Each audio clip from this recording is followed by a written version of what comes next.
This is Atomic Shinobi and today I am going to narrate first part of what if kid Naruto ran away from village and trained by Zabuza. If you enjoy this video, please like, share and subscribe to this channel. Now wasting no time, let's start the story. The people of Konoha had gone to their houses for the night, leaving the streets deserted. As a single shadow moved across the rooftops, the moon shone brightly on the village.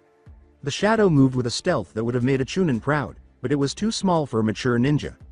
A young boy named Uzumaki Naruto was the owner of the shadow.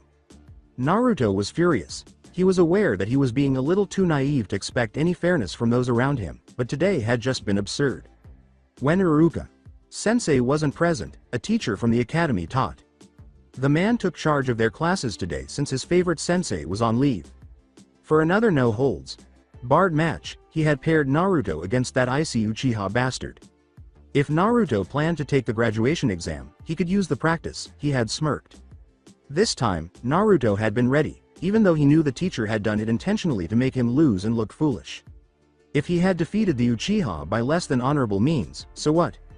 Damn it, they were ninjas. Ninjas are supposed to be experts at subterfuge and deceit, right?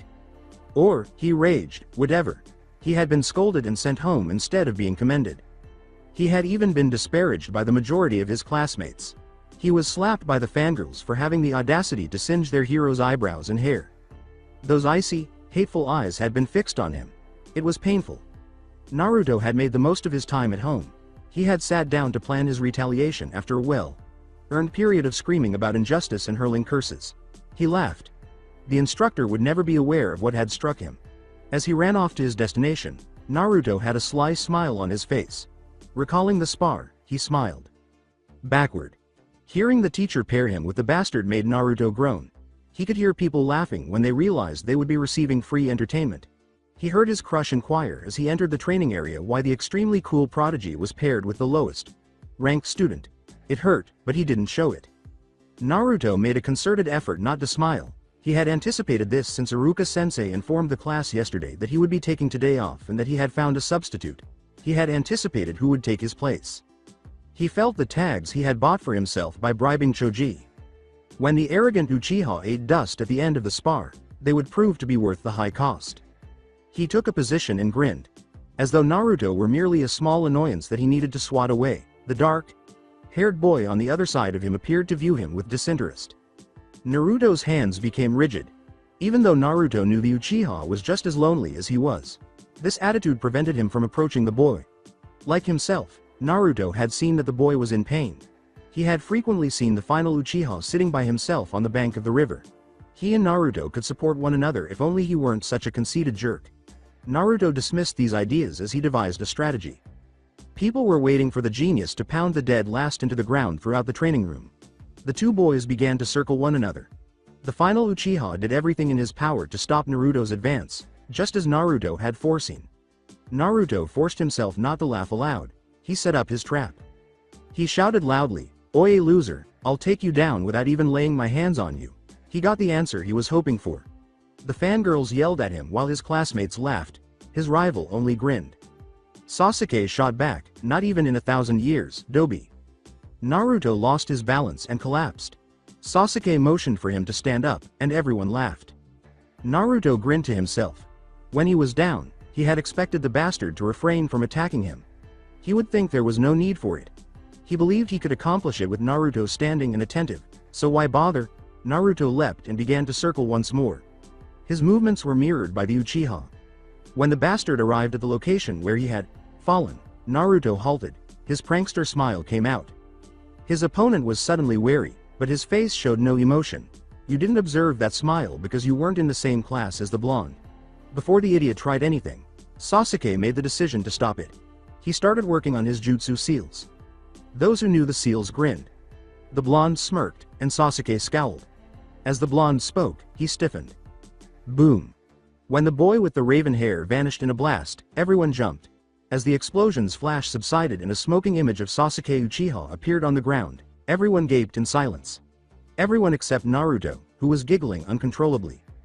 From there, things took a turn for the worse. Flashback ends. After following his teacher in the evening, Naruto arrived at the house. The house stood on the side of a smaller road in Konoha, above the shops. In the room, the light remained on. Naruto cautiously peered through the open window. The man was hunched over scrolls at the table. Naruto gasped. By now, he had thought his teacher would be asleep. It was nearly midnight. This would be more difficult than he anticipated. He would have to make do with being outside or at the window instead of inside the room. The blast zone would be drastically reduced. Knowing that getting caught now would be a terrible shame, Naruto suppressed a laugh. He got to work on his trap in silence and speed. He waited a few silent minutes before leaping back to inspect his trap. No one inside the room would be able to see it. The trigger wire for the trap passed beneath the windowsill. To set off the trap, a person would only need to grasp the windowsill with their fingertips. Taking several pebbles from his pockets, Naruto aimed them at the wall beneath the window. He watched from his hiding place as his teacher turned to face the window, alert. His instructor picked up a kunai and walked over to the window. With his kunai raised to ward off any projectiles, he looked out. He turned and began to return to his table, satisfied. Naruto scowled. The trap had not been set by this man. Naruto would need to make another attempt. In order to create the illusion that someone was hiding beneath the window, he threw a few more pebbles, this time aiming them at the wall beneath the window sill. Naruto smiled as his scheme came to pass. In one swift motion, the ninja leapt back to the window, grabbed the window sill, and leaned out to peer beneath it. Darkness met his eyes, but a characteristic snap sounded in his ears. 3 balloons with smoking low. Great exploding tags suddenly swung at him. He was unable to dodge because of his awkward position when the balloons burst and sprayed the area with a substance that resembled orange goo. The majority of the splatter fell on his upper body, which was outside his window. When he heard laughter, he turned to see Naruto pointing and giggling at him from the other roof across the street. He was laughing heartily as he rolled on the roof. Between guffaws, Naruto yelled, "Serves you right for being an unfair jackass. Datbayo. Ha ha ha ha ha." Before the now orange ninja could catch him, he turned, gave his teacher the finger, and leapt away. He turned and ran toward his apartment complex. His teacher leaned out of his window and screamed, "You little piece of shit." Orange was dripping from his bare chest, neck, and face. He snatched his weapon pouch and leapt out to pursue the vanishing shadow on the rooftops, saying, "I'll get you for this." Naruto turned to see that someone was after him. He decided it was not a good idea to go home. Naruto made the decision to try evasive strategies. He began to stay in the shadows and made abrupt turns into dim alleys, quickly shifting course while in the shadows. Before long, he discovered that it was ineffective and that the Chunin was gradually catching up to him. Desperate times necessitated desperate measures, Naruto concluded. In the hopes that his teacher wouldn't want to follow him into the pitch black woods at night, Naruto dashed towards the forest. When he turned to see the irate man closing in on him, he was disappointed. Even though he knew he would not be able to outrun the Chunin behind him, he increased his speed. The large sign for the location he had heard the other shinobi refer to as the Forest of Death caught his attention. Even some of the ninja talked about it in terror, so he didn't want to go inside. The ninja who were pursuing him only needed this brief pause to get closer to him. A sharp kick to the back of Naruto's spine sent him hurtling into the edge of the notorious training ground just as he was about to run to the left. Naruto slammed to the ground after bouncing off the enormous steel fence. He made an unsuccessful attempt to jump back up. He was exhausted from the kick and his quick fall from the fence to the ground. As his teacher landed a short distance away, he gasped for air. Naruto heard his teacher say, "You little demon, too long you have been allowed to continue to torment us." His teacher's words were filled with satisfaction. As he pulled out a handful of shuriken and threw them at Naruto, the man sneered, "It is time that the mistake is corrected." The shuriken pierced Naruto's flesh, causing him to scream. His wounds were bleeding when he fell to the ground. Naruto was starting to get frightened.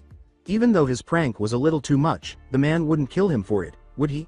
Naruto was rewarded with a bone crunching kick to the side of the head for attempting to scramble to his feet. The pain exploded in his head. It was no accident that the instructor was in charge of taijutsu. His blows were more painful than any other. He fell to a tree on the ground. He grunted in agony as he fell to the ground after slamming into it. Naruto heard the man say, "You will pay for all of your sins, for ruining our lives." He was really overreacting to a practical joke. In spite of the pain, Naruto exclaimed, "The color will wash off after a bath." The Chunin made hand seals and used fire jutsu while saying, "You little fool, trying to play innocent? It will not work on me.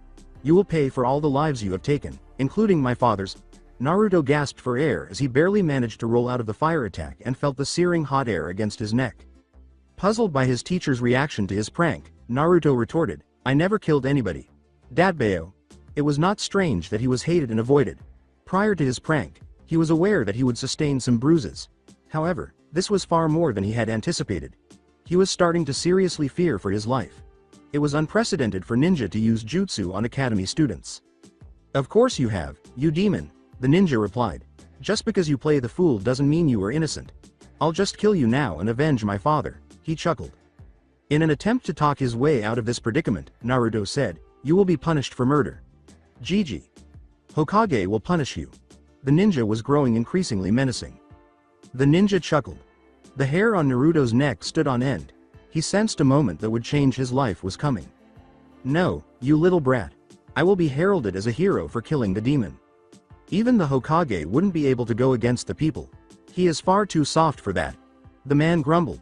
He laughed and launched another fire attack at Naruto, this time larger and visible above the trees. He may put me on suspension, but I will go down in history as a legend. In a few years my name will be taught in the academy. Naruto curled into a ball to protect himself because he was unable to dodge correctly. He tried to scream, but the hot attack burned his skin. He was in danger of losing his mind due to the pain he was experiencing. As the fire consumed him, he was unable to even scream. He tightened his curls, limiting the area of his body that was vulnerable to the assault. He shivered on the ground as his tormentor laughed. He was no longer able to feel his hands. He had protected his head from the flames with them. He was unable to even look at them. He felt as though 1,000 blazing needles were puncturing him with each movement. After waiting a few more seconds before attacking, his teacher kicked Naruto into a tree across the street. In an attempt to buy time before he decided what to do, Naruto questioned, how can you become a legend by killing a kid like me? The man laughed and said, haven't you wondered why you are hated so much, demon? Naruto forced himself to ignore the pain and focus as a result. He jeered, should I tell you? I guess it is fitting that you should know before you die, even though it is against the special law that forbids you from ever knowing it. Raising his head, Naruto turned to face his instructor. That had always puzzled him. Why was he so despised by everyone? Even before he began pulling practical jokes. In order to at least understand why the villagers would yell at him or glare at him, he had actually begun pulling practical jokes. His teacher was now telling him that it was a secret and that he was protected from hearing about it by law. It couldn't be worse than encouraging people to celebrate and wish for his death, could it? The ninja grinned dreadfully as it glanced down at the boy. You are the nine-tailed demon fox, you piece of shit. This was not what Naruto had anticipated. He said, huh. The pain was even lessened by his surprise. But, the Kyuubi is dead. The Kyuubi was killed by the fourth Hokage. Iruka. Sensei taught it in class. The ninja laughed once more and said, no, you fool. He couldn't kill it, so he sealed it in human form. You. The third Hokage took pity on you and let you live. He may have forgiven you, but the rest of us haven't. Even your precious Iruka. Sensei hates you.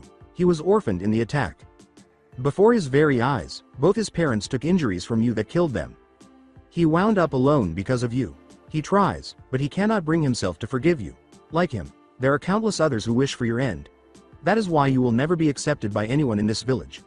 Your dream that you shout about all day, the one where you will become Hokage? It is never going to happen. All of the village hates you. You will never be Hokage. You should just die and leave this village in peace. He began making hand seals closer to Naruto. Die demon. Naruto attempted to crawl away, but he was aware that this time he would be unable to escape. His thoughts were a mess. Did the ninja tell the truth or what? He couldn't recall ever attacking the village, but if he was, that would account for how the villagers treated him throughout his life.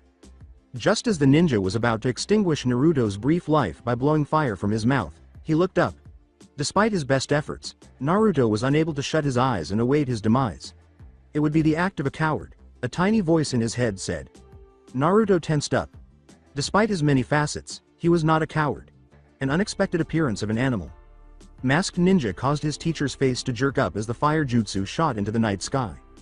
Naruto watched in surprise as 3 more masked ninja fell from the trees. The Chunin fell like a ton of bricks after one of them touched his teacher on the nape of his neck. Naruto marveled at how effortlessly another masked ninja restrained the criminal. All of this took place in just 4 seconds. Naruto was astounded by his sight. Both inside and outside the village, these were Anbu, and they were feared. The elite of the elite was what these were. One of them turned and approached him, one of them with long purple hair. As Naruto struggled to escape, fear took over once more. The strange green glow was emanating from the Anbu's hand. That was something Naruto had never seen before.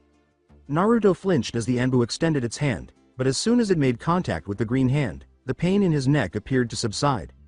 One injury led to another for the Anbu. Naruto missed the signals that the other Anbu were sending each other because he was too preoccupied with the healing process. What comes next? Anbu indicated with a crane-shaped mask. The leader returned the signal, saying, "Put prisoner in a cell, file report." Priority. The bird inquired. By the tree where Sparrow was tending to the boy, the leader cast a quick glance at the two. She could have simply driven him to the hospital. It wasn't necessary, but she was a rookie and hadn't grown as aloof as was recommended for Anbu. It appeared that the boy would fully recover in a few days. Level 3 is non-urgent, he said, gesturing to the crane. Not urgent? Please confirm. Crane returned the offer. Hokage cares for the subject. Verify. It is not necessary to disturb the third now. However, it would be unwise to postpone past 900 hours tomorrow, the leader concluded after giving it some thought. The sparrow was back when he looked up. The child was still lying beneath the tree when he looked over her shoulder. She gave a nod. The child cast a genjutsu for sleep, and the leader's eyes, concealed behind his mask, met the child's blue. The child's eyelids closed, and he watched. With a signal, the squad and their shackled prisoner disappeared. An hour later, Naruto awoke. He was uneasy. Then he became aware that he was not in his home. He opened his eyes slowly and inhaled the smell of the dirt. He was confronted by a strange scene that brought back memories of the incident from just over an hour ago. He remembered the fight, and he remembered what the teacher had said. As he lay on the ground, Naruto was thinking frantically. Sleep left his body, and he felt the shakes come back. He felt the full force of what he had been told. He was a demon. He was despised because he had murdered hundreds of the residents of this village. He would be unidentified as a ninja in this village. For many years, Naruto's only goal had been to be accepted by the villagers. He realized now that it was impossible. Someone else would eventually try to kill him, and they might be successful. He lacked the strength to repel ninja. Naruto lay in the dirt, tears streaming down his face. Naruto closed his eyes after reaching a devastating realization.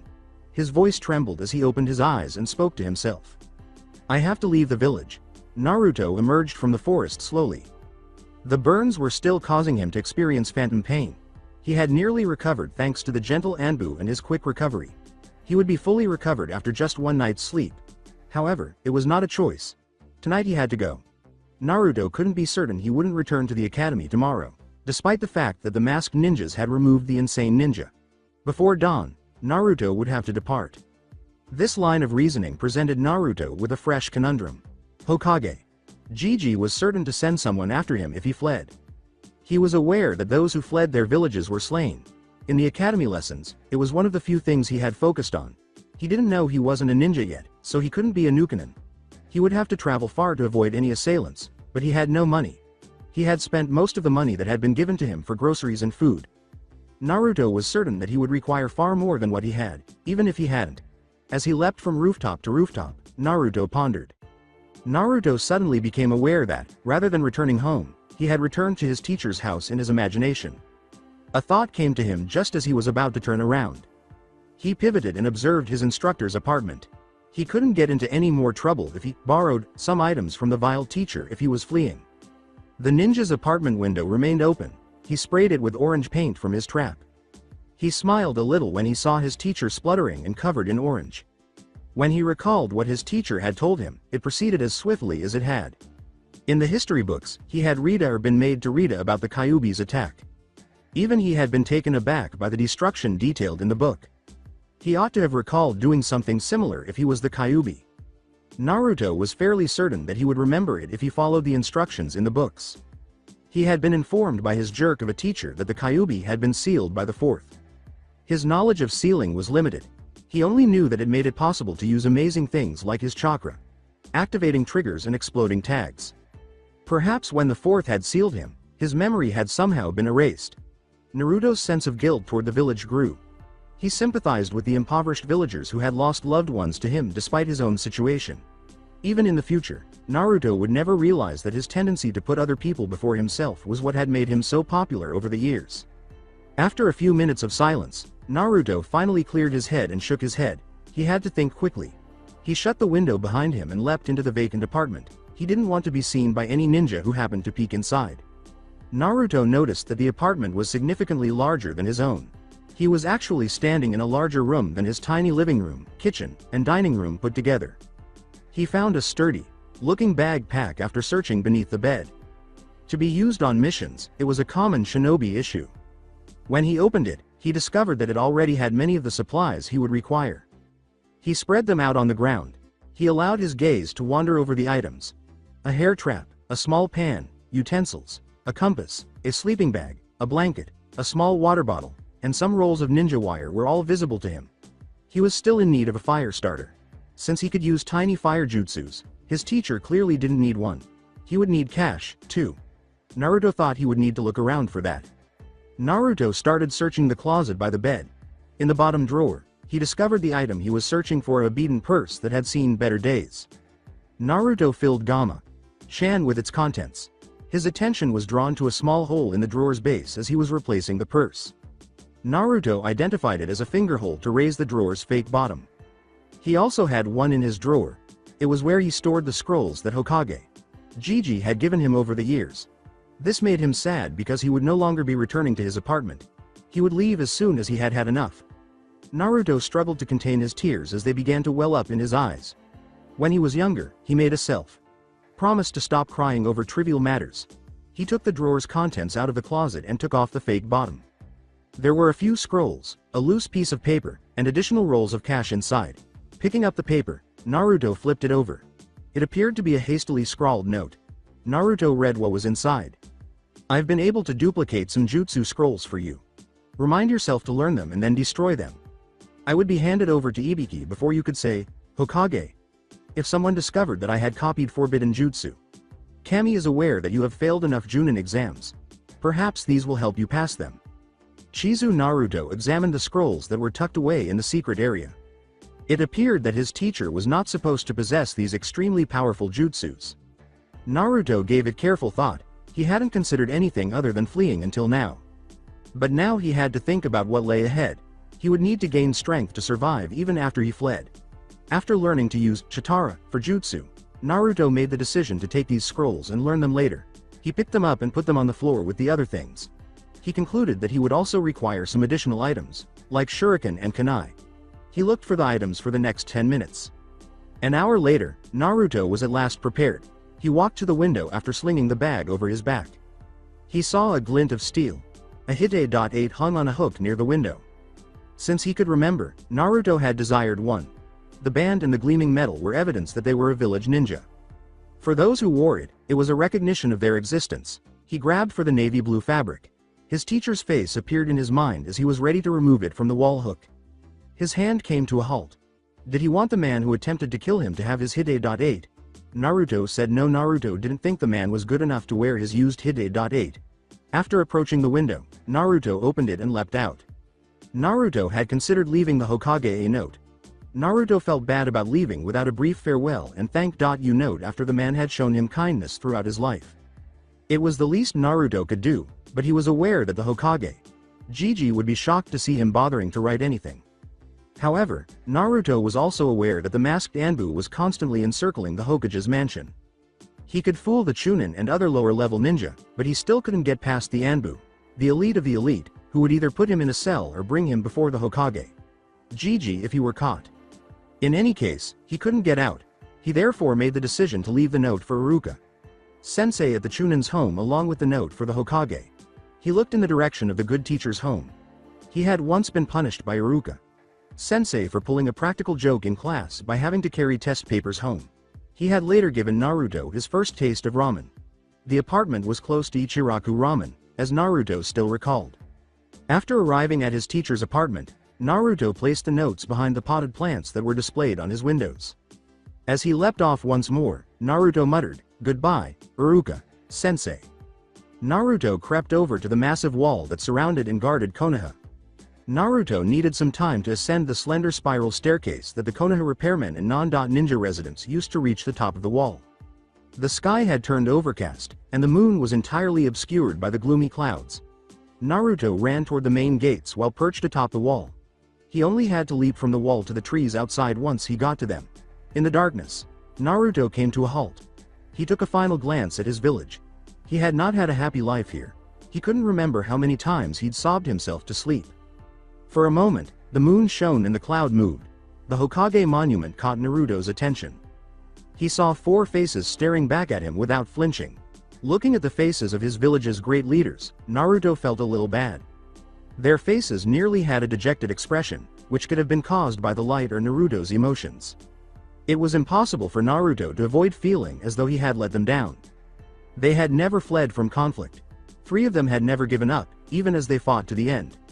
His eyes threatened to well up with tears. He had aspired to emulate them. He had initially tried to become famous, but after being made to read about them by Iruka Sensei and hear Hokage Gigi's stories about them, he had wanted to emulate them for other reasons. Now, like a coward, he was fleeing. He began to cry and lost control. In between sobs, he wheezed, I'm sorry. With tears streaming down his face, he sniffed and said, I'm not L. Like you guys. Ttibeo. I'm still a little kid. I'm not S. Strong. He turned and sagged his shoulders, saying, I'm sorry, Dabbeo. The corner where Naruto had been standing, now deserted, was illuminated by lightning that glowed in the sky. The Hokage woke up with a groan at the next thunder. It began to pour. The Hokage stood to shut his window and looked out at the Hokage monument as another lightning flashed across the sky. Then he just stared. There had been a fleeting impression that the 4th's face had been weeping. Naruto was hurting and tired. 3 days ago, it had seemed like a good idea to run away. After going 2 days without eating, he was now hungry and lost in an unfamiliar place. He was fairly certain that he was ill after getting wet in the intense downpour the night before he left. Usually, he recovered after just a few hours of sleep. He reasoned that it might be because he was a demon. Naruto let out a sneeze. He had been running constantly to avoid the faster, more skilled tracker ninjas, so he hadn't had time to relax. He thought his head was going to explode. He had trouble keeping his eyes open. In the hopes that Konoha wouldn't send its ninja into enemy territory to search for him, he had fled towards Earth Country. Since his last escape, he had avoided towns and villages in order to ward off his assailants. His throat was dry from the sun on his back. The weight of his rucksack nearly crushed him as he stumbled and fell. He lacked the strength to raise himself. Naruto fell asleep for the first time since leaving Konoha. He was awakened by the pain in his head. He sensed his bag being removed from his back. He was turned on his back and heard a soft voice as he reached for his bag. Don't worry. I'm only trying to help you. After attempting to open his eyes for a brief moment, Naruto gave up because the effort made his eyes hurt more. A kind face with long black hair caught his attention. The person calling out to someone was the last thing he heard. We should help him, Zabuza. Sama. Then he fainted. The morning was cheery and bright. The weather had cooled and everything had been refreshed by the previous night's rain. The air was heavy with the scent of the flowers and the damp soil. Despite this, the Hokage was not at all comfortable. He had had a restless night. His dreams had been haunted by images of his successor's weeping stone face on the Hokage monument after he had shut his windows and gone back to his empty bed. The stone face changed into the 4th's actual face during the dream, and it began to cry. The scene he had discovered following the Kyuubi's attack on that fateful night 10 years ago then appeared in the dreamscape. He entered the scene that sometimes plagued his nightmares by following his dream, self. Both Sarutobi had anticipated what they would discover when the barrier enclosing the area disappeared in his dream. Self burst through. Nevertheless, his 10-year-old dream. Self followed his old current. Self into the clearing. 3 figures were positioned in the center. A newborn infant and his deceased parents. As his dream. Self hurried to the infant. Hijiren collapsed to his knees. Hijiren didn't have to observe the action. He was too familiar with it. For as long as he lived, the following few hours would be etched in his memory. Backward. Hijiren arrived at the infant. Even though the great beast was sealed, the baby was crying, likely because the sealing procedure and the evil aura that pervaded the air unnerved him. As Hijiren's gaze shifted to his successor's bloody, bruised body, his eyes began to water. He turned to look at Kushina. They were both dead, their blood streaming freely from the huge wound in their torso and soaking the ground. Their child was lying with Kushina and Minato on either side. He could see that the child belonged to Kushina and Minato. He had his father's eyes and hair, and his mother's somewhat round face. Blue eyes are kind and pure, like the open sky. The seal that had sealed the greatest biju known to man was drawn in his father's blood and superimposed on his belly. over the seal created by the jutsu. While one parent was with their spouse, the other was with their child. Despite all the blood and perspiration, they looked stunning. They appeared to be sharing a bed as a family. Hijiran sobbed in surprise as his mask broke.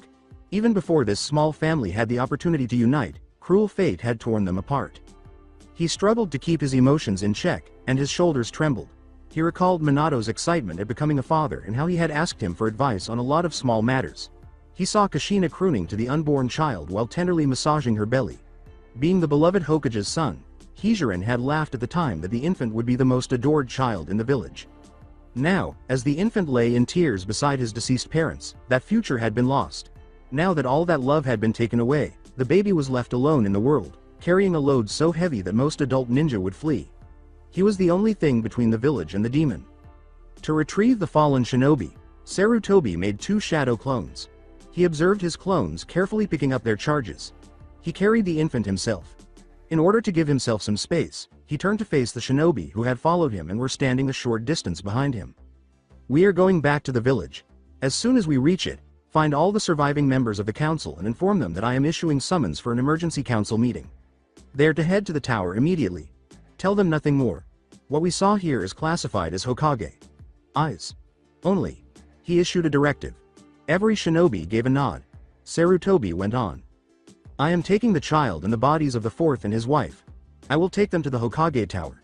One of you head to the hospital and bring a nurse that they can spare. After that, inform the shinobi masses that the Kyuubi has been defeated and all able ninja are to start the stabilizing effort.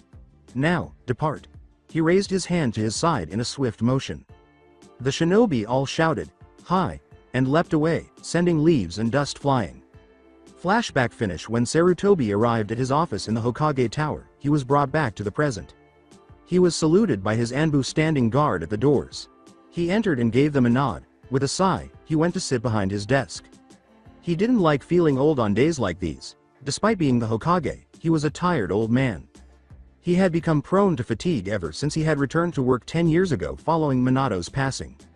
A year later, when the village had calmed down, Sarutobi had looked for someone to take his place. Both of his students had rejected the messages he had sent them. Sarutobi was aware that Danzo would have seized the chance, but he also understood that he was not a viable alternative. Nara Shikaku had declined the Hokage in a courteous manner, claiming that he lacked the necessary strength and did not project the image of a formidable leader. Hijiran had to concur as well. Despite his laid-back demeanor, Minato was feared more than anyone else in the ninja community, which served to restrain potential adversaries. He had no choice but to stay in office as long as he could, until a deserving successor came along. Though he wasn't yet ready, Hitaki Kakashi was someone to watch out for. In 5.6 years, perhaps, he was continuing a long-standing family tradition by serving in the Anbu. Hijiran had also taken notice of Uchiha Itachi. The young man had a fiery will, but he was no longer involved because of the sacrifice Itachi had made a year and a half prior. The young Uchiha had vowed to defend the village from the outside before departing. Hijiran let out a sigh. Had it not happened, Itachi would have been prepared to assume the role of the 6th Hokage by the time one of his successors resigned, ideally Jiraiya. He had abandoned Tsunade long ago. Additionally, Itachi's preparation for Hokage would have appeased the Uchiha. Hijiran felt ninja approaching and resisted the urge to sigh. When the Anbu knelt in front of his desk, he looked up. When Sarutobi recognized the Anbu, his heart skipped a beat and his eyes narrowed. Anbu level .3 reports were delivered by him. Perhaps his intuition had been correct. He extended his hand for the scroll. He cautiously unrolled it. He read the report with wide eyes. He glanced up at the Anbu, who was kneeling, from the scroll. He commanded, "Summon Dog and his team." Anbu, who was on his knees, nodded. "Also, I want an update on the prisoner. If he is awake, hand him over to Ibiki.kun. Tell him I want complete details of what happened." After giving a salute, the Anbu quickly disappeared. Sarutobi pressed his desk's buzzer. His assistant entered in a matter of seconds. She straightened, bowed in greeting, and waited for her orders. "Call the Junin in charge of the academy, Ichizu Chizu, to my office immediately," he said. The assistant turned and went outside to execute the orders, saying, "Hi, Hokage-sama." As he waited for his commands to be followed, Hijiran reclined in his chair. Since this had an impact on the academy, Ichizu would have to be informed. It was unlikely that the prisoner would be going back to the academy anytime soon. Before the sentencing, Sarutobi would speak with Naruto. In any case, he was going to spend at least a few years in prison for using a lethal form of jutsu on a civilian. Ichizu and the prisoner were once on the same genin team, if his memory serves him correctly. He might be able to shed some light on the other man's actions. Sarutobi closed his eyes and hoped the attempt on Naruto's life had not left him too traumatized. The situation was becoming out of control. Naruto was not secure by himself. As he had initially desired, Hijirin made the decision to bring the boy into his house. His thoughts drifted back to the council meeting where Naruto's fate was decided 10 years ago. Backward. As the members of the council gradually entered the meeting room, Hijirin waited. They looked around, likely looking for Minato, and bowed to him. The majority of them appeared unaffected by the conflict that had occurred. The only people who appeared to have participated in the battle were Akamichi, Uchiha, Inuzuka, and the head of the Hyuga. Aburame, on the other hand, was usually calm and clean. Hijirin's gaze landed on a black ponytail while he was looking for his close friend, the head of the Nara household. It was black instead of gray like he had been searching for. Nara Shikaku was seated in the Nara clan's seat in place of his father. The young man's long, hardly sutured gash ran from his forehead to the side of his face. There was only one explanation for his attendance at the meeting. Nara Shikaman, his father, had fallen. The young man accepted Hijirin's silent condolence message after their eyes locked. Danzo and his former teammates walked in as the doors reopened. Sarutobi saw that Danzo straightened up a little when he realized what the fourth's absence meant.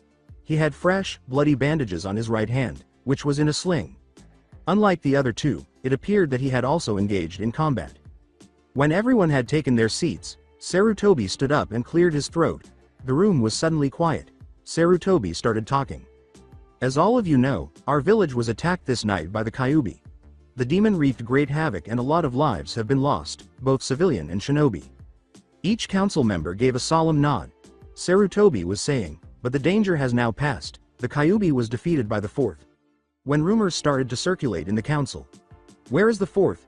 Is he trying to make a fur coat out of the fox? Inquired Inuzuka Shiga in jest. This caused some members to laugh. Sarutobi held up his hand. The room became quiet once more. Sarutobi gazed solemnly at the council and said, as I was saying, the fourth defeated the Kyuubi, at the cost of his and his wife's lives. Gasping were those who hadn't already guessed this.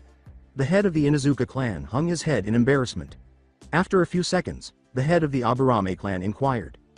How did it happen? I did not know that the tailed beasts could be killed. Did the fourth teleport the demon far away? After glancing at the Aburame, other members turned to the third. Sarutobi recalled what Minato had previously told him about the jutsu. You are right. Biju cannot be killed by humans. The fourth used a sealing jutsu called the Shiki Fuin. The jutsu summoned the Shinigami, who in exchange for the fourth's soul sealed the Kyuubi into a baby. The third had not expected the question Danzo posed. The old warhawk narrowed his eyes and asked, who is this baby? Danzo was already attempting to arrange the child's use as a weapon, as Sarutobi could see. Sarutobi would later come to regret the choice he made at this precise moment. He said, I do not know. He was on the ceremonial throne used in Hake Fuin when I discovered him, and the fourth had drawn the seal on him. How is the Kyuubi doing? Is it gone now? Homura inquired. No, it still exists, but it's sealed inside the boy now, Sarutobi said with a sigh and a shake of his head. According to what I recall the fourth telling me, the child's life is now connected to the demons. How should it be handled? Kaharu inquired. I don't understand, said Sarutobi. Some others nodded in agreement. I meant the demon child. Kaharu responded, if he houses the demon, he should be imprisoned, or killed so that he can never release the beast on Konoha again. Sarutobi was about to ask his old teammate, how could they even consider killing a little baby who was the savior of their village? When he unexpectedly received assistance. He was stunned by what he was hearing. Danzo's voice carried a tone of finality as he said, no. Even the Hokage could command the council, but he never did. Sandame always spoke and reasoned, and Hijirin was shocked because Danzo never agreed with him. Sarutobi and the others stared at the old man. The council because they were surprised by Danzo's command, because it couldn't be thought of as anything other than one. The infant is an excellent weapon. We can't throw it away. Sarutobi sighed, of course. Danzo didn't care about the boy, but only about the weapon he had the potential to become. Kaharu and Homura paused, then nodded in agreement, and Sarutobi shook his head. As long as it is used correctly, the other nations will not dare to go against Konoha, Danzo continued. Shimura, he is not a weapon. He's from this village, he retorted. Unfazed, Danzo said, then it is his duty to protect his village. He is still a baby now, said Sarutobi in a slow drawl as they started to stare at each other. Later on, we can always decide on this. The child's upbringing is what we currently need to decide.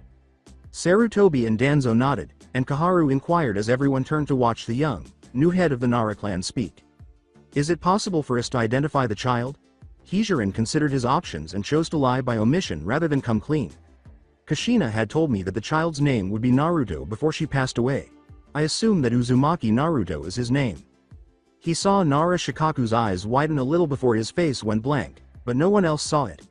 Sarutobi swore to himself, realizing that Minato had been friends with the Nara and had probably told him about the child's name. He waited for Shikaku to ask some questions, but none did, but Danzo did. Uzumaki? The clan from the Whirlpool Land? Isn't that the clan that the wife of the fourth came from? Did he ask?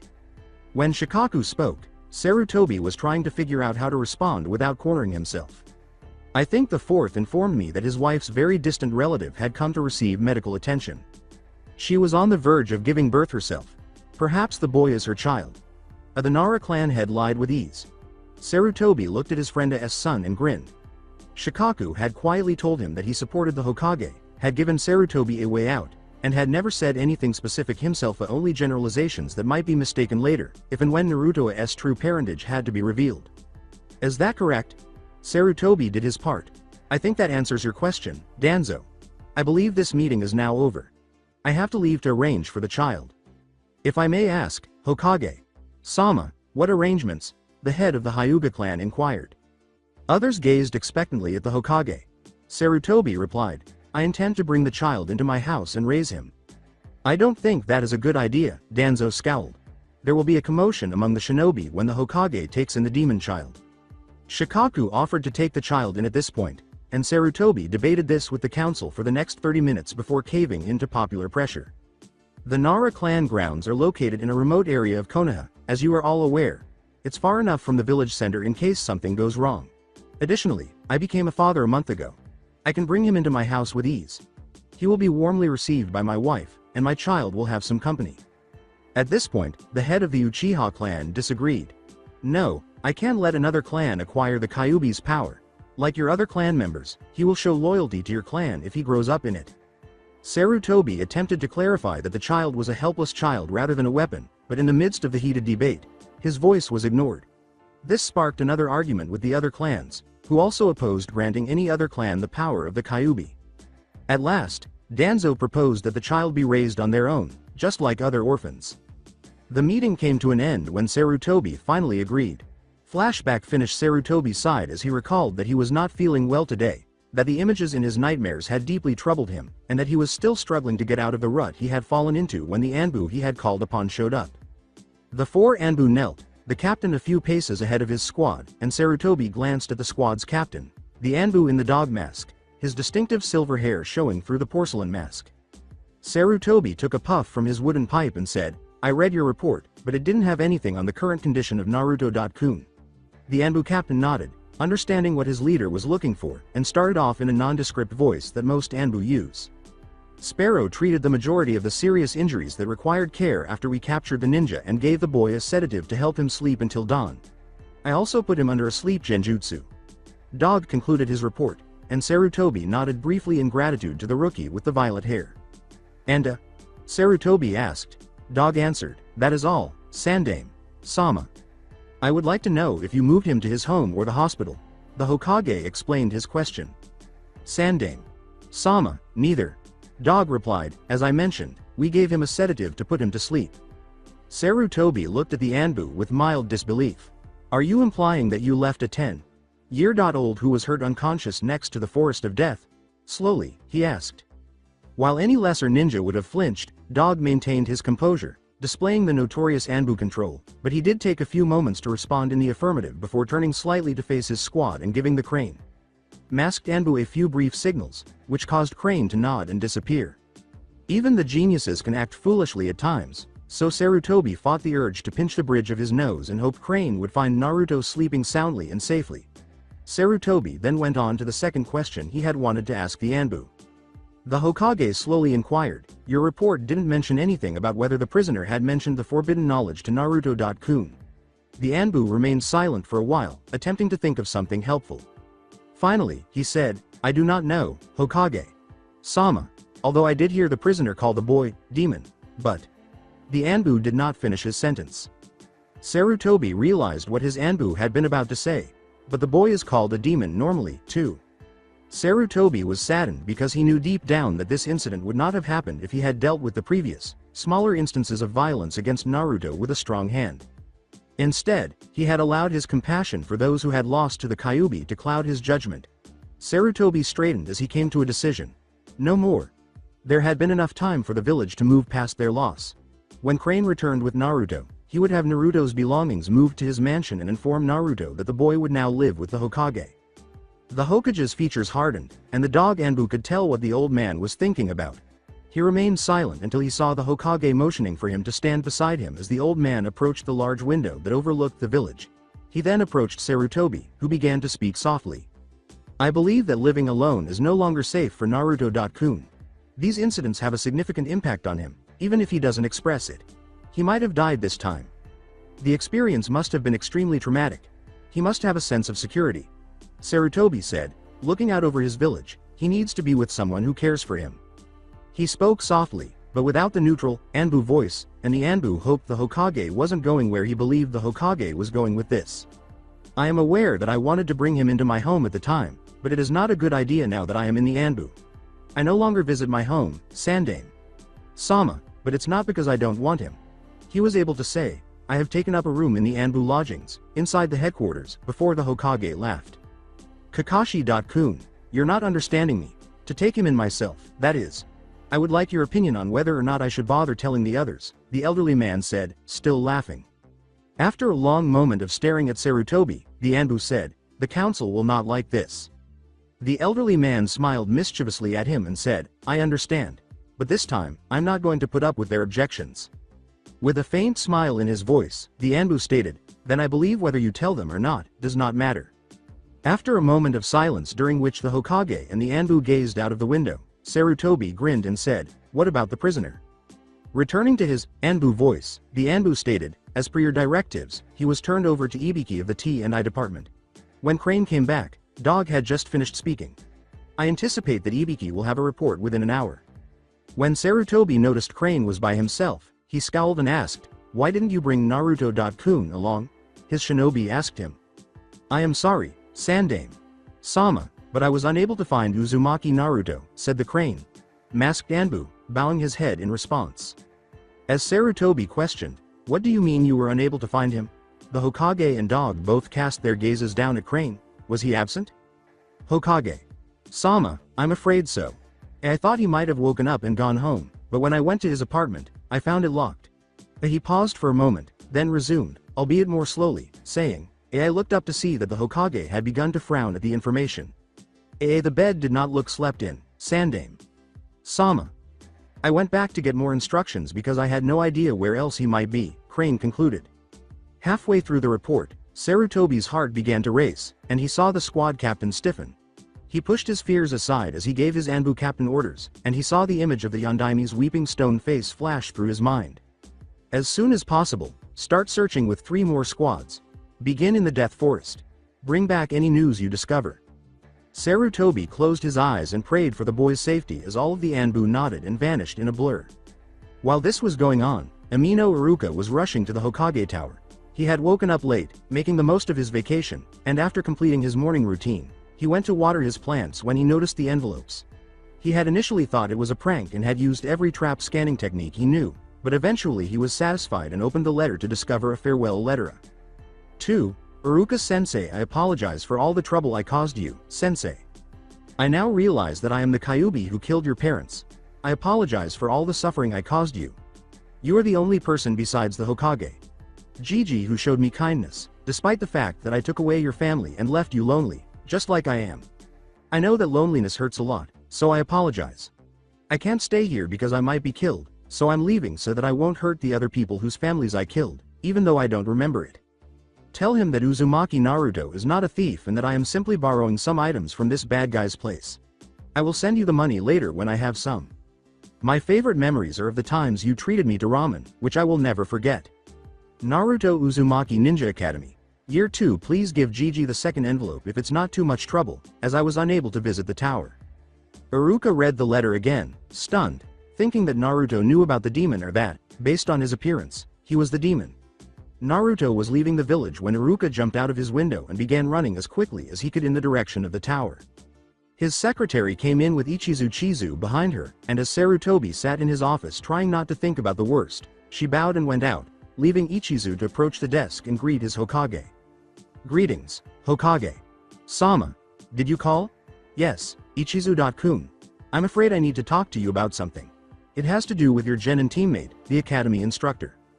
Ichizu tensed up, wondering if they had discovered the copies of the forbidden jutsus, and wishing his friend had the common sense to at least burn his note. Hokage. Sama, what is it? Bracing himself, he asked. Sarutobi retorted, drawing on his pipe, he has been arrested for the attempted murder of a civilian. Ichizu was taken aback. Had his friend attempted to murder a civilian? Hokage. Sama, was it an intoxicated altercation? He was never able to control his drinking. Ichizu attempted to defend his friend, saying, I'm sure he is sorry for his actions.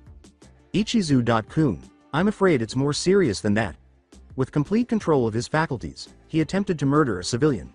Somberly, Hokage told the Junin. Hokage. Sama, who did he attempt to kill? Ichizu inquired, attempting to understand why his friend would intentionally attempt to murder a civilian. When he looked more closely to see if his body language changed, Sarutobi said, his student, Uzumaki Naruto. He was not let down. Ichizu's eyes sneered and his body relaxed when he heard the name. He spat, the demon brat. The Hokage, already agitated by Naruto's disappearance, said dangerously, yes, Naruto-kun. The open reference to the boy as a demon only served to enrage the elderly ninja. Ichizu started to say, but the Hokage interrupted him. But Ichizu, what? Are you implying that it's okay because it was Naruto-kun? Sarutobi questioned, his voice brimming with rage. The Junin appeared to be aware of his predicament and was trying to come up with a suitable response when another academy teacher, Iruka, if he remembered correctly, jumped in from the window.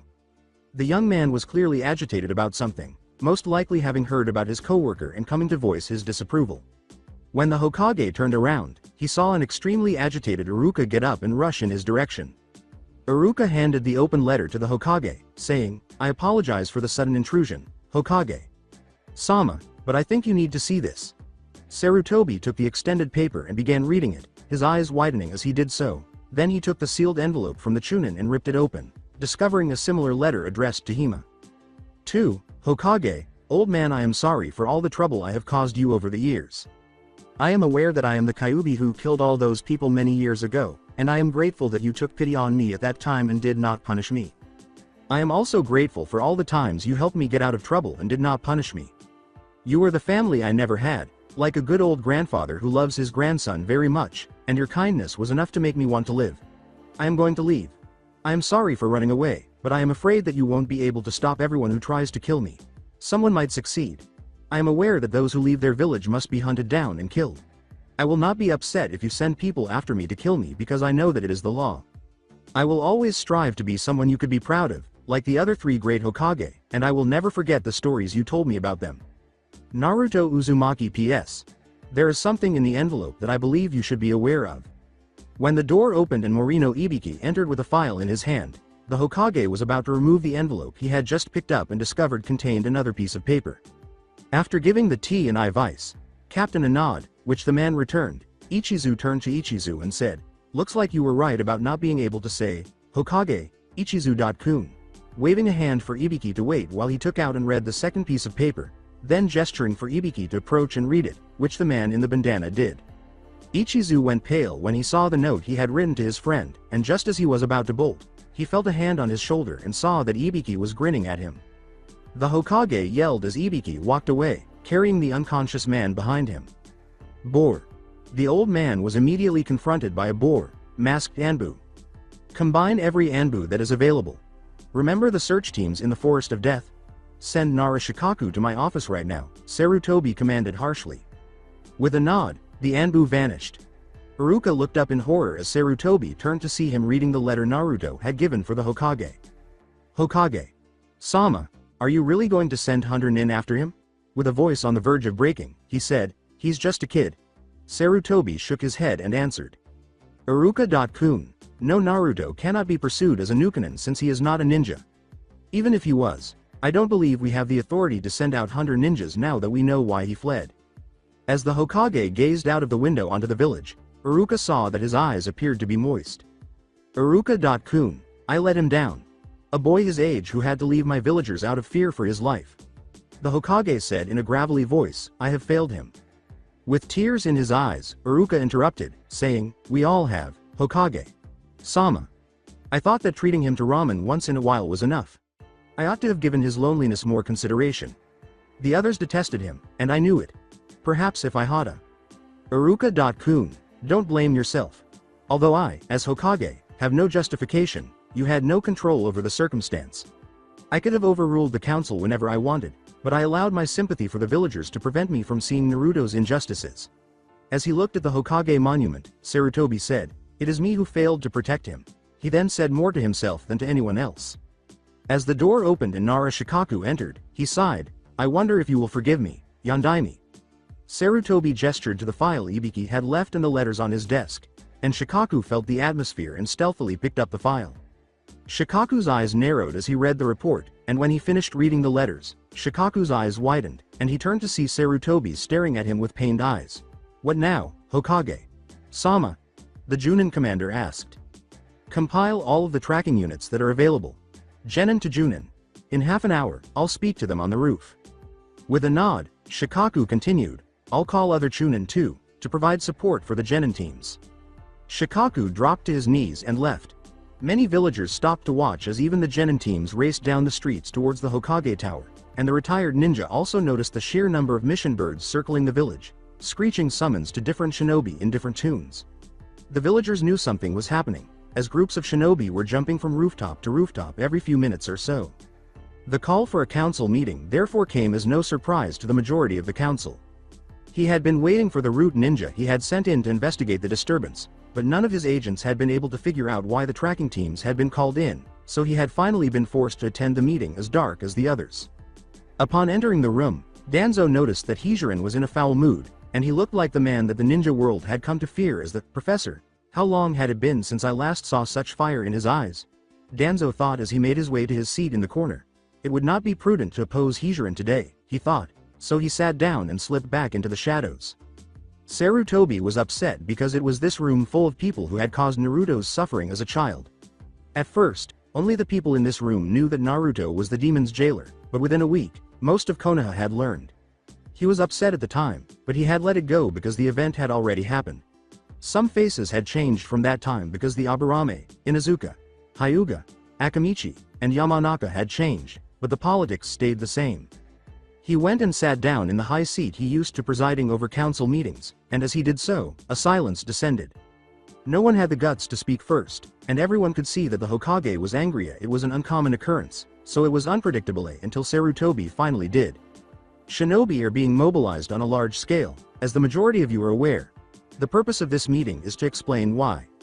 The civilian members were unaware of the clear message conveyed by the word choice, which was noted by the majority of clan heads. This meeting was merely a briefing and not a discussion. Sarutobi went on to say, one of our own attempted to kill Uzumaki Naruto last night. With the exception of a few, most of the council didn't bother to hide their disdain at the name's mention. This was their error. Sarutobi's eyes glinted dangerously as he barked, you have something to say, Yumataro? The tone startled the man, who muttered an apology. Who was that?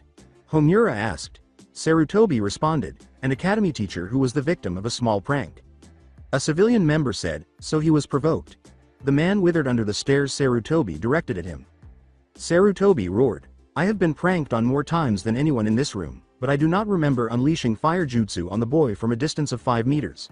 He was growing increasingly irate as he watched the council attempt to justify an attempted murder. Even for them, it was a new low. Nara Shikaku witnessed the Hokage reaching his boiling point, but he did not intervene as usual. What punishment is in store for him?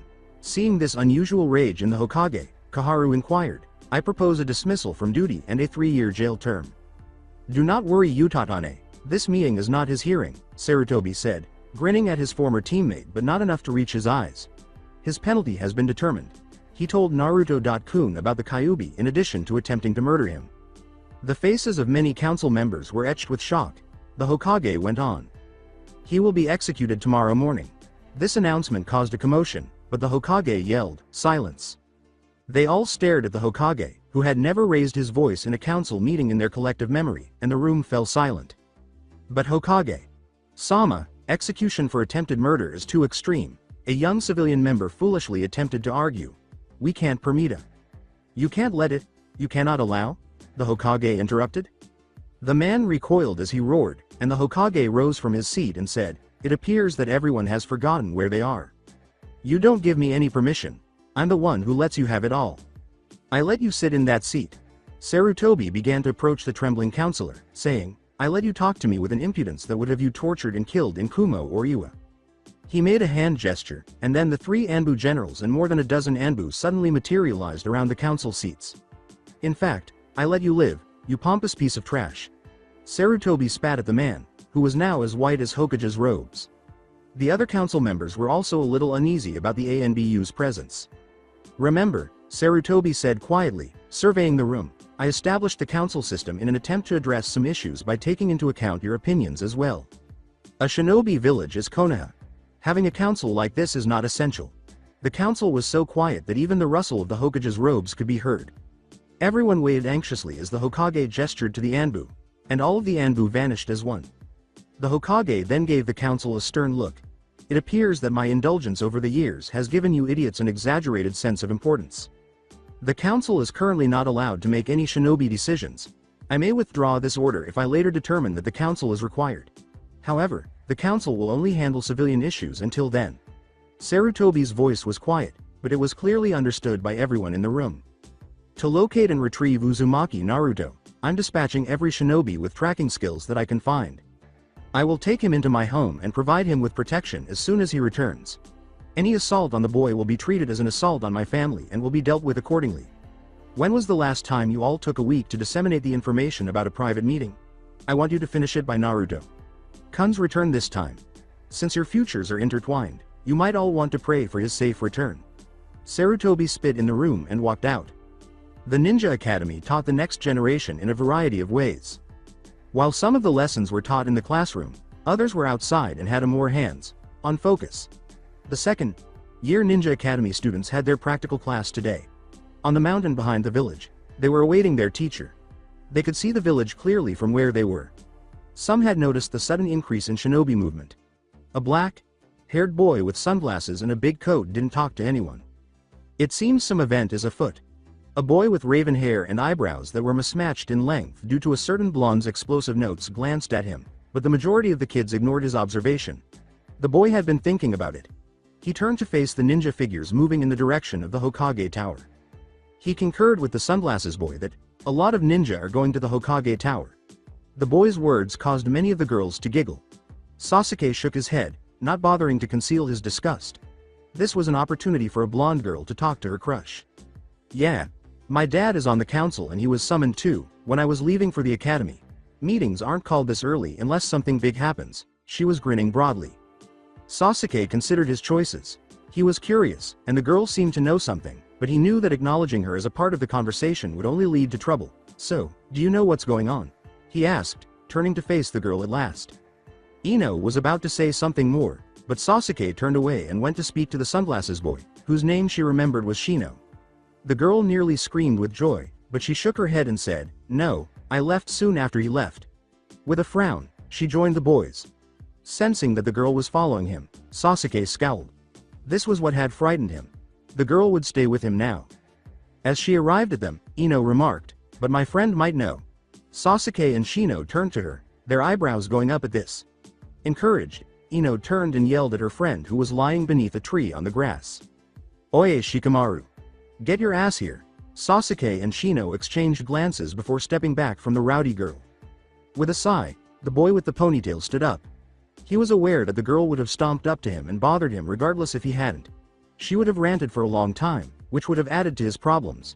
It was better to grant her wish and then go back to staring at the clouds. Shikamaru and his friend, the Akamichi, arrived together and said, "What?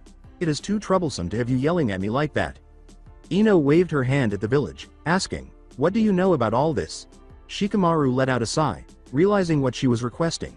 He walked over to the boys and turned to gaze at the village over the railings. "It has been really busy from the morning. My dad was walking with me and Choji to the academy when those white-masked ninja came and whispered something to him. He said he had to go and jumped up and went to the tower. When we were entering the academy, I saw him coming back.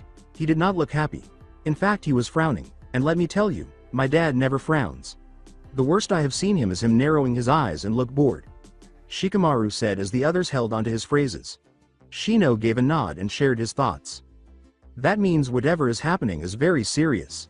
A fresh voice asked, "Do you think there is a war?" They turned to see a girl with pink hair standing next to Ino, having approached the group. She was introduced by Ino, who put an arm around her. "This is my friend, Sakura."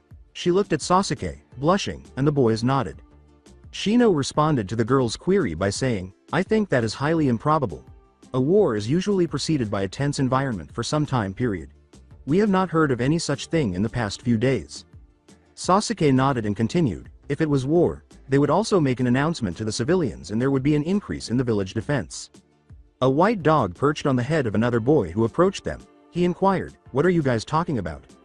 Choji answered in between mouthfuls, "We're just trying to guess what is up with the village today." "Yeah, I was wondering about that. Almost all Inuzuka clan ninja have been called. Even the genins. Also, the dogs whose partners aren't available have been called anyways," Kiba replied. The new information was absorbed by the others. Shino looked toward the village below. "I also saw many of my clan members going to the tower," he continued. From behind the nearby tree, a voice said, "Anyo. Many Hyuga branch family members have also been summoned. Even those who are not officially registered as Konoha ninja." The young Hyuga heiress was peeking out from behind the tree when the kids turned around. The girl approached the group slowly after Ino motioned for her to join them. Shikamaru gazed up at the clouds and sighed. Thinking slowly, he said, "I think I know what is happening." "What?" inquired Sasuke. The girls even gave him a look. Shino replied, "It looks like they're going to look for someone or something." Shikamaru gave a nod. Sakura said, "How can you say so? They're calling Hyuga, Aburame and Inuzuka clans. Even those who are on leave. These clans are usually part of tracking units." Shikamaru responded to the young woman. Ino inquired, "Is there someone dangerous on the loose?" Sakura appeared somewhat alarmed at the idea. The man who had murdered his clan was on Sasuke's mind.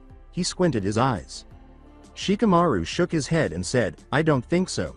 The Hyuga heiress questioned, "Why?" Replied Shino, "Because even genin teams are being deployed. If it was someone dangerous, genin would not be part of the mission. Probably some high-profile civilian got lost or some kid from a big family ran away." Shikamaru sighed. He was desperate for a nap. When Iruka Sensei arrived, the kids were still chatting. Shikamaru's eyebrows went up. "Weren't you on leave, Sensei? Did they bring you out of leave too?" he inquired. Iruka gave the Nara a startled look. Shino's question, "Who is the search for?" shocked him even more. Iruka questioned his students, "How do you know all this?" Sasuke grinned and said, "So there is a search?" It dawned on Iruka that he had been duped. When he glanced at Shikamaru, the boy with the ponytail shrugged. Wasn't hard to figure out, with all the tracking ninja being called. Iruka recognized his students and felt pride fill his chest. He was unable to inform them, though, that their classmate had fled after their teacher attempted to murder him. Iruka wasn't going to be the one to tell them, but they would eventually find out. He said, "Never mind that. Just know that you can go home, academy is cancelled for today." He glared at the kids, who tried to argue but decided against it. Iruka turned her gaze to the tower. He thought, please find him safe and sound.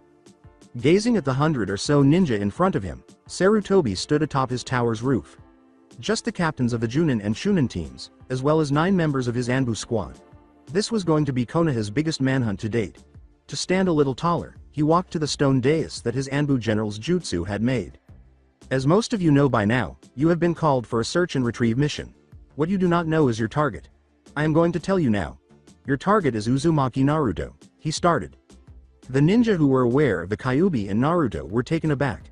Others questioned why a single child was the subject of such measures. At that, a troublemaker. They remained silent, though, because they saw their seniors tense at the name. As Shikaku ascended the stairs to stand beside the Hokage remarked, "Nara Shikaku will explain further strategy. The detailed assignments will be given in the mission office, but I will explain the general strategy. The immediate area around the village will be assigned to Genin teams with tracking experience. They will not be accompanied by their Junin instructors, but by 2 Chunin for tactical support. They are unlikely to enter a combat situation." Shikaku clarified. Every ninja in the room nodded. Genin teams will not go beyond a day's travel. The area after that will be assigned to groups of 4 Chunin. A team that doesn't have a tracker will be assigned 1. These teams will go up to the border of the Fire Country. For the area outside the border, 1 Junin along with 2 trackers will be assigned for ally countries. 2-man Junin teams and trackers will go into neutral countries. The Anbu teams will go into enemy countries, where stealth is of importance, and chances of combat are high. Shikaku concluded as the Hokage moved forward once more. "Remember, we are searching to retrieve, so force is not to be used when dealing with Uzumaki Naruto. He ran away because someone tried to kill him and almost succeeded. He is scared and paranoid. He believes that he will be eliminated as a Nukenin. So it is highly probable that he will try to flee on contact. Try to impress upon him that you do not mean him any harm, and are under my orders to bring him back to me. Also inform him if he listens that the man who attacked him has been taken into custody and will not be bothering him ever again." The shinobi gave a nod. Most of them were unaware of all of this. Had someone attempted to murder the demon brat? And he was incarcerated? Moreover, the council's authority had been curtailed following their attempt to protest, if rumors were to be believed. The Hokage's anger was clearly visible. The Hokage was certain to punish anyone who attempted to hurt the brat while on the mission. Sarutobi turned to face his shinobi army. He was aware that no one had the courage to hurt Naruto in a long time. His only wish was that they would locate Naruto safely and return him. After giving Shikaku a nod, he departed from the stone dais. Shikaku and the mission office could take care of the rest. Sarutobi walked into his private sleeping quarters, which are adjacent to his office, and settled into his easy chair. 2 hours later, he saw teams starting to depart from the village. He looked at the time. The afternoon was already 1 o'clock. Dog reported that they had departed from the boy after midnight. Naruto had been in his assailant's apartment for a while, according to Iruka's letter. Accordingly, Naruto was free to depart at any moment after 2 in the morning. In other words, he had an 11-hour advantage. The fact that they were unsure of Naruto's exit was another factor. Naruto would have gained an additional hour by the time they were able to determine the direction. Sarutobi sighed, but he was aware that he could no longer control it. All he could do was wait for news, ideally good news.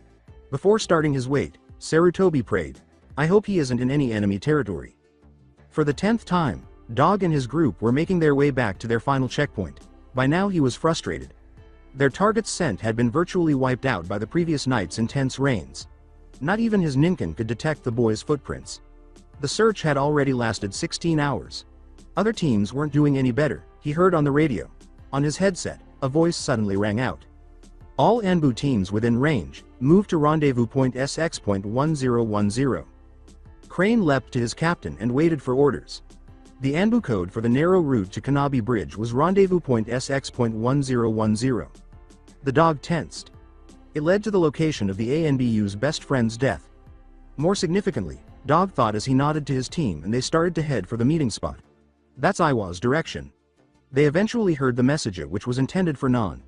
Anbu Teamsa repeated without the Anbu code.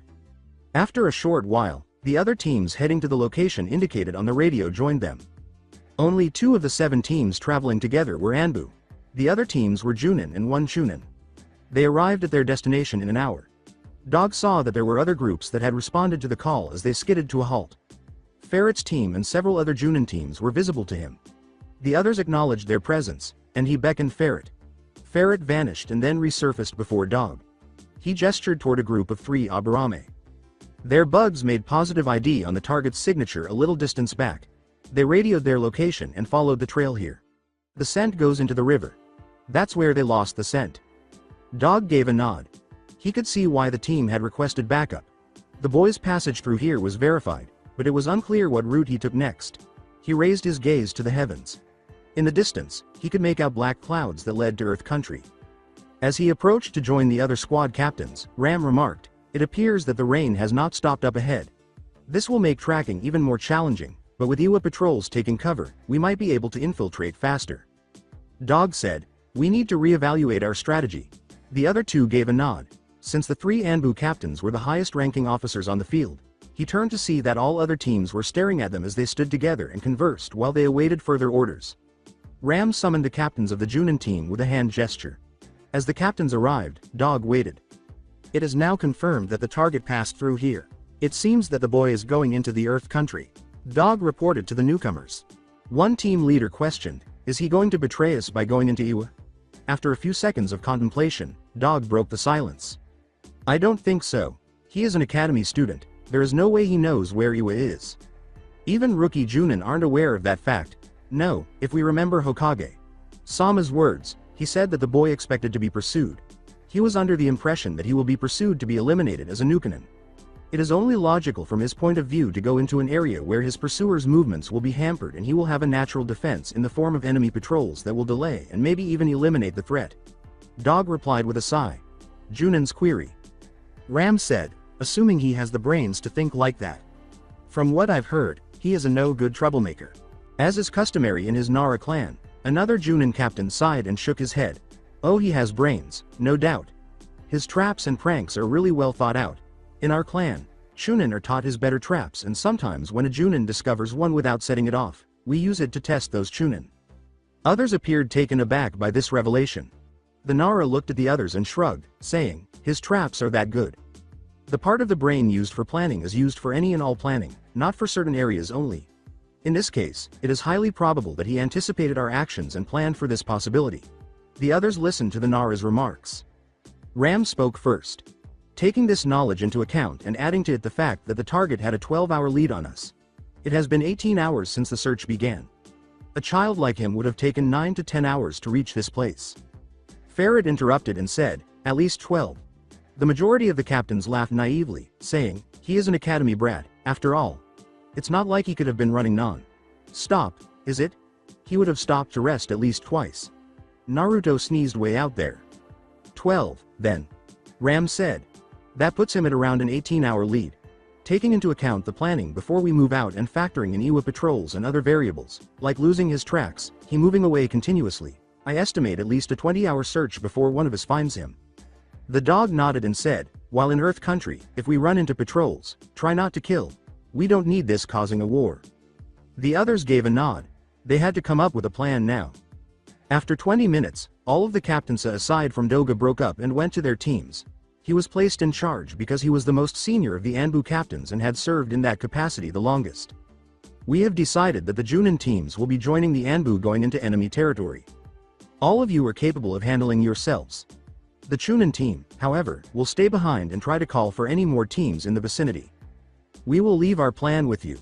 If any more Junin or above teams arrive, appraise them of the situation and tell them to read this. Dog handed the scroll to the captain of the Chunin team. Any Chunin team that comes will go back and try to round up more Junin teams and send them here. This is going to be our base of operation from now until we return with the target. The Chunin gave a nod. Dog went on, the team captains will brief the rest on the way.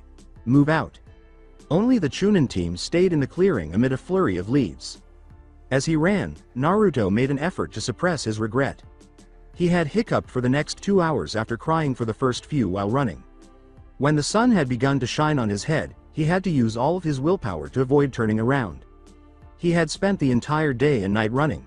It had been raining intermittently. It would begin again, soaking him once more before he could dry in the sun. There had been no thick forest to hide in for the past 7 hours. Though not as dense as the woods surrounding the village, there had been some trees. He had been running on open plains for the last half hour. He was already in Earth country, based on his recollection of the map he had brought from his teacher's house. Simply put, I'm grateful that I haven't encountered any adversaries. Naruto had just completed this thought when he noticed blurs on both sides of him. He slid to a halt. The blurs did the same. It turned out that these blurs were Iwa shinobi. They were dressed in flowing red robes that resembled the Hyuga, but these men's robes were one-sleeved. Naruto swore to himself. There were 4 shinobi, he noticed. They were gathered around him, all in defensive positions, frowning at him. When he was scowled at, Naruto did what he always did. He smiled as broadly as he was able to. The ninjas were momentarily confused by this before they collected themselves. Naruto smiled as though he had known them all his life and said, hello, hey. Without being harsh, the woman in the group asked him, "Who are you?" Naruto responded, puffing out his chest in a humorous manner, "Naruto." He felt someone slam him to the ground as the woman vanished in a flash. He yelled, his face hitting the floor, "OWWW. What was that for?" The woman shook her head and glanced at her fellows. The others calmed down when they heard, "Not a henge. He is definitely a kid." Using the straps of Naruto's backpack, the woman bent over and helped him stand again. As she brushed him off, she said, "There you go, kid. Sorry about that, had to check. But no harm done, right?" A second shinobi appeared. This man was still frowning despite wearing an eye patch. He couldn't feel at ease because the child resembled the man who still gave him nightmares 10 years after his passing. He repeated, "Who are you, kid?" Naruto continued to rub the sore spot while holding his head in his hands. "Naruto," he said, looking up, just like I said the first time. Growling, the man said, "Full name." Naruto's eyes grew wide with comprehension. He puffed out his chest once more, straightened, and proudly said, "Uzumaki Naruto." Every shinobi looked at the others. The clan was familiar to most of them. After all, they had been destroyed by their village. There were none left of that clan except a few stragglers. Since he lacked the distinctive red hair, this boy was most likely only a quarter or half of an Uzumaki. He also had strange marks on his face. They were too evenly spaced to be haphazard scars. Most likely, they were some clan markers. "So, Uzumaki Naruto, what are you doing here?" the woman inquired. The child's face dropped, and all the shinobi saw it. His eyes were watering, and it was clear how sad he was. Looking down, Naruto said quietly, "I ran away." Unable to resist, the kunoichi knelt in front of the boy and placed an arm on his shoulder. She was looking directly into Naruto's eyes when he looked up. "Why did you run away?" "Everyone hates me there," Naruto said, fighting back tears. "What about your parents? Surely they will worry." Naruto's voice broke as he answered, "I have no parents." The kunoichi softened her gaze and drew Naruto into her embrace. Despite his surprise, Naruto allowed her to embrace him. "Where are you from?" the shinobi with the eye patches inquired. Naruto chose to tell a lie. "A village, 10 hours away from here." The other slender shinobi pitied the boy. "What were you planning to do?" one person inquired. With a pitying expression, Naruto looked up and said, "I don't know." The boy was pitied by all of the shinobi.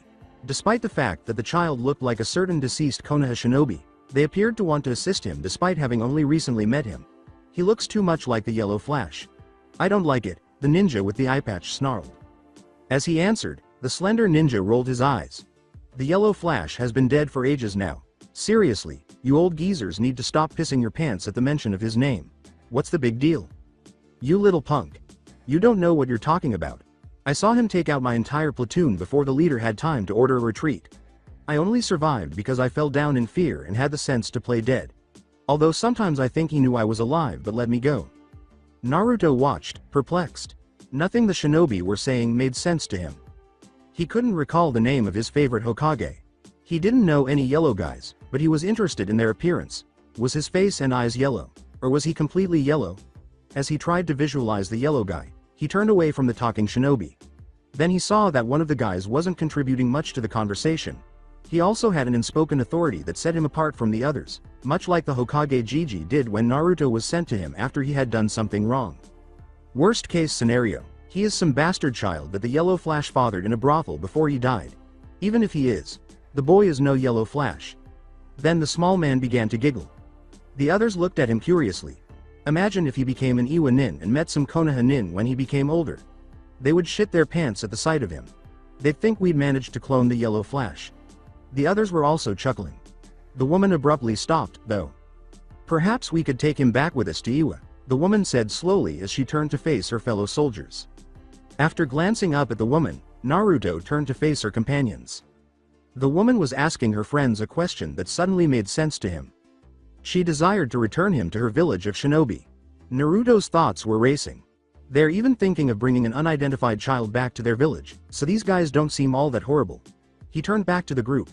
"However, am I interested in going to become an Iwa nin? I will turn against Konoha if I do." The thought made his heart ache. Then he recalled another depressing memory. "I might be safe with these guys, though, because they already want to kill me. Later, I suppose, I will figure it out." Naruto was aware that he would appear somewhat suspicious if he made no response. He made the decision to pretend to be interested. "Really?" he inquired. As they watched the boy gaze at them with excitement, the woman's sadness abruptly vanished, and she smiled.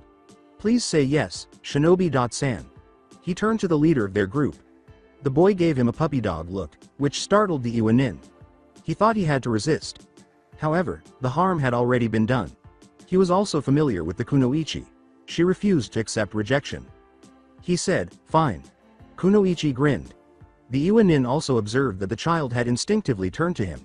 He was the squad leader, but no one had informed him. Not that he had said anything yet. Maybe the child would be worth the trouble. However, he would most likely need to take action regarding the orange jumpsuit. They had seen the blonde from a distance because of her orange outfit. Yay! The blonde exclaimed as she leapt about, performing what appeared to be a victory dance. Anyo-sei. Anyo-sei, Shinobi-san. Will I be taught all the cool moves you ninja do with Chitara? He asked, turning to face him. Every ninja appeared perplexed. His question was, Chitara? Naruto gave him a startled look. You know, the stuff needed to do jutsu? The energy? TT Ibeo?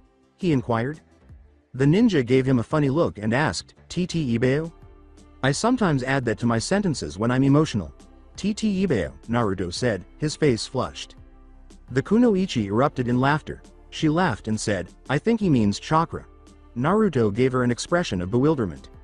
I'm pretty sure it was called Chitara, he replied. The others began to laugh as a result. Naruto simply gave a shrug. The others laughed even harder at this. What's so funny, Shinobi-san? The Kunoichi ruffled his hair and laughed. You are, little fishcake. Naruto thought she did it well. And if you're coming with us, you're going to have to stop calling us Shinobi-san. Use our names instead. My name is Iwataru Konami. The guy with the eye patch is Duzu-san. She gestured. Naruto glanced at her and then at the team leader, saying, the thin guy is Genshu Ryatu. Our squad leader is Iwataru Sasuke. He is a Junin. As the leader sputtered and the others laughed, he said, both of you are Iwataru? Are you brother and sister? You don't look similar. Naruto pondered the reason. After all, it was true. The Kunoichi had soft features, chocolate eyes, and light brown hair. The Junin had a pointed chin, black eyes, and black hair. She shook her head, and the Kunoichi ruffled his head once more. No, little fishcake. There are other ways to have the same name, she laughed. Naruto asked, cocking his head to the side, like what? The Junin snapped, we should leave now. The other two laughed once more, and Naruto shrugged. Okay then, little fishcake. Keep up. Konami gave the boy a shoulder pat. Together with a young boy, the strange little group of 4 shinobi began to run. After traveling until almost nightfall, they made the decision to remain in the following town for Naruto's sake. Whether he was energetic or not, he was a child and would eventually grow weary. Throughout the entire journey, Naruto kept asking questions. The boy's mental processes made all of the shinobi laugh. They found it incomprehensible that he had moved from discussing water jutsu to Ichiraku. The shinobi laughed again, and Naruto didn't know why. He said, when you told me about water jutsu, I thought it was awesome. So my mind asked me what else is awesome. Easy, ramen. The best ramen is Ichiraku's. He was simply pleased that everyone else was feeling upbeat. It was uncommon to witness someone genuinely amused by something he did. Sasuke saw that his wife and the boy were becoming close. The kid was interesting, even he had to admit. Typically, the chunin responsible for training orphans or foundlings handled cases such as his. He could see, however, that Konami would not permit that to occur. He would be coerced into investigating the boy's acculturation to the village. Given the way the two were acting, he wouldn't be shocked if she offered to let him stay at their home. Why should I care? There are already enough rooms in the mansion. He reasoned that having him around would at least be interesting. It was going well for them to make the slow journey back to make room for their new member's speed, until another group of shinobi showed up next to them. They appeared a little stressed. Their leader spoke rapidly. There are reports of sightings of multiple teams of Konoha dogs inside our borders. They're coming in quick. We have already lost contact with 2 border teams. We're to go and check it out. When Naruto heard this, he stiffened. Gigi dispatched individuals to pursue me so quickly. It sounds like more than one team. The other members of the squad turned to gaze at Naruto. Who is he? Sasuke responded, an orphan. He wants to be a shinobi. We were taking him back home. The other leader gave a nod. Such incidents were rare but not unheard of. But he can't come with us. It's likely that we will get into a fight. Konami gestured Naruto to join her after nodding. She handed the boy the money she had taken out. Take this, little fishcake. Go straight in the direction we were going in. There's a small town there. Get something to eat. Ramen, if you want. If it's late, rent a room and go to sleep. Get up and go outside in the morning. We will be back in a few hours. We'll pick you up from there tomorrow. She gave the boy a gentle smile. Naruto was aware that was not something he could afford to do. If he was being pursued by Konoha ninja, he needed to escape quickly. He didn't really want to be an Iwa shinobi, despite his admiration for the kind woman. He knew, somehow, that he didn't. Konami grinned and gave his hair a final ruffle before Naruto nodded and asked, "How will you find me in that town? Trust me kid, I'd spot you a mile away." The Iwa shinobi then hurried to their boundaries. Dog proceeded to the next Iwa nin after chopping another one behind his neck. They had encountered this patrol or his ninkin on 2 separate occasions. They had been discovered because this team also had dogs. Probably to alert other teams, one of the dogs had escaped. They had broken away from their base back in Fire Country 16 hours earlier. He was followed by Crane, who said, "Should we take a different route? There will be others now that the dog got away." "No, we have his scent right now, although it is faint. If it rains again, we might lose it altogether." Dog nodded. "We need to continue on this path as fast as possible." Crane gave a nod. The Anbu rushed ahead, leaving their opponents on the ground. The small dog at the head of the chase stopped after about an hour of running, and the Anbu stopped too. "What happened? Did you lose the scent?" Dog asked, glancing at his summon. With a look of offense, the dog turned back. "No, the wind just brought a fresh set of scents. 8 people traveling towards us and quickly. Probably 2 teams moving together." "Not again," Dog thought with a sigh. "We'll just get it over with, I suppose." He gave an order to his squad. "Crane and I will burrow underground. Raccoon, make a genjutsu to hide yourself, and Sparrow. We'll do it quick and easy." The little dog sniffed the air once more and said, "Wait a minute. I think. Yes, I'm sure. There is also the scent of the target mixed with their scents. It is faint, but it is there." The dog on the ground caught the attention of all 4 Anbu. "You mean the boy is coming towards us with the enemy?" Sparrow inquired first. "No," the dog said, shaking his head from side to side. "The smell is too faint for him to be with the group. It is a second hand smell. Someone in that group had close contact with the boy."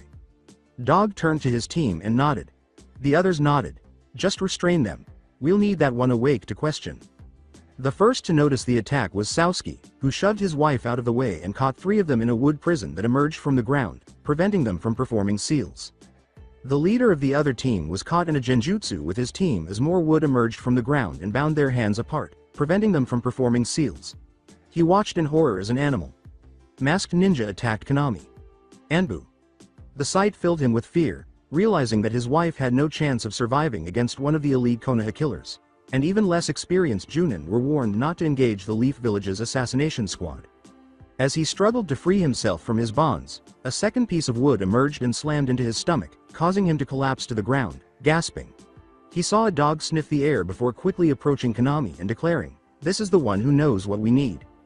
As the wood moved to raise Konami to a sitting position, Sasuke watched with wide eyes, feeling a fear he had never experienced before as he saw an Anbu approach her, saw her struggle in vain, and finally found his voice. "You bastards, get away from her. Let her go and fight me," he shouted, and the Anbu paused to look at him. "Yeah, come at me, forget about her," he thought, but the Anbu then resumed its approach to Konami. "No, let her go and ask me what you want. I swear, if you touch one hair on her head, I will kill you, even if I have to follow you to Kanatoa. I will burn your villa." Sasuke was screaming when he was struck by another wooden arm, this time to his head. "Kanamea," was his final clear thought before he passed out into the night. She shook as she decided not to scream, even if she went insane from the pain. Ironically, all she could think about was that Naruto would be waiting for people who would never come. Konami watched as her husband collapsed to the ground, unconscious, and she turned to face her captive with fear in her eyes. They had encountered Anbu of all opponents, and the names of its skilled ninja of the Morino Clana as well as the ANBU's torture department were well known. Dog approached the woman, moved his mask to allow him to slide his Hite.8 up from his eye, and then he looked into her eyes, causing her to go limp. When Konami woke up, she was shaken by someone, and to her relief, it was her husband, who was bending over her and crying. As he pulled her into his embrace, he rasped, "I thought you were going to die." As her husband tried to choke her with his bear hug, she was able to say, I'm fine." She patted him on the back and inquired, "What happened?" When reinforcements arrived, Reitu stood by her side and said, "Just as I thought they were going to start the interrogation, avoiding the word torture for her sake. There are 3 dog teams. You were abandoned by those Konoha jerks. The teams pursued. We were broken out of the wood thing by one of them. Maybe from the shock, you were unconscious when we arrived.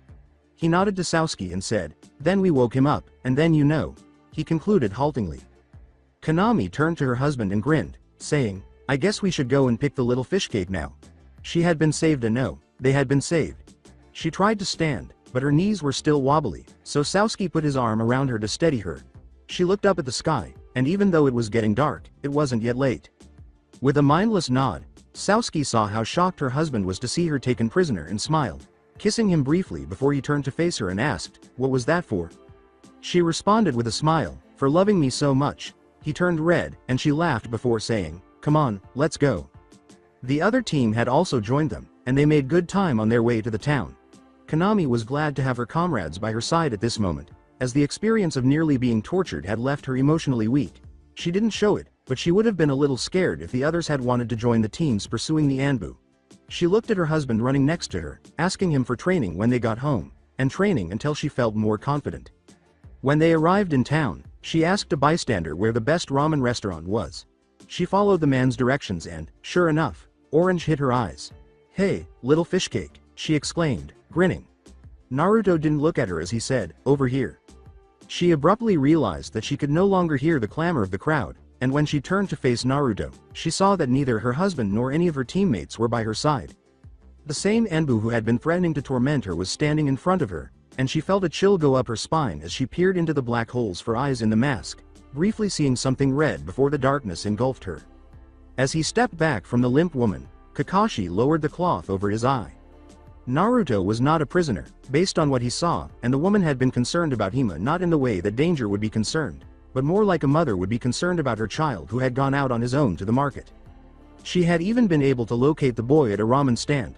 What exactly was her relationship with the boy? Surely they had only been together for a few hours, and he shook his head, reminding himself that he had to find Naruto first.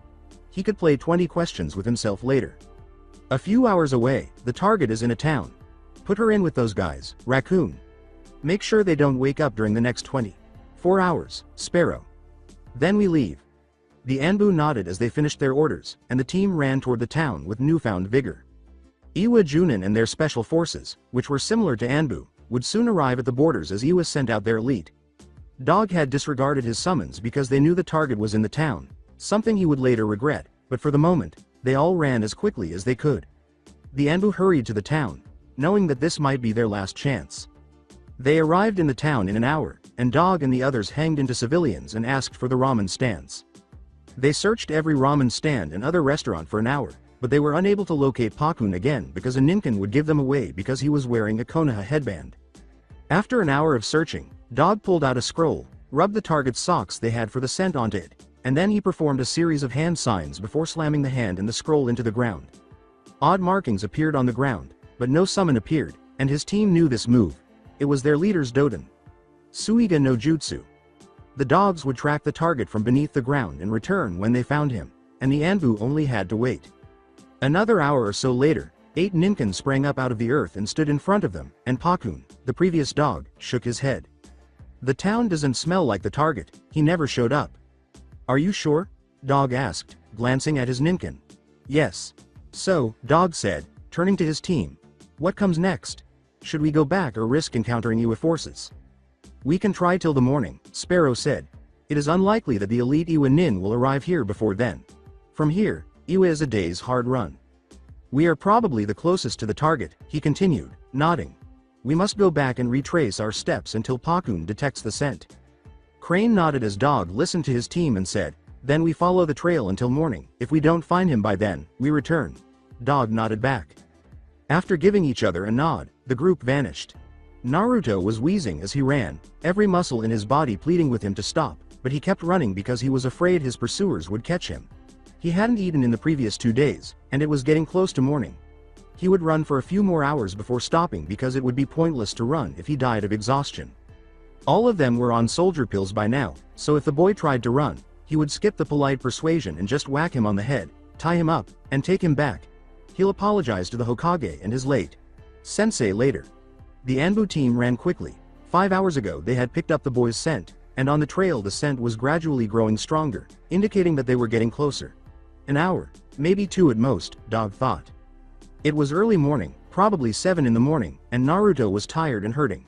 3 days ago, it had seemed like a good idea to run away, but now he was lost in an unfamiliar land, hungry from going 2 days without eating, and he was having trouble keeping his eyes open.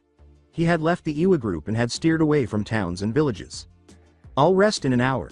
He stumbled and fell, nearly crushed under the weight of his rucksack, and slept because he lacked the strength to get back up.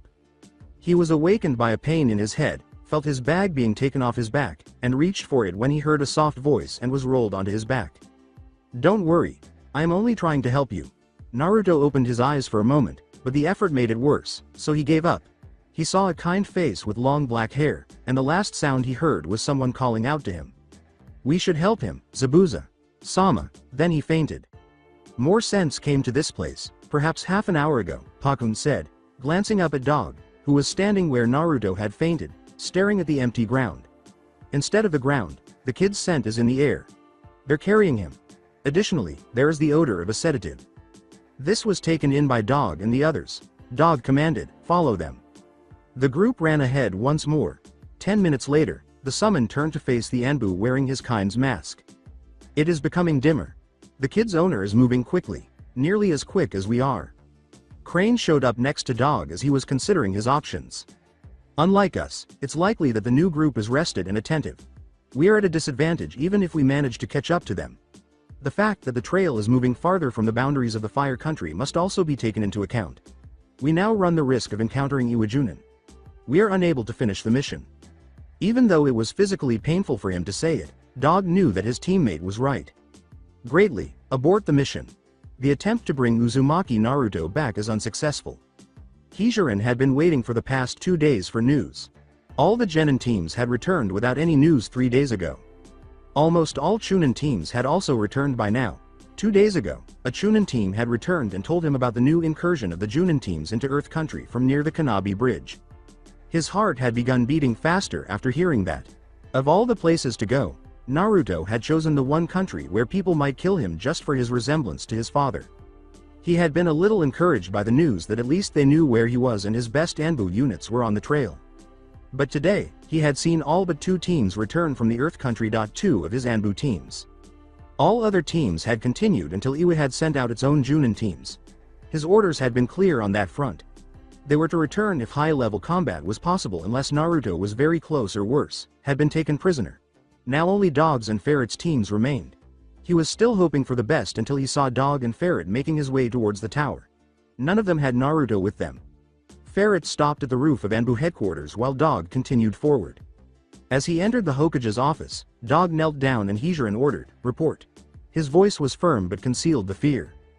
Dog said the words that stabbed Sarutobi in the heart like a dagger, but he kept his head down. Mission to retrieve Uzumaki Naruto was a failure. With his knees trembling, Sarutobi kept his composure, not wanting to appear weak to his shinobi, and nodded, telling Dog to go on. We were able to locate Naruto's trail. It appears that he was traveling with Iwa Nin and had a good relationship with at least one Kunoichi. Was Iwa his destination? Startled, Sarutobi interrupted. Dog answered, it looked like it, Sandame. Sama. What are your thoughts? Anbu was questioned by Sarutobi. At first, we thought he was joining them on their trip to Iwa, but he wasn't at the location where the woman had agreed to meet him. I think he must have encountered them and concocted a tale. He might have been thinking about visiting Iwa, or he might have been biding his time until he could get away. As he finally turned to face the Hokage, Dog remarked, it seemed like the woman and Naruto had become almost like sisters. You think Naruto would go to Iwa as a result of the welcome change in his treatment? Sadly, the third inquired. Once more, his shortcomings in handling Naruto's treatment by his villagers had come back to haunt him. You can do it, Sandame. Sama. After all, he is a child. He desires recognition and attention. After a short while, Dog remarked, but that is not all, Hokage. Sama. Any affection he receives would draw him like a moth to a flame. With his Anbu's voice hinting at some more dire news to come, Sarutobi turned back to face Dog. We went back until Pakun caught a whiff of Uzumaki Naruto after failing to locate him at the agreed upon meeting spot. We were getting closer as we followed the scent. Then we arrived at a spot where 2 more scents confronted him from a different angle. Pakun claimed that Uzumaki Naruto was being carried and that he could smell sedatives.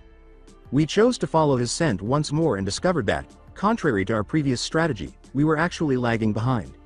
Very slowly, but still lagging behind because we were only using soldier pills by that point. We would be at a significant disadvantage even if we were able to catch up to these unknowns if they took a break. We headed back after I declared the mission a failure. On the border, we encountered Ferret's team and brought them back, Dog concluded. Sarutobi sighed and nodded, dismissing the Anbu as he watched Dog fade away. Bore. He yelled, and the Anbu knelt down and said, "Notify the council of this development." After waiting for his Anbu to leave, he turned and walked to his window, saying, "Call Danzo to my office," as if in a void. "I don't trust myself in the same room as them right now." Sarutobi turned his head toward the root and said, immediately, to what would appear to be nothing to a casual observer. The root ninja concealed in the wall felt his heart race, but he remained where he was. Sarutobi continued, and after that, find Nara Shikaku and Amino Uruka, as the root ninja, perspiring behind his mask, blended out of the wall and prepared to depart. Tell them to come to my office. The root ninja considered saying something about not being the Hokage's official order giver, but he saw the Hokage's expression and decided that it wouldn't hurt him to comply with the man's request after all. The ninja nodded and disappeared. When Danzo arrived a few minutes later, Sarutobi was still standing at the window, still thinking, and he showed no signs of concern that the Hokage might find out about the root ninja in his office. "Was Naruto-kun taken away by your men?" he asked without turning to face his guest. "My men?" Danzo said. "I don't understand, Sarutobi." He had been briefed by his ninja about the ANBU's report to the Hokage, but he refused to accept it. "I am not in the mood for your games, Shimura," Sarutobi said with a dangerously low tone. "I have tolerated your secrets and manipulations because I know that most of what you do is for Konoha, but, if you do not come clean right now, I will end you." Danzo was immediately surrounded by 3 hooded figures of the Anbu general and his staff, their tanto ready and drawn. After standing in silence for a short while, Danzo said, "No." The Anbu sheathed their tanto but did not back down, and Sarutobi accepted the response. "You had teams of your own following Naruto-kun?" Sarutobi went on. "Yes. Are any of them aware of what transpired?" "No, due to their smaller numbers, my teams were constrained. When the secondary base was established, not many people lived close to Earth Country." "Do any of them continue to work in the field?" "Yes. I want to know what they discovered as soon as they get back, directly from their own lips." "That is not possible." Sarutobi turned his head slightly to face his former comrade and remarked, "Danzo, I am tired of this nonsense."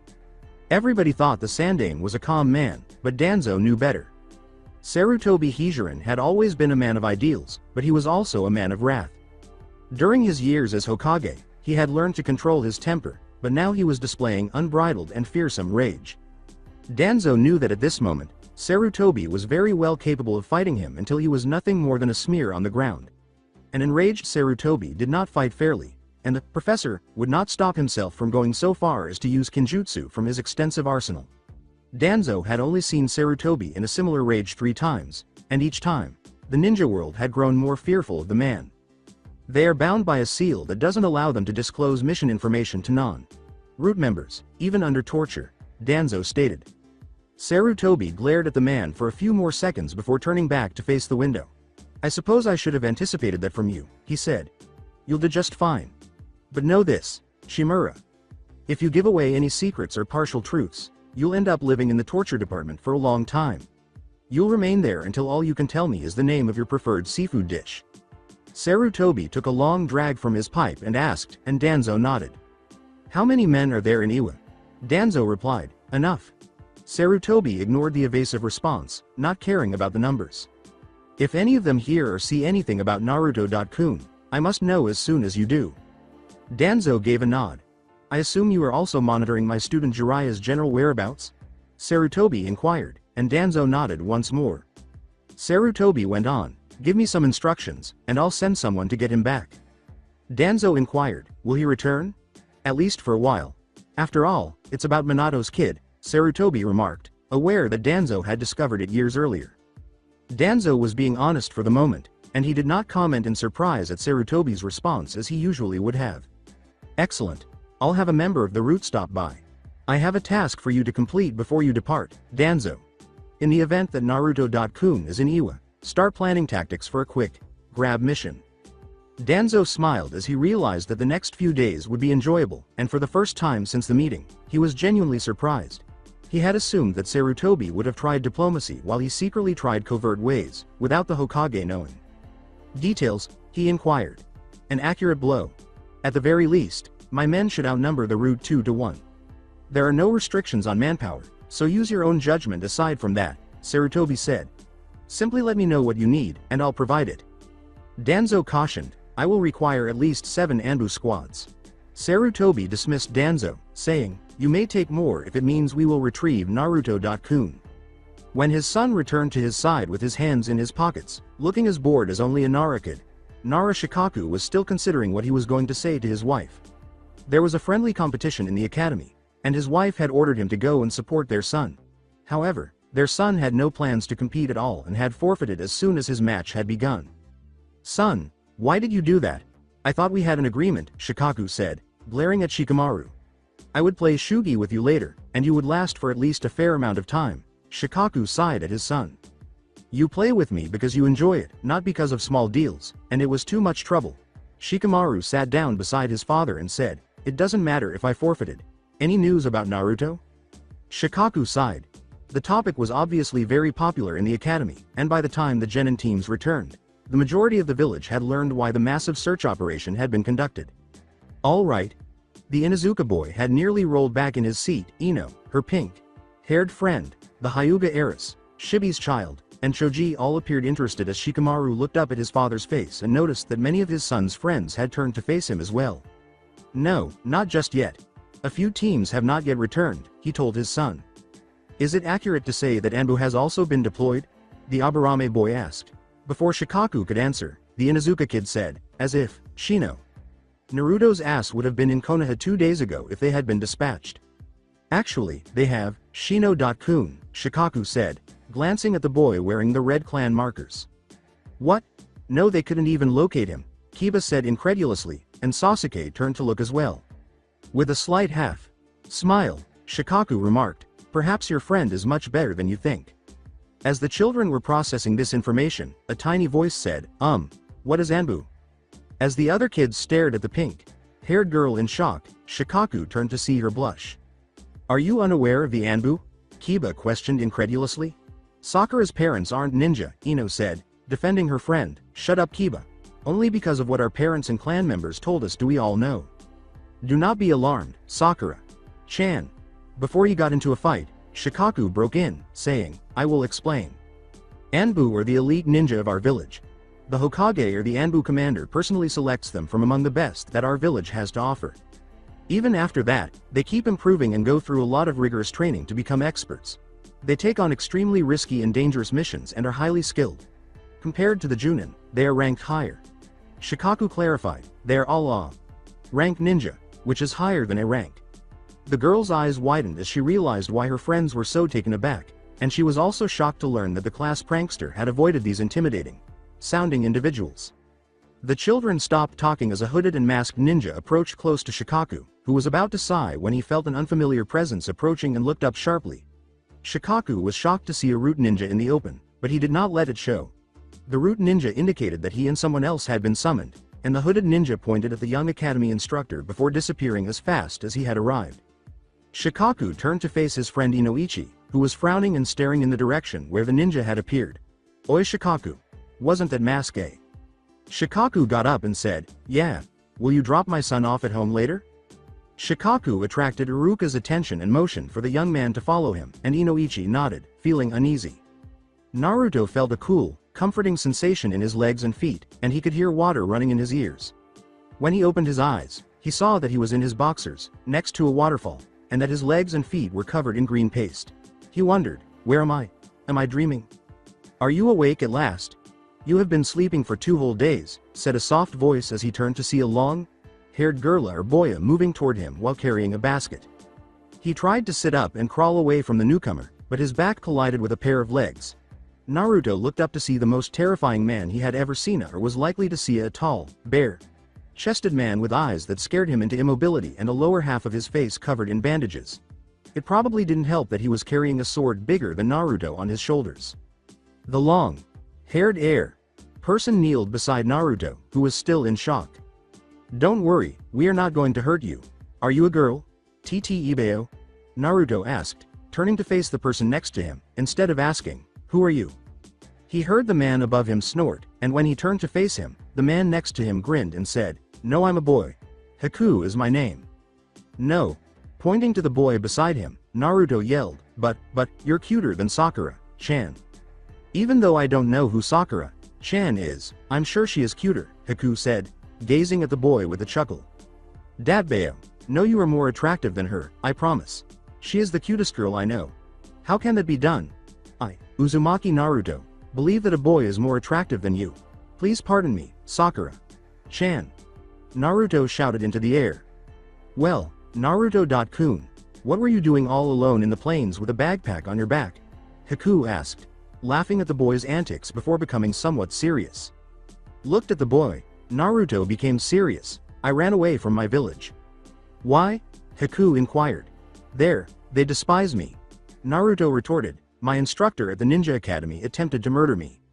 After hearing the boy's response, Haku's eyes widened, and he glanced up at Zabuza, who was also paying attention. A mist had a ninja academy, after all. What village are you referring to? When Naruto looked up vertically, he saw Zabuza's head upside down staring down at him. Konoha, he replied. Haku and Zabuza exchanged glances and turned back to the boy, who was looking very depressed and melancholy as he recalled the circumstances of his escape. What will you do at this point? Haku asked him. Naruto thought for a moment about the Iwaku no Ichi before he answered. Become a shinobi. Why? Zabuza inquired. Why not? Naruto shrugged, and Zabuza nodded in agreement with the blonde's response. Who are you all? When Naruto asked, the missing nin was taken aback and discovered that Naruto didn't know who they were. Haku replied, we are shinobi, Naruto-kun. With fresh curiosity, Naruto turned to face the ninja. These guys are ninja. Cool. Wait, even this guy? Isn't he the same age as me? What is your age? You're too young to be a shinobi, right? If the other boy was offended, he didn't show it. Instead, he laughed as he responded to the blonde's question. I am 11 years old, Naruto-kun. Naruto's eyes widened and he said, cool. The boy was just a year older than Naruto. What village are you from? Haku gave a sorrowful smile. We were from Kiri once, but we also fled. Zabuza. Sama is now Nukanen, along with the others. According to Naruto, like me. Naruto-kun, I don't believe you are a Nukanen. For you to be called a Nukanen, you must be listed as the village's official ninja. I am like you. Zabuza. Sama taught me the shinobi arts, but I am not a certified Kiri nin.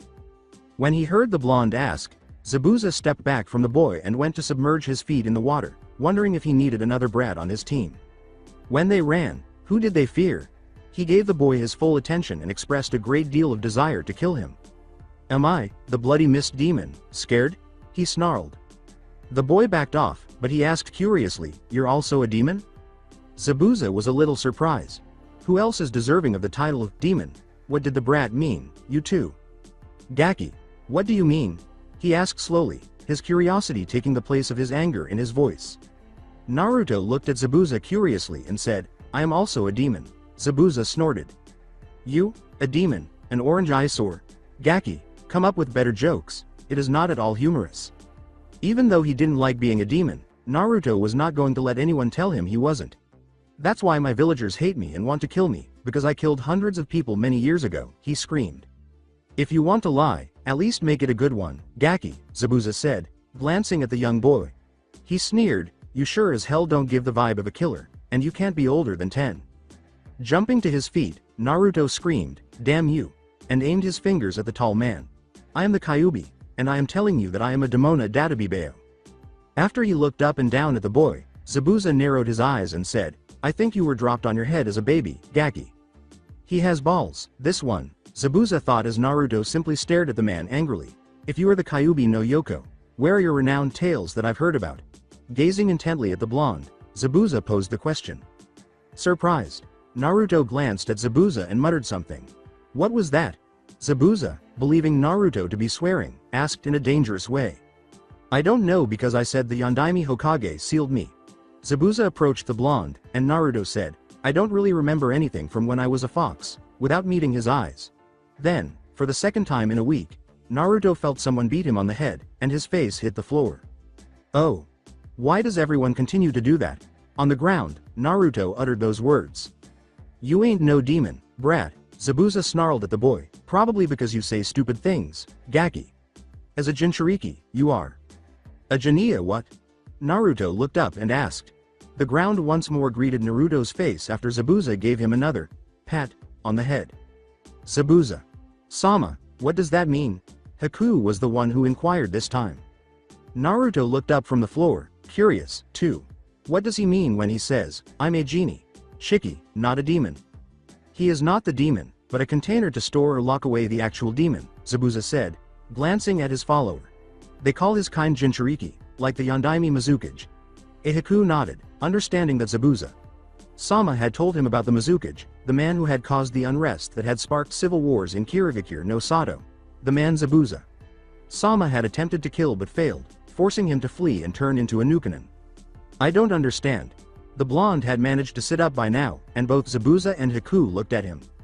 The blonde appeared to be pouting, and Zabuza felt an itch in his hand that he was certain would go away if he pounded the blonde back into the ground. But if the kid was the Kyuubi's Jinchuriki, he had untold potential as a tool he could use against the Mizukage, who was the most powerful Biju. The Kyuubi was the most powerful Biju, and even if the boy and Mizukage ended up killing each other, he would prevail. He needed the boy to join him and become his loyal tool, and he would have to be patient. Gaki, you are not the Kyuubi.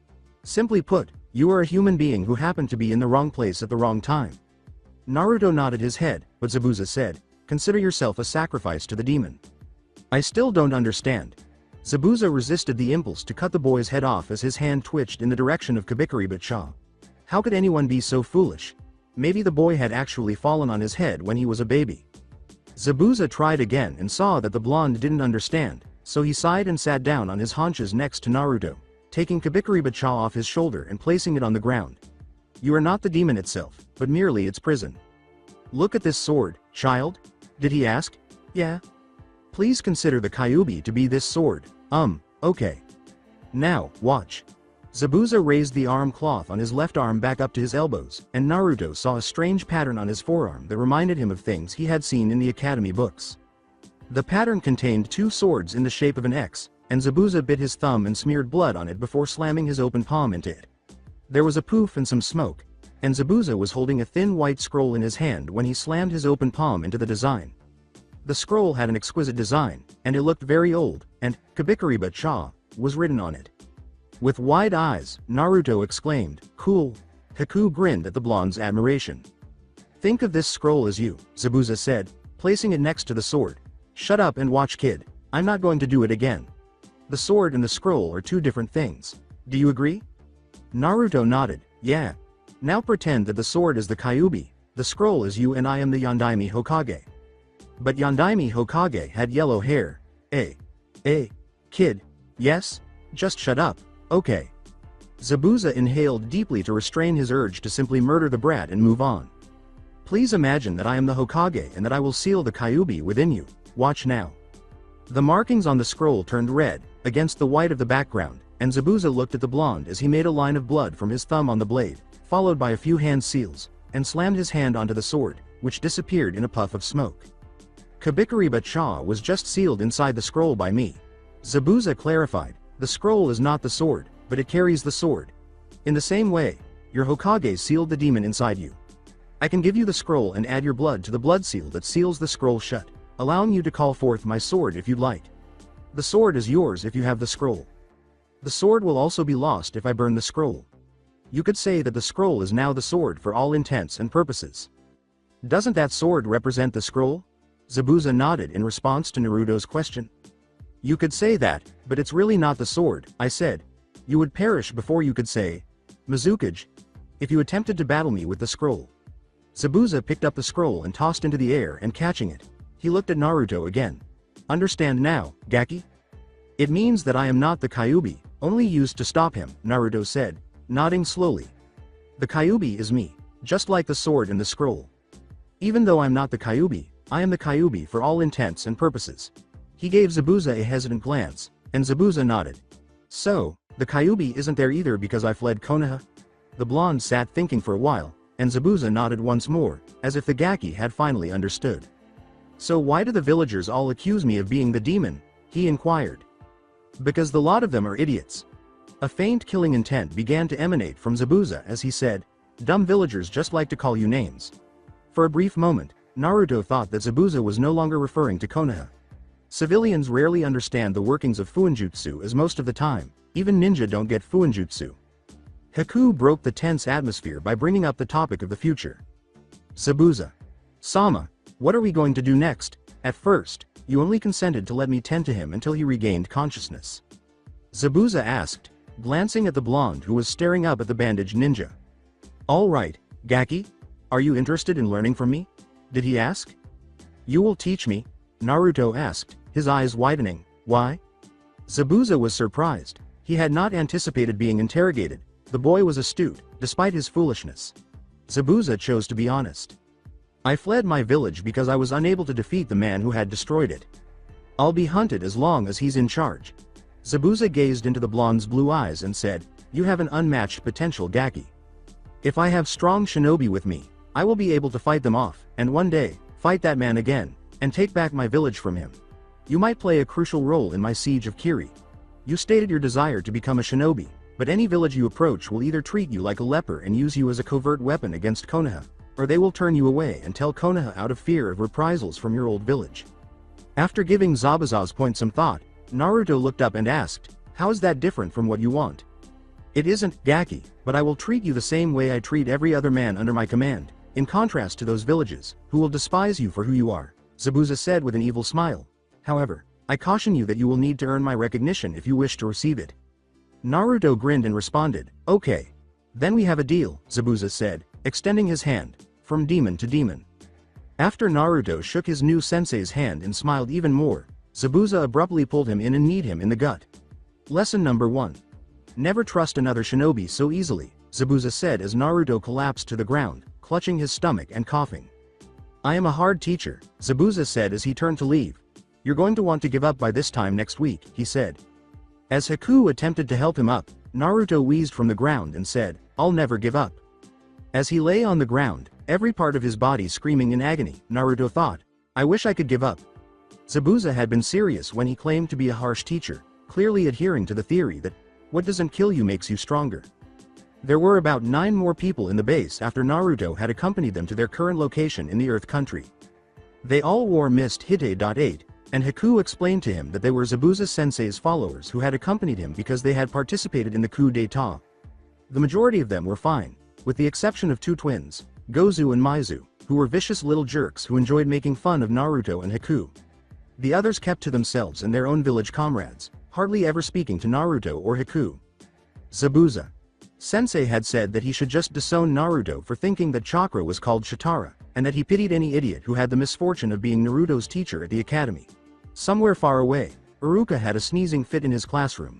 Zabuza Sensei had started his training, decided to test his stamina, and Naruto had ended up surprising everyone with his endless stamina. Zabuza Sensei had simply laughed and made his training even more difficult. Naruto was certain that he wouldn't make it through another week of this, but he didn't want to give his ruthless teacher the satisfaction of seeing him complain. What Zabuza had planned for Naruto was a tiring series of physical exercises that left the blonde too exhausted to stand. He would come in once or twice a day, give him a critical eye, and then leave. This had been going on for 7 days.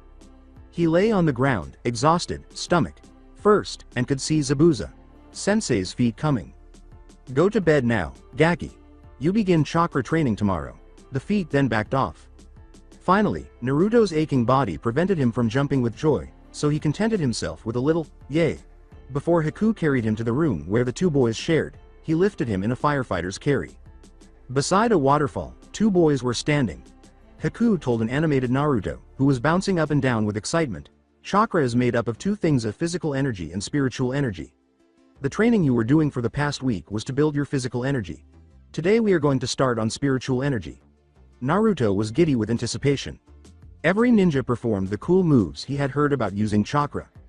Haku questioned in confusion, are you even listening to me, Naruto-kun? Naruto waved his hand and said, yeah, can't we just go straight to the cool jutsu part, Dabbeo? No, Naruto-kun. To reach the cool jutsu part, as you say, you must have this knowledge. Without this, even if you manage to mold chakra and do jutsu, your jutsu will always be weaker than someone who has better control of his spiritual energy. Haku nodded. Naruto made a perplexed face and said, I don't understand. Haku let out a sigh.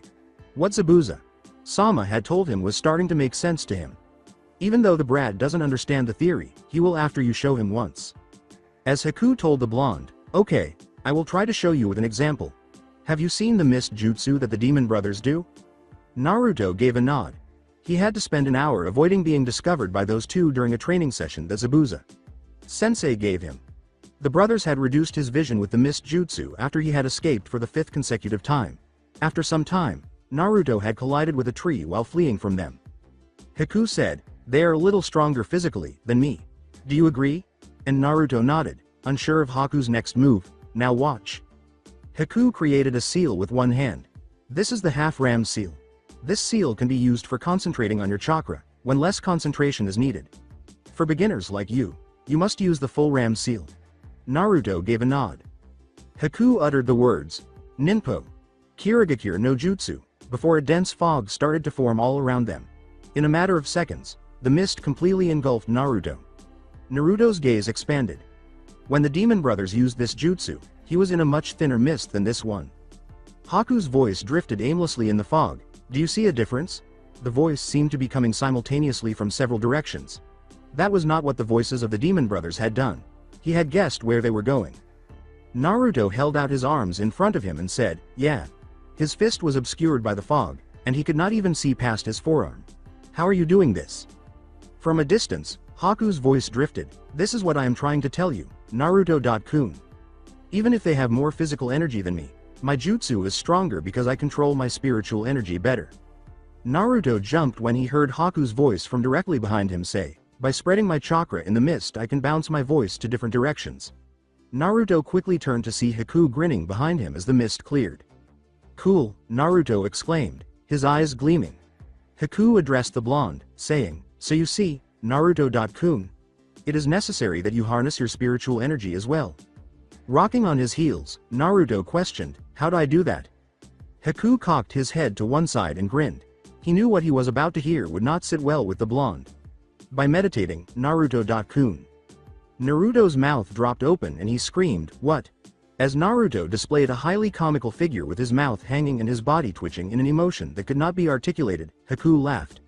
Haku said, so, let's begin. Later that night, Naruto went back to his room, exhausted. Haku had put a tiny drop of water in his hands and made him sit motionless, staring at it. By the time Haku had made the decision to end the day, Naruto could hardly feel a tiny throb of warmth in his stomach. Haku had been practicing his special ice jutsu while Naruto had been attempting to meditate. After letting Naruto go, he made the decision to continue training, so Naruto came back to the base by himself. Naruto tried to think of something to do until Haku came back as he finished the food he had brought into his room from the dining area. A thought struck him as he sat on his bed and stared at the wall across from him. Naturally, I still haven't had a chance to look at everything I brought from that idiot's house. It was accurate. After finishing his daily training, he had hardly been able to walk since joining the Nukanen group. Leaping off the bed, Naruto grabbed the backpack from beneath it. Placing it on the bed, he peered inside. He had taken several scrolls from his teacher's scroll rack, including the hidden ones. He spread them all out on his bed and examined them. He wanted to examine the scrolls with the strong jutsu, but he knew it would be useless until he learned to mold chakra. He replaced them. Scrolls about the 3 academy jutsu, chakra molding, and various elemental types were left on the bed. Naruto chose to read the scroll about the molding of chakras. After putting the other scrolls away, Naruto started reading.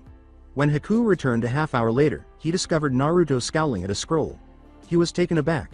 He hadn't assumed Naruto was a reader for some reason. Naruto made a face when he saw his friend had come back. Naruto held out the scroll and said, "Hey Haku. Come here a minute. What does all this mean?" Haku approached his friend, took a seat beside him, and looked into the scroll. Haku realized why Naruto was struggling to comprehend the text as he read the scroll. Numerous technical terms, such as chakra pathways, tenketsu, and chakra center, were used in the scroll. Haku nodded, looking up at the blonde. This scroll uses many technical terms of human anatomy, Naruto-kun. This is a scroll for advanced chakra control studies. Haku said as he stood up. He went to his bed and knelt down to grab something from beneath it. He pulled out a second scroll and extended it to Naruto. This is a beginner's scroll on chakra studies. Taking the scroll, Naruto opened it. The scroll had writing in the side margins and appeared to be ancient. I'm sorry about the writing, Naruto-kun. I wrote some stuff down that I didn't understand the first time in my own language. I never thought that anybody else would be reading from the scroll, Haku said apologetic as he glanced at the writing. After a minute of reading, Naruto looked up in surprise. He said to his embarrassed friend, "But the things you wrote are easier to understand than the original. You are really awesome, Haku. I'm glad you're my friend." He then leapt up to give Haku a back pat. No. Naruto.kun. It's just that I thought the way it was written was too difficult to understand. Haku was able to respond. Naruto gave a headshake. Naruto grinned and sank back on his bed to resume reading. "No, if I was reading this, I wouldn't have been able to understand it without your explanations." Naruto threw the first scroll back on his bed, and Haku read a little of it. He perused the contents index. The scroll was fascinating. Haku looked up to his friend because it had a lot of chakra uses that he could use with training. Naruto.kun. Naruto said, without raising his gaze from his scroll. "Can I read this scroll? It will be helpful to me," Haku responded.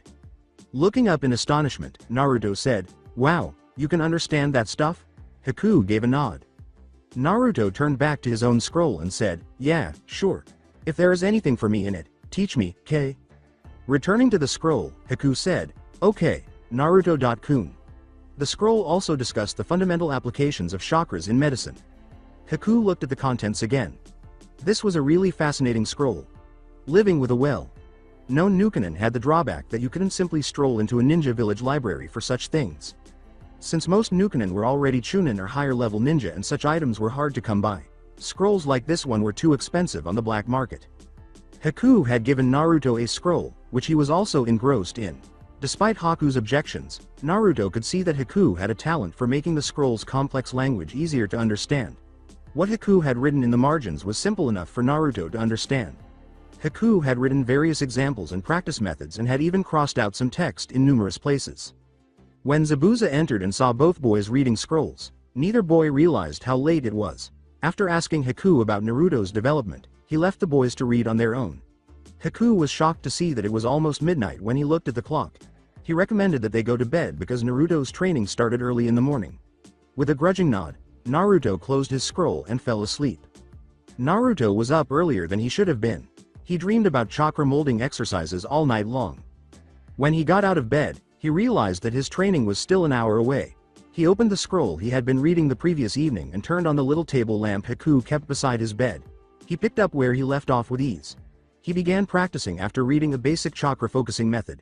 After a short time, he experienced a comforting warmth in his stomach. That was the purpose of the exercise. Next he read what Haku had written on the scroll. After creating the Ram seal, Naruto began focusing on that cozy sensation. He tried to visualize churning it in his stomach. Nothing happened for a long time, but the warm sensation gradually began to shift. Naruto attempted to go on but was forced to stop because his constant attention to the warmth was wearing him out. When Haku awoke, Naruto was making his third attempt. "How long have you been up for, Naruto.kun?" he inquired. "Just a little while, Haku. I was trying your exercises." "Any progress?" "Not really. It's really tough Ibayo." "Don't worry, you are doing very well for a beginner.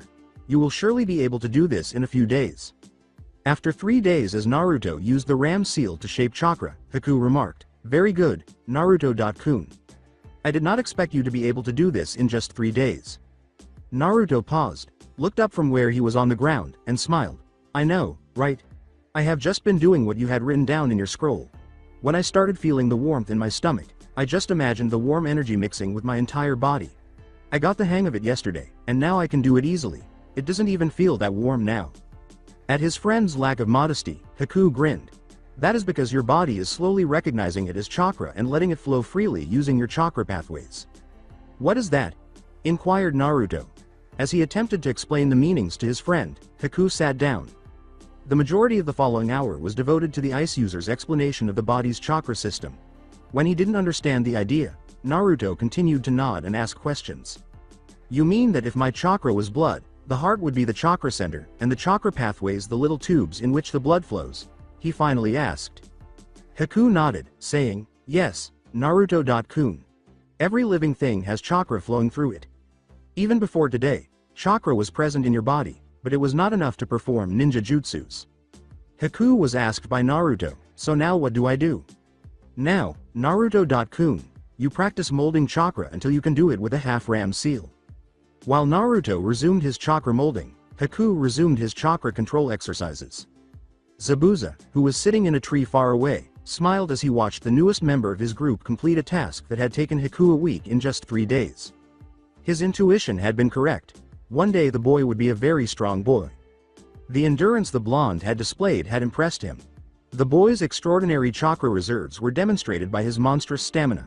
The boy could quickly become the third best in the group, behind himself and Haku, if he could learn to control it effectively.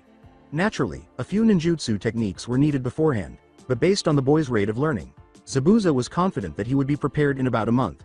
Now, the boy needed to practice his hand-to, hand fighting and speed. He made the decision to verify the outcomes for himself. He poofed into a mist hunter nin and created a seal. He avoided shining in the clearing. Haku realized the threat instantly and leapt to his feet, alert. Naruto took a moment because he had been focusing a lot on his chakra, but he immediately jumped up and joined Haku when he saw his friend adopt a tense stance. Zabuza took a critical look at the blonde's shoddy stance. The boy had either received incorrect instruction or no instruction at all. He chose to frighten them. The Nukanin dressed as a hunter-nin interrupted Haku as he made a hand seal to use Kirigakure no Jutsu, and Zabuza said, well, look at what we have here. 2 little boys trying to act like shinobi. Zabuza was aware that Haku would not abandon his friend, so he said, are you sure you want to do that, boy? It looks like your blonde friend isn't well versed in the shinobi arts right now. You may escape, but he will surely die by my hands. Haku halted as he had predicted. Haku tried to come up with a plan to save both himself and his friend. He was aware that an elite hunter nin was too strong for him and Naruto. Through the corner of his eye, Haku glanced at the blonde. If they fled, he could defeat the mist nin, but Naruto was not quick enough. After being apprehended, the boy would most likely be tortured to extract information. Haku said, resolving himself, Naruto-kun. Naruto questioned, what, you got a plan? As Naruto did a double take, Haku said slowly, yes. I will hold him here while you run. What? No way. Zabuza chuckled. This was what he had anticipated Haku doing. Still too tender for his own good, the boy was. He mocked his pupil, saying, you think you can hold me off, little boy? Long enough to let my friend escape.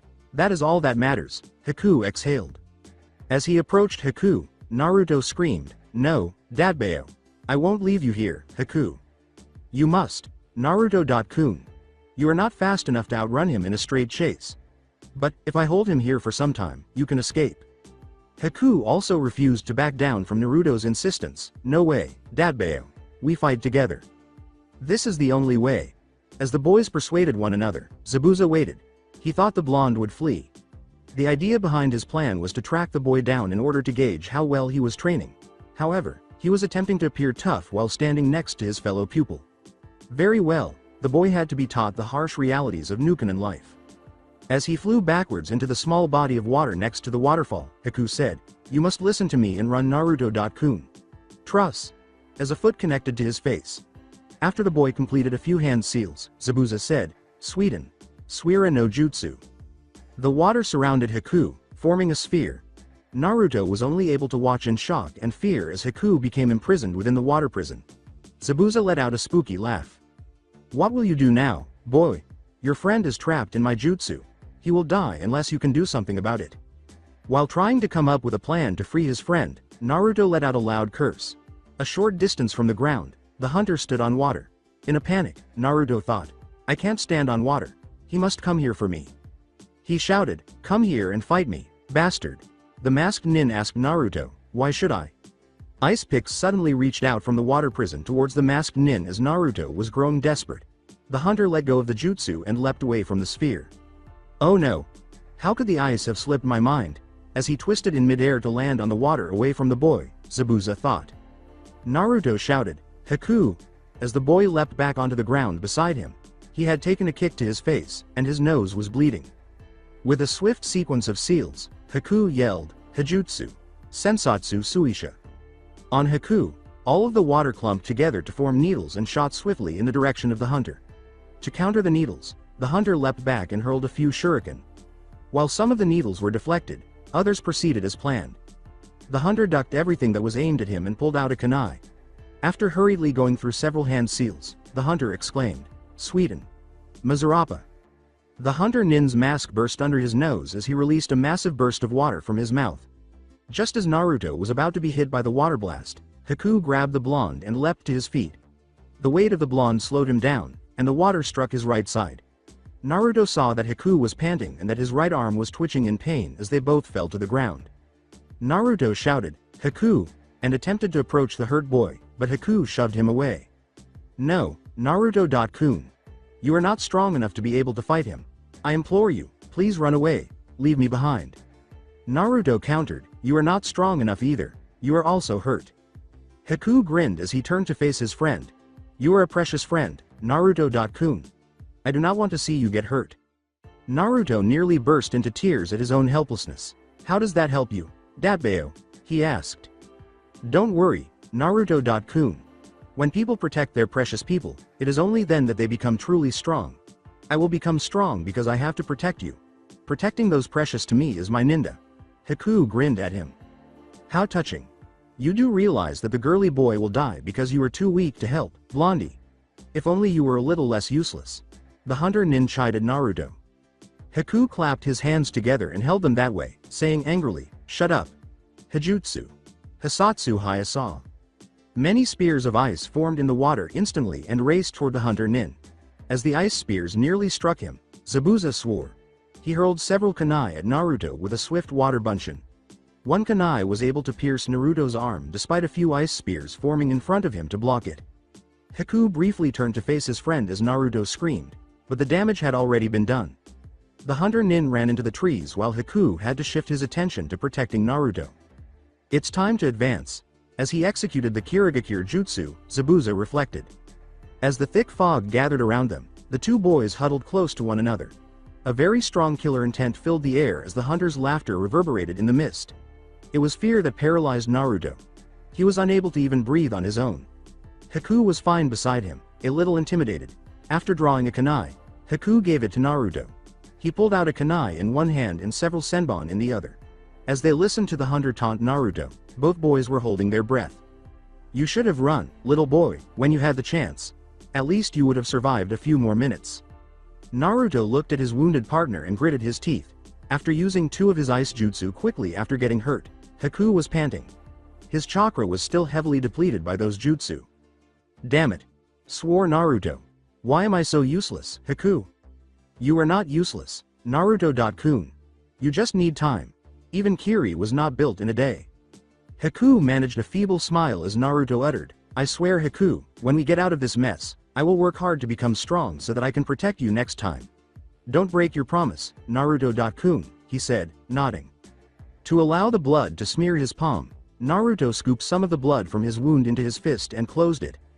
"I swear on my blood, on the pain I feel, that I will never go back on my word. This will be my ninja." When Zabuza heard this exchange, he laughed. The brats were brave, so he had to give it to them. He needed to shake their faith. Zabuza taunted, "As soon as our squad attacked your base, your leader fled." He had said this to make the two feel even more hopeless. So when the blonde's yell floated to him, he was taken aback. "What a load of crap. What did you say, brat?" Zabuza asked, his eyes narrowing, his voice dangerous. Naruto's voice echoed in the fog once more. "I said, what a load of crap." As if Zabuza Sensei would run from weaklings like you. He must be making a plan right now to come save us. Zabuza was taken aback by the boy's statement. Had he ever hinted that if they were stupid enough to be caught, he would save them? In his memory, no. Zabuza simply asked without considering. "Why would he?" Naruto's voice returned, saying, "Because he is our sensei and he is not afraid of anyone." Zabuza retorted, "You fool. That is not reason enough. This the demon Zabuza we are talking about. If you think he cares about you any more than a tool, you are sorely mistaken. Do you even know why he is called the demon of the bloody mist? He killed over 100 kids your age when he was just 11 to become a ninja. He doesn't care for anybody." Zabuza awaited a response or admissions that he was telling lies. No one showed up. Zabuza was aware of an odd sensation that he was unable to pinpoint. Surely it wasn't a letdown.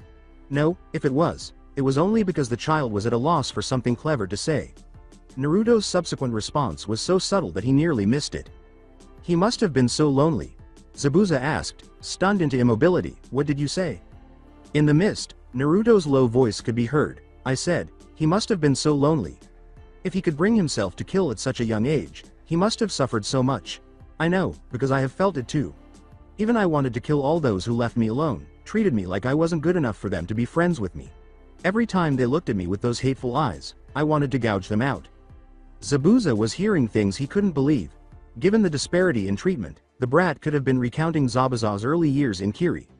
Based on what he had heard the blonde tell his roommate, he had known Naruto's life had been challenging.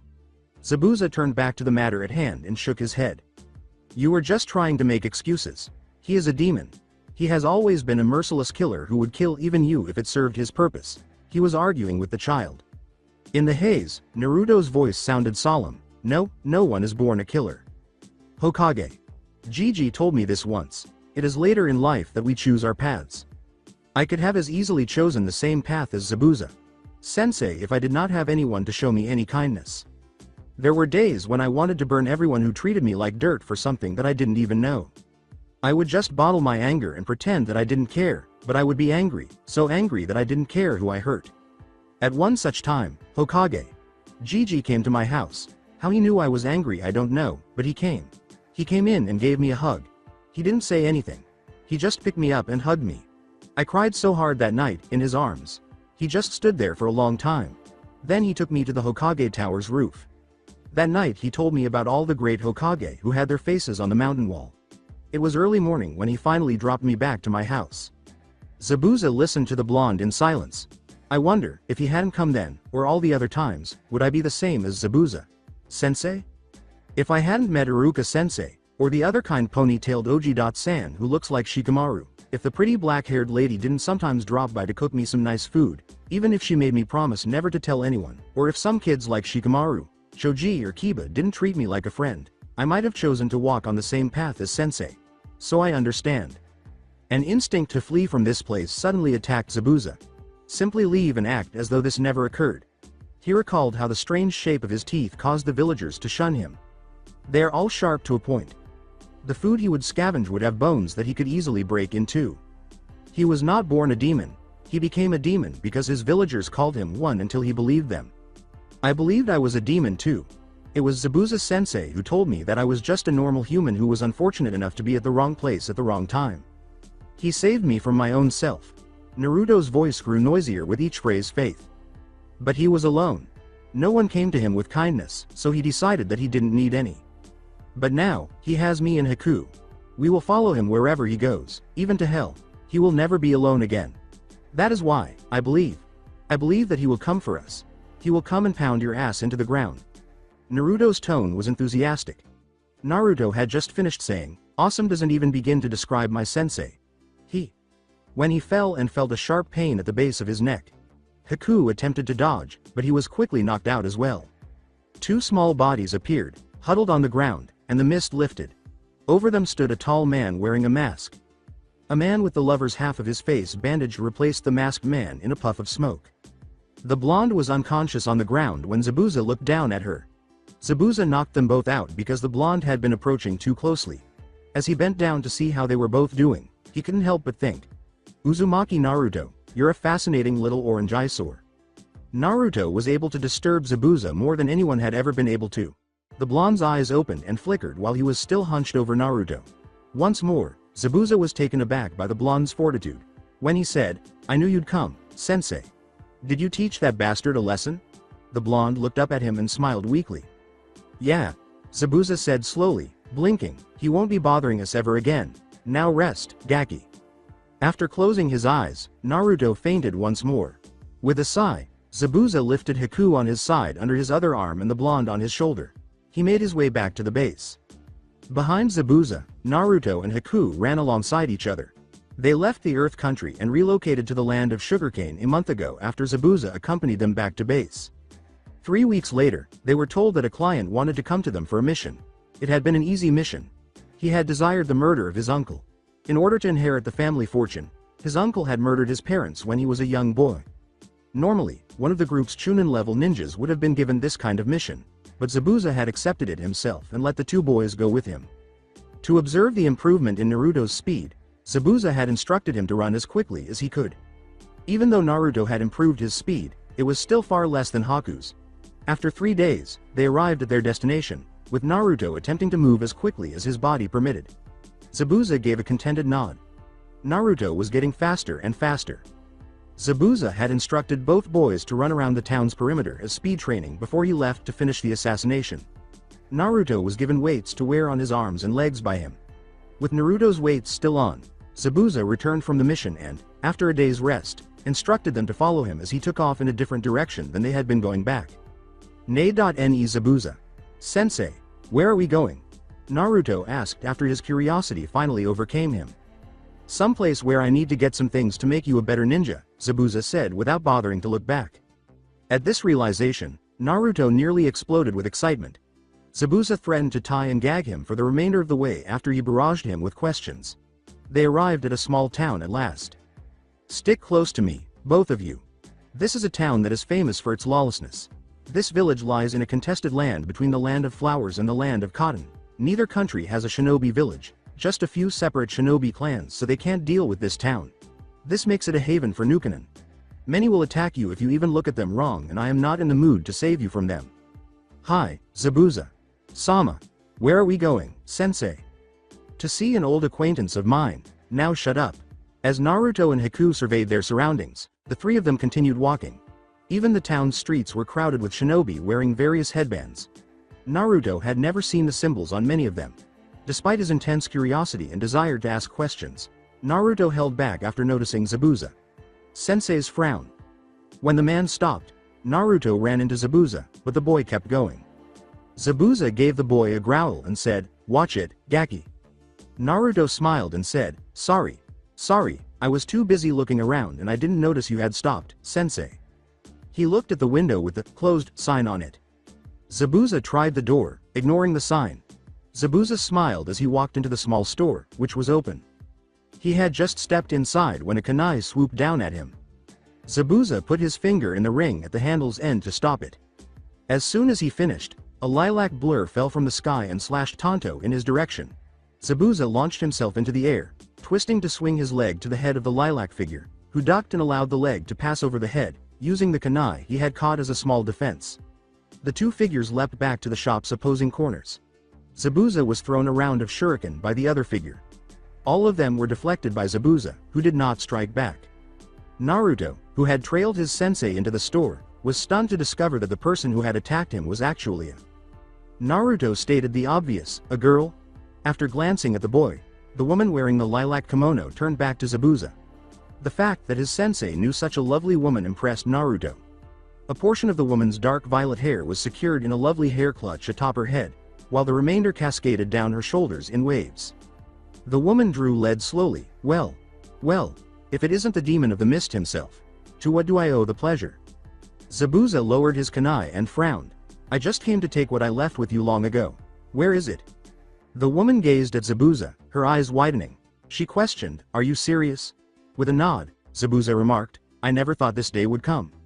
Zabuza addressed the woman, saying, A week ago, neither did I, but it has. So, once again I say this.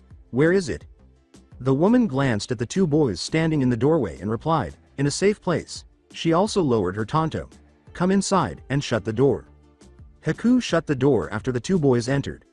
The woman gestured for them to follow her as she entered a doorway. She was followed by all three into what appeared to be a sort of sitting room. It featured cushions arranged around a small table in the center. As she entered the adjacent kitchen, she said, Sit. Hearing utensils being moved, Naruto and Haku took a seat. Zabuza stood his ground. After about a minute, the woman came back with a few small snacks and 4 hot cups of tea. She sat down as well and asked, So, which one of them is the unfortunate one? Zabuza didn't even try to respond. With curiosity, Naruto questioned, Who is what, sensei? And who are you? The blonde with the odd clan markings who referred to the dreaded man as his sensei caught the woman's attention. An old friend of your sensei's, Gaki. Naruto cheerfully chirruped as he grabbed some snacks and filled his mouth, saying, Cool.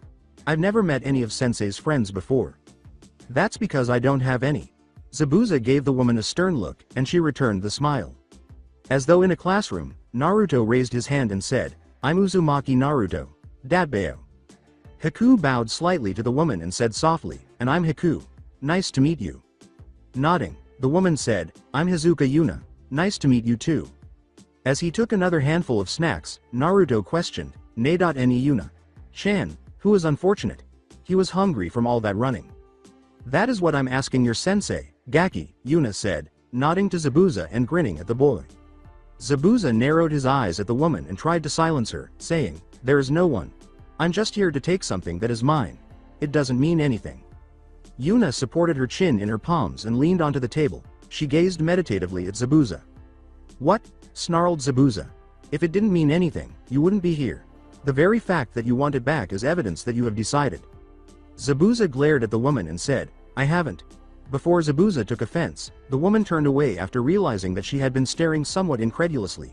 She had no intention of picking a fight with the demon of the mist. Ah. The two adults looked at a very irritated blonde who was ripping out his hair. I don't understand what you are talking about, Dadbeo. It's driving me crazy. Zabuza sighed and Yuna laughed. After turning to face Zabuza, Yuna said, Just tell me that it isn't him. Zabuza kept staring at Naruto without saying anything. Yuna's expression darkened slightly as a result. It is him, isn't it? Finally, Zabuza said, Maybe. What did Datbeo? Nearly caused Naruto to lose his breath. Yuna pushed the plate of snacks in Naruto's direction and said, Calm down, Gaki. Here, have some more. Naruto whimpered, but I want to know. Still, he grabbed a handful of snacks because, well, he was hungry. Yuna sighed and turned to face the blonde, saying, Fine. I'll tell you. Your sensei is here for a sword that he left with me many years ago. Naruto scowled as he processed this information. But, why? He already has a kick-ass sword. Why does he want another one? Replied Naruto. Zabuza sighed once more as Yuna grinned at the boy. You are quite the curious one, aren't you, Gaki? Naruto rubbed the back of his head and grinned sheepishly. Heh, I guess. The boy replied, Before answering that question, I must ask you one of mine. Yuna laughed. What do you know about the Kiri no Shinobigatana Shichinen Sha? Naruto gave the woman a startled look. That was not the first time he had heard it. In an attempt to focus, he crossed his arms over his chest and cocked his head to one side. He shook his head a few moments later. Haku palmed his face as Naruto said, Nope, I don't remember. The blonde had heard the boys' many stories about their sensei. Yuna laughed at the other two ninjas' response, and Zabuza shook his head. She glanced at the blonde, who was massaging the back of his head and grinning sheepishly once more. It appeared to be a habit. Well, then I'll need to tell you about it first, Gaki. Sit up and listen closely, she replied. Naruto sat up and listened immediately. It seemed to him that he did not want to forget this. Yuna started slowly. During the era of the clans, before the hidden village system was established, 3 clans existed in the Water Country, which raised exceptional swordsmen. The Hazuka clan, the Hoshigaki clan and the Hokizumi clan. These clans were always at odds with each other, claiming that their clan's swordsmen were the best. During the founding of the Mist, each of these clans were sent invitations to join. Each of the clan was opposed to the idea of joining the village with their enemy. All 3 clans were formidable and would have been valuable additions to the village, so the man who would later become Shodai Mizukage decided on a plan. Yuna told Naruto that since this was a new story to him, even Haku paid attention. Conversational skills were not Zabuza Sama's strong suit. From what he had learned from the other Mist ninja in the group, the boy pieced together whatever information he had discovered. Immersed, Naruto listened. He asked for a peaceful meeting with the heads of all the 3 clans. In that meeting, he proposed a tournament. A tournament to decide the best swordsman, irrespective of the clans. Each clan head boasted that their ninja were the best and agreed. According to the plan, in 6 months, the tournament would take place, coinciding with the inauguration of Kirigakure no Seda, when many leaders of countries and clans would be present. Each clan would make 2 swords for the tournament using their own clan's forgers, with no 2 swords being the same. This would be testament to their knowledge of sword forging and kenjutsu. 1 sword would be made by all 3 clans together. This was meant to be a testament to their versatility, to be able to make a sword in conjunction with other masters. However, no participating swordsman was allowed to even see or hear the properties of the swords, as it would give them an unfair advantage over the others who were not from the 3 clans. Yuna continued. Naruto didn't even bother nodding at this point because he was so absorbed. The Hokizumi clan forged the Nuabari and the Kabutowari. The Hoshigaki clan forged the Haramekure and the Shibuki. The Hizuka clan forged the Kiba and the Kabikariba-cha. The sword that all three clans forged together was the great sword Samahata. These swords were made by the greatest masters of the age. They used many a hijutsu and kinjutsu in the making of these swords. As these swords were different and more powerful than regular swords, these swords were given the name Tenkan. Yuna went on.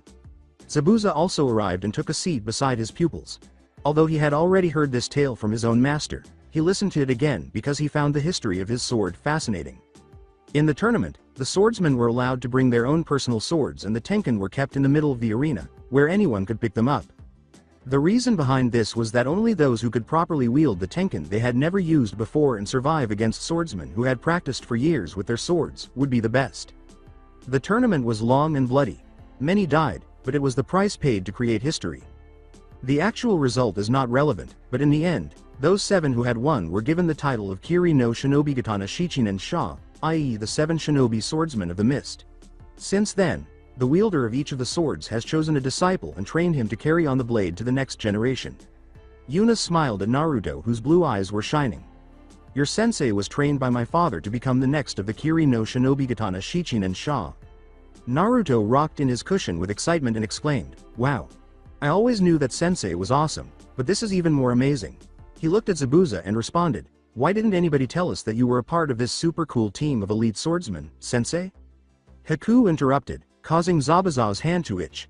"Actually, Naruto-kun, I did tell you, only not in such an interesting way. Obviously you do not remember." He laughed at his companion. Naruto smiled and rubbed his head, asking, "Is that so? I'm sorry, but I really do not remember." Haku smiled back at his friend, saying, "It's okay Naruto-kun. I do not mind." When the older boy answered, Yuna grinned. She surmised that the blonde's friend, who possessed Rakuto Sennin's patience, was a blessing. The fact that Zabuza hadn't already killed this one was a miracle. Zabuza was clenching and unclenching his fist when she turned around. Well, he might still. Zabuza turned to face her after sensing her stare. "What? Nothing, it's just that you have learned to be more patient," Yuna said with a smile. Zabuza made no attempt to respond. Naruto interrupted the adults, saying, "But Yuna-chan, you still haven't answered my question." Yuna gave the blonde a quick look. The brat was sharp despite the nonsense. She really hadn't intended to divert his attention, but she wouldn't have been shocked if he had. He was a young child, and all children enjoyed hearing about ancient legends. Yuna told the animated boy, "You're right, Gaki, I haven't. I'm getting to it now. Have patience." Naruto smiled at the woman and said, "You sound just like Iruka, sensei." Yuna questioned, "Who's Iruka? Sensei?" She questioned whether Zabuza had gained any new admirers over the years. The boy fell silent, and she saw that the light had gone out of his eyes. It appeared to be a delicate topic. This Iruka guy might have passed away. Naruto replied quietly, "He was my teacher at the academy." What academy? She had been gone for a long time, but she couldn't recall seeing any Iruka in the Mist Academy. Nearly as much as Zabuza. She was shocked by the boy's response. With some shine restored, Naruto answered, "Konoha Ninja Academy." While Yuna quickly turned to face Zabuza, he gave her a, "not now, later," look, so she didn't ask him anything. "So, anyways, why does sensei need another sword if he has the awesome and strong Kabikariba-cha?" Naruto continued. Despite the fact that the blonde just gave off the clown vibes, Yuna once more saw that he was paying attention to what he wanted to know. Yuna reprimanded Naruto, who merely blinked, saying, Yeah, Gaki, I'm getting to it. You were the one who interrupted last time, so, where was I? Yes, each wielder of the sword chooses a successor. Since these blades are different from normal swords, it is useless to teach their disciples using normal swords. So, after the Mist Village was formed, the masters who had forged the original swords, forged another, smaller set of 6 swords, one for each except the Samahata, as that sword chooses its wielder by itself. These swords weren't the same as the Tenkan, but were similar enough that they would allow the disciple to begin his training and progress until his master let him practice with the real Tenkan. These swords were called Deshi no Ken. The disciple's sword. Your sensei left the Kabikariba-cha's Deshi no Ken with me when he left the Mist Village. It seems he wants it back. Does that answer your question, Gaki? Naruto smiled broadly and went back to eating the snacks, saying, "Yeah, it does." Yuna waited a short while, but the blonde continued to eat. "Well, aren't you curious?" she said, finally losing patience. With pieces of salted pork jammed into his mouth, Naruto exclaimed, "Coo, buuat?" After swallowing quickly, he said, "Sorry, I meant, curious about what?" Naruto turned to face the woman, while Yuna displayed a puzzled look. Maybe she had judged him too quickly to be astute. "Well, about the fact that if your sensei decided to come all the way here for the Deshi no Ken, he must be thinking of taking a disciple," Yuna responded. As Naruto processed the information he had heard, his eyes grew wide. He glanced at Yuna and then back at Zabuza. He held his head in his hands and exclaimed, "Of course. How could I not think that? I am so stupid." "You can say that again." Zabuza snorted. Naruto exclaimed, "Hey," to protect his pride. Zabuza retorted, "You said it yourself, Gaki." To the blonde. After giving it some thought, Naruto remarked, "I take it back, then." "Oh ho!" exclaimed Zabuza as he seized Naruto's head. "What happened to, I swear on my pain that I will never go back on my word, Gaki?" Incredulous, Naruto questioned, "How do you know about that, sensei?" Zabuza smirked and said, "The hunter was gloating about how he knocked you out right after you made a declaration like that." Yuna saw a brief moment of self-admonition flash through his face before he lied with ease. Zabuza was lying, and Yuna could see it plainly. When they were by themselves, she would ask him another question. Naruto questioned his sensei, "Ne. Sensei, are you going to take a disciple?" After giving the question some thought, Zabuza smirked to himself and said, "I'm not sure. Maybe. If I find someone worthy enough." He was aware of how the blonde would respond to me. As expected, Naruto leapt to his feet, nearly toppling the table. As Zabuza and the others attempted to maintain a straight face, Naruto continued to bounce while raising his hand and making little jumps. Me, he exclaimed with excitement. Pick me, I want to be a disciple." With a frown, Zabuza questioned, "Why you, Gaki? You can't even focus your chakra without hand seals." "I can do it with half seal now. Haku says that I'll be able to do it in a few more days," said Naruto defensively. "Maybe I should ask Haku to become my disciple, then. After all, he is fast and strong. He has a keke." "Genkei," Zabuza said, grinning ominously at him. Haku would normally have turned down this offer. Although he was not a fan of swords, he could see what Zabuza-sama was attempting to accomplish at the moment. Therefore, he stated, "I will be honored to be your disciple, Zabuza-sama." Instead, Naruto glanced between Haku and Zabuza and remarked, "Oi, no fair. He has trained longer than me. If I trained like him, I would be even stronger, Dadbeo." It took all Haku's willpower not to laugh. He had noticed something else. His laughter had increased significantly since Naruto's arrival. Zabuza-sama had as well. Zabuza regarded the blonde's intimidating glare. "All talk, boy," he said casually, leaning back into a relaxed pose. Then Naruto folded his arms across his chest and argued back, "No, Dadbeo, I mean it." With a slight forward lean, Zabuza uttered the words, "Prove it." It was evident from Naruto's expression that he was a little taken aback. How?" Naruto asked, glancing at both his friend and sensei. Kirigakure no Jutsu is a basic technique known to all of the Mist Shinobi. Many of Kabikariba-cha's attacks require the mist. If you can learn and do this jutsu in 3 days, I might consider you for the position. Zabuza took a step back. Surprised, Yuna turned to face the bandaged ninja. The blonde had only just started his shinobi training, if she had heard correctly. The boy could not possibly learn the jutsu in 3 days. Naruto yelled, "Fine," and gestured to his teacher. "I'll do it in 2 days, then you'll see how awesome I am and you'll have to make me your disciple." Zabuza laughed. "Yeah, right." He then told Naruto, "But if you fail, I will never let you be my disciple, no matter how strong you get in the future. Do you understand?" With a serious tone. Naruto puffed out his chest and put his hands to his waist in a humorous pose, saying, "Damn right I do." He gestured to his companion. "Come on Haku, let's begin." Naruto turned to Yuna with eager eyes as she said, "There is a small water garden in my backyard where you can practice." "Thank you, Yuna-chan," he said as he rushed to her and gave her a quick hug before running away. Yuna turned to Zabuza after the 2 boys had gone and were out of earshot. "So, what's his story?" Zabuza didn't act as though he didn't comprehend. He stretched one leg out until he was half sitting and half lying, then he found a more comfortable position on the floor. He ran away from his village. He was an orphan and a disliked one at that, for whatever reasons. He played a small prank on his academy teacher, some other guy than this Iruka character, to avenge some unfair treatment, and the guy lost it. Went all psycho on the brat's ass. Tried to fry him with a Kaiden jutsu. The kid was scared and he legged it into Earth Country. Haku found him passed out in the middle of the grass fields. Convinced me to take the boy with us and tend to him until he was up and about. As Yuna listened, she noticed similarities between the boy's life and the man seated in front of her. She gave him a nod to go on. Zabuza lied to defend Naruto's status as a Jinchuriki.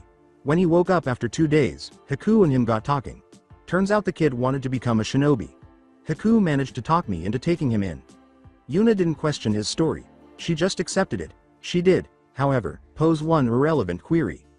With a mix of curiosity and concern on her face, Yuna asked Zabuza, considering all that, don't you think the condition you set up for him is too harsh?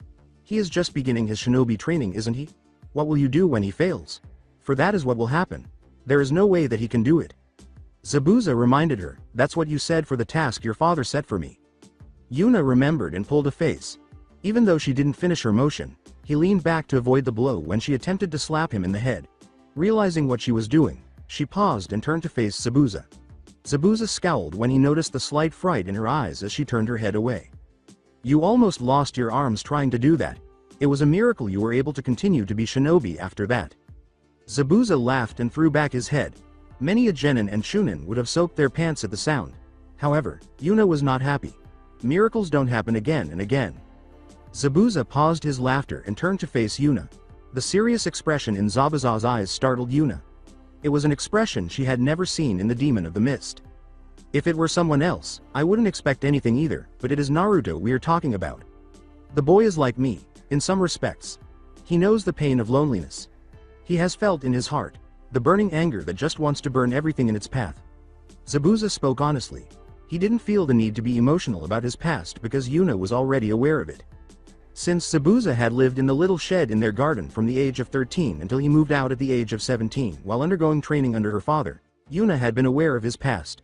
Later, she discovered that this was an improvement in accommodations for the young boy who, following the incident in the genin exams, was referred to by everyone as a demon and a killer. Obviously behind his back. It was no longer a daring thing to say to his face. However, it would be an understatement to say that Yuna was taken aback. In her memory in the many years she spent with Zabuza, Zabuza had never discussed his life. Zabuza was consistently icy, aloof, irate, and cruel. When he was younger, he had attempted to be kind to his master's daughter, but his eyes were vacant. As Zabuza grew older, he fully transformed into the demon that people had called him since he was a young boy. He thirsts for acknowledgement. He understands the only way to get that is to be strong. He would jump in the burning pits of hell before he gives up trying to gain recognition.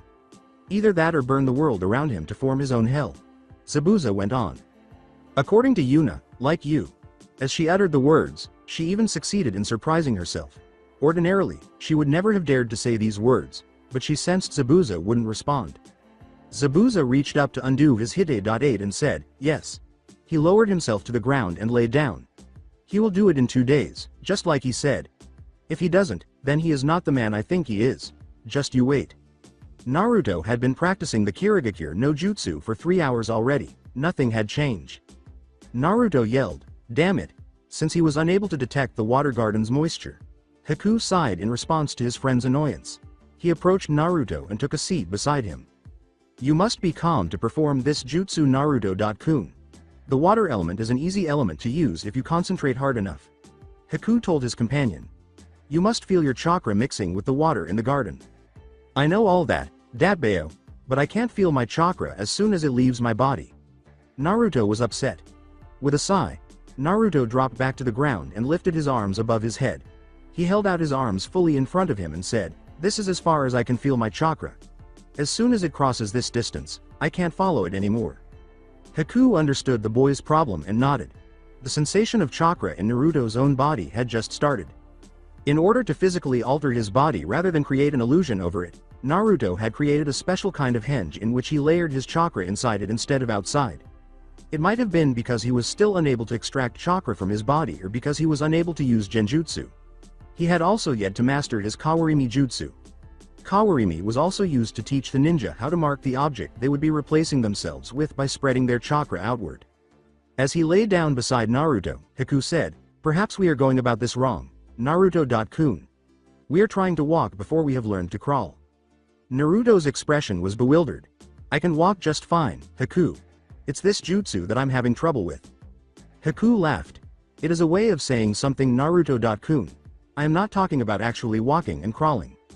Naruto remained perplexed and said, "What are you saying, then? I don't understand."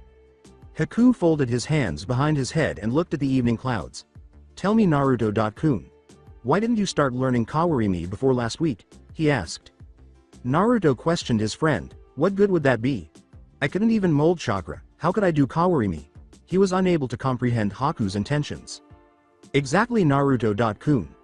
Molding chakra was like crawling for a little baby. Until he learns to crawl, he cannot walk," Haku clarified. He said, "And Kawarimi is walking. Until I learned chakra molding, I couldn't have done Kawarimi, no matter how hard I tried." Naruto understood. "Yes." Naruto looked at his friend next to him and asked, "So you are trying to say that I need to master Kawarimi to do Kirigakure no Jutsu?" Haku nodded his head and grinned. "You see, Naruto-kun, Kirigakure no Jutsu doesn't use any hand seals. It just focuses the chakra extended from the body to manipulate the moisture in the air or in the surroundings to condense and form a mist. That is why the better you are at handling your spiritual energy, the better the mist is formed. This jutsu relies on your focus and ability to manipulate your chakra outside of your body." Haku clarified to the blonde. "And Kawarimi jutsu is based on reaching out with your chakra to an object to mark it and then replace yourself with it by exchanging places. This jutsu will allow you to extend your chakra to some distance outside your body." After a minute of contemplation, Naruto smiled and yelled, "Let's start then, Haku. I'll finish it by tonight." The blonde's conviction and enthusiasm made Haku smile, and Naruto leapt to his feet, forming the ram seal with his hands. Naruto and Haku soon started switching places. Haku would go farther after a time. Naruto would be unable to replace him for a considerable amount of time after he did this. By the time Naruto managed to switch places with Haku from anywhere in the backyard, it was already nighttime. With a fire in his eyes, Yuna watched the blonde work himself to exhaustion. She had initially arrived to invite the boys over for dinner, but she paused to observe Naruto's intense effort. More than 20 minutes had passed since then. She sensed that someone was coming up behind her. Since she knew it was Zabuza, she didn't react. She said without turning, "He sure tries hard enough." Zabuza gave a grunt. "That's the way he learns, through his body." Yuna thought, "I don't think I should interrupt them." Zabuza turned and said, "Just leave something on the table for them. They'll come in if they are hungry." He returned inside the house. As the boys rejoiced over the blonde's advancement, Yuna watched from the steps. She was forced to concur with Zabuza. The child might actually be able to do it. As the black-haired boy showed the blonde how to concentrate on the water in her garden, she saw that they were prepared to start over. Extend your chakra into the water, as if you were about to replace yourself with it using Kawarimi. Now, in using Kawarimi, you use a very less amount of chakra. But, this time try pouring your chakra into the water and concentrate on it. Feel it mix with the water. Once you manage to do that, we will try condensing it. Now start. Naruto smiled and sat down, saying, "Okay." He began to focus and formed the ram seal. Knowing that there would be no progress for some time, Yuna turned back to enter. It was hard at first, even though Haku had made it seem simple. It was challenging to concentrate on the chakra because it broke off easily into tiny lumps in the water. It was the hardest step in Kirigakure no Jutsu for novices, but eventually it became as simple as breathing. In the meantime, Naruto was struggling to combine his chakra with the water, just as Yuna had predicted. He lost contact with his chakra as soon as he submerged it in the water because it began to move uncontrollably. Naruto persisted. At midnight, he started to be able to prevent chakra from breaking off with intense concentration, but he was unable to mix his chakra if he did so. Naruto made the decision to seek assistance. Haku was dozing on the veranda when he turned around to find him. Recalling that the boy had spent the previous 2 days staying up late with him, Naruto felt bad. "I'll just put in more effort, I suppose. In the morning, I'll ask him." Naruto went back to his training. Zabuza watched from a window as the boy made the ram seal once more. When Haku woke up, it was 5 in the morning. His first thought was that Naruto was sitting exactly where he had been when Haku had chosen to briefly close his eyes. Haku sat up and rubbed his eyes, realizing that he had slept through the entire night. He had been quite worn out. He got up and approached his friend. Naruto jumped a foot in the air when Haku tapped his shoulder because he was so focused that he didn't even notice him next to him. "Og." Haku informed the boy quickly, "It's me Naruto. Naruto exhaled a sigh of relief. Naruto sat back down and said, "You scared me, Haku. Don't sneak up on people like that." "I didn't sneak up on you. You were merely too focused on your task to notice me." Naruto smiled and said, "Oh, I guess that makes sense." Haku inquired, "So, how are you faring? I can stop my chakra from breaking off now. I can follow my chakra throughout the water garden now without losing any of it," Naruto said with a smile as he looked up at the boy with the black hair. The faint blue glow in the water caused Haku's eyes to widen. It was a very large garden. Haku looked at his friend, wondering how he could follow chakra in such a large network. Naruto continued to smile broadly. "I managed to follow my chakra without concentrating too hard around 3 in the morning. I didn't know the next step, so I stayed to see how far I could go. Around a few minutes ago I finally followed my chakra in the entire garden. That was what I was doing when you scared me," Naruto stated to Haku. "Why didn't you wake me when you completed the first stage?" Haku inquired. Naruto rubbed the back of his head and said, "I decided to practice until you woke up because you were sleeping so peacefully." "Why didn't you sleep for a while as well?" "I can't. I only have 2 days to show Zabuza Sensei that I am worthy to be his disciple." Naruto raised his eyebrows. He stood up with fire in his eyes. "Let's start the next phase, Haku." Haku was astounded by Naruto's endurance. The boy's endurance had always been impressive, but he was able to shape his chakra during the night and prepare for more. What kind of reserves of chakra did the blonde possess? "Very well, Naruto-kun." Haku straightened up and sprayed some garden water on his face.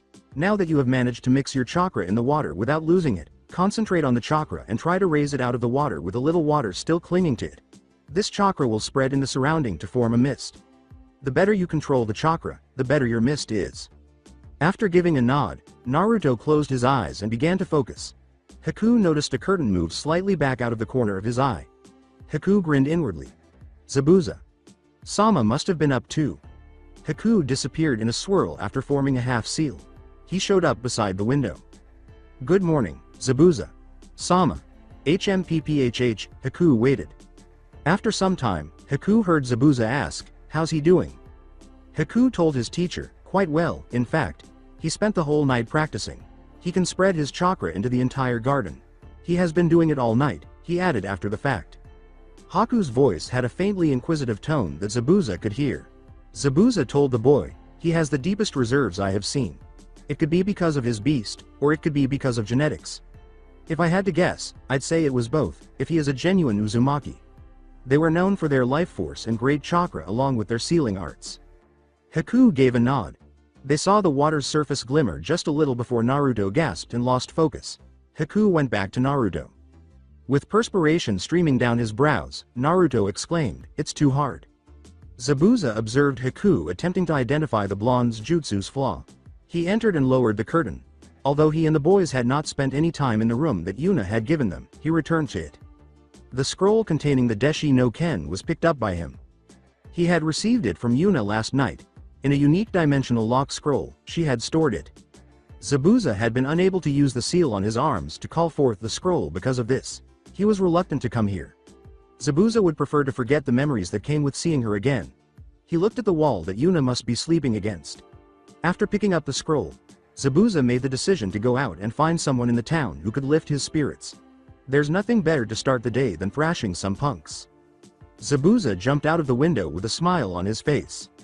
Zabuza was sitting close to a group of ninja at 10 in the morning, some of whom were moaning and others were unconscious.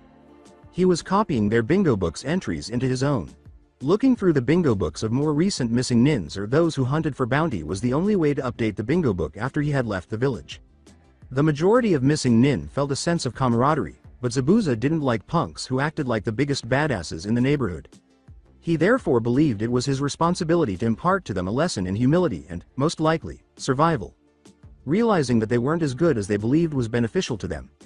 They might avoid being killed by Hunter Nin if they don't overestimate themselves and make a stupid mistake. It was still a good deal for them even if Zabuza took all of their money in exchange. At least he left them alive, which is more than Hunter Nin can claim. The news that the mist had raised the bounty on his head by 250,000 ryo had pleased Zabuza. He had been informed by another new mist Nukanen that, following the start of the new Mizu Daimyo's rule, the fourth Mizukage's situation was beginning to deteriorate. Although he had done so with far more style than Zabuza, Hoshigaki Kisame had also left among his fellow swordsmen. The previous daimyo, who had been merely a puppet in the Mizukage's hands, had been killed by him. Kisami's ranking as an S rank, in contrast to Zabuza's A rank ranking, somewhat irritated Zabuza. Maybe I should have pursued a goddamned Jinchuriki cage instead of killing the bloody daimyo. Before throwing the final bingo book into the stack of ninja beside him, he finished it. He gave them a spooky smile and disappeared, saying, "Well then boys, until next time." Zabuza noticed the faint haze surrounding Yuna's shop when he arrived. When he entered, Yuna was feeling agitated. The moment Zabuza stepped inside, she closed in on him. You and your damn brats. How am I supposed to do business if no one can see my shop?" Zabuza scowled at the woman with the violet hair and said, "Stop ranting, woman, what happened?" Yuna sighed, "Your student is what happened." She changed her sign to closed and motioned for him to follow. "Where are they?"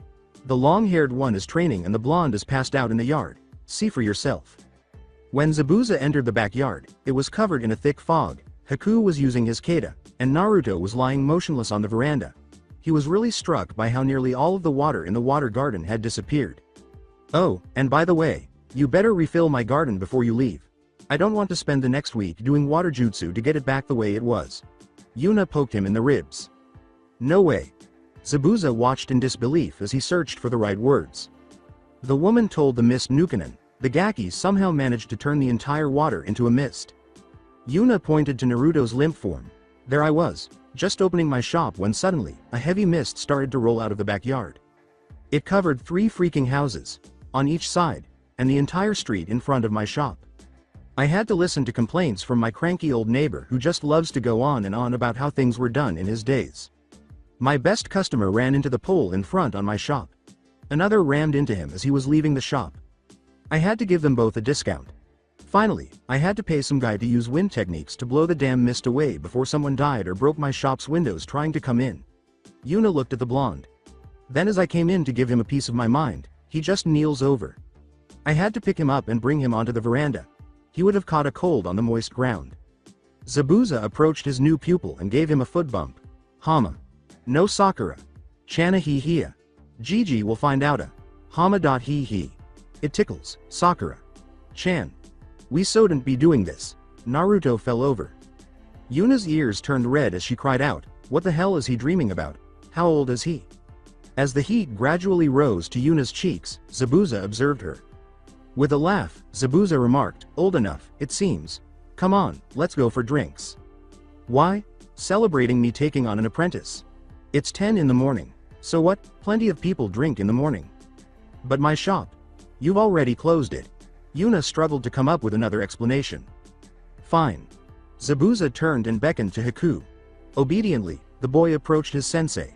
Zabuza pulled out the Deshi no Ken scroll and threw it to Haku. "When he wakes up, give this to him. Tell him to keep practicing the Kirigakure jutsu today. I'll treat both of you to dinner tonight, so make sure you don't overexert yourself." Haku caught the scroll and grinned. He'll want ramen. He vaporized an entire water garden into mist. He can eat whatever he wants. Zabuza instructed the long-haired boy while Yuna waited. She would have soaked herself while laughing uncontrollably on the ground if someone had ever informed her that Zabuza, the demon of the bloody mist, would be taking 2 children out to dinner. And yet here he was, doing just that, then turning back to her to go out for drinks. As they headed to the closest bar, Yuna questioned, "What was that all about?" The quick response from Zabuza was, "I treat them once in a while." A few days after the brat joined, he almost drove the Demon Brothers to insanity whining about how he couldn't have ramen anymore. So, I treated him to the noodles to shut him up. I had almost forgotten about the thing, until a month later, he said that it was Haku's turn to decide the food. So to stop him from starting about it, I treated them again. It just kind of became a thing after that. When they arrived at the bar, Yuna laughed. "What?" He frowned and asked. "Only thinking that if the people in the mist knew that you were treating kids to dinner just to shut them up, they'd have an apoplexy." Yuna laughed. For them both, she placed an order for sake. Before they got to the subject of Zabuza's forced departure from the village, they spent hours drinking and reminiscing about their time spent in the mist village. "You shouldn't have tried, you know. The Yondaime wouldn't have gone after you if you had left it well alone." Yuna spoke softly. Zabuza snarled as he drank another saucer of warm sake, "And let the murder of my master, your father, go unavenged." No, he must. He will pay for that. Master was the only one who ever showed me kindness. I would have fought an army at his command. According to Yuna, I know. She glanced at the man seated beside her, who was swirling his sake cup, and said, he always looked at you as a son he never had. When he became clan leader after his brother's death, he wanted an heir to carry on his line. After my mother's passing, he didn't want to marry again. Kami knows enough women would have swooned at his feet had he asked them. Sure, my cousin, Mangetsu, was turning into a fine shinobi and would have become clan leader, but my father wished it could have been his own bloodline. That's why he pushed you towards me, she said as she continued to drink from her sake cup. You were the wielder of Kabikari-Bacha, even if the first one who wasn't a Hizuka, the clan couldn't oppose the marriage. You were a swordsman of proven worth, and that was all that mattered. Zabuza whispered, yet you refused when I asked. Yuna kept staring at her sake. After some time, Yuna said, you had become so very cruel, Zabuza. You took joy in the killings. You scared me. The hate in your eyes when you watched anyone except my father chilled me to the bone. Every time you were near me, I was terrified. I only managed to refuse because my father was in the other room, probably listening. Even when you entered the shop yesterday, I thought you had probably come to kill me. I barely managed to speak at all. If it hadn't been for the two boys being a distraction, I probably would have turned and ran. The orange jumpsuit managed to calm me down a bit.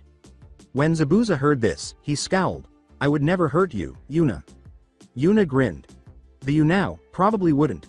But ask yourself, Zabuza, 3 years ago, when you ran, if I attacked you with a tanto, wouldn't you have cut me down without a second thought? Zabuza remained silent and decided to request another bottle of sake from the bartender. See, you've changed, Zabuza. If you were this man when you had asked, I could never have refused. Yuna cracked a grin. According to Zabuza, it's the brat. He brings out the best in everyone. Even those who don't interact with him directly. He murmured. I've had less cases of the group's infighting ever since he came. His optimism affects everyone. Zabuza's fist tightened as he made an angry face. I don't know how he does it. How does he remain happy in spite of everything? Yuna looked at Zabuza inquisitively as she slid her hand over his. Still tense, Zabuza said, there is something I haven't told you about the boy. He is like the Yondaime. When Yuna realized what Zabuza was saying, her eyes grew wide. He is a Jinshu. The Zabuza warned, Shaw. Yuna paused her speech and gave Zabuza a wide-eyed stare. Yeah. He used to think that he was the beast, in sealed form. His village hated him, shunned him. Yet he remains the happiest child I have ever met. I didn't really think of him as anything other than a tool I would use to bring down Yagura. I didn't even care if he died doing it. That changed when we had a conversation. Zabuza downed another saucer and said, he told me, or rather, who he believed to be a hunter nin, that he understood me. Yuna was unable to comprehend. Remember I told you last night that I pretended to attack them as a hunter nin? Yuna gave a nod. Zabuza grinned as he recalled, I tried to demotivate them by saying that I had run away, leaving them to die. He said it was a load of crap. Said that I would be back and kick my hunter nin ass into the ground, because apparently, awesome doesn't even begin to describe me. Imagining the loud-mouthed brat shouting it out loud made Yuna smile. Zabuza took a swig and said, he said he believed in me. I asked him why. Zabuza continued to swirl his saucer without taking a sip, saying, he said that he understood me because he had felt the same pain of loneliness in his village. The same anger, that made him want to burn down the ones who looked down on him, who whispered as he passed. I told him about why they call me the demon. I told him that I had killed many people who had no reason to die. He said that monsters aren't born, they are made. He said that he could have as easily have chosen the same path I had, if it hadn't been for some people who showed him kindness and understanding. It seems the Hokage and he had a special relationship, almost like a grandfather relationship.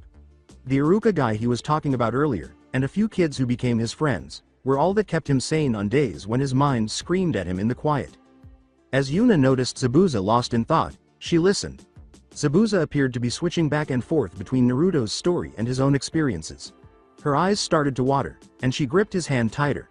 What the boy and Zabuza experienced shouldn't have to be endured by anyone.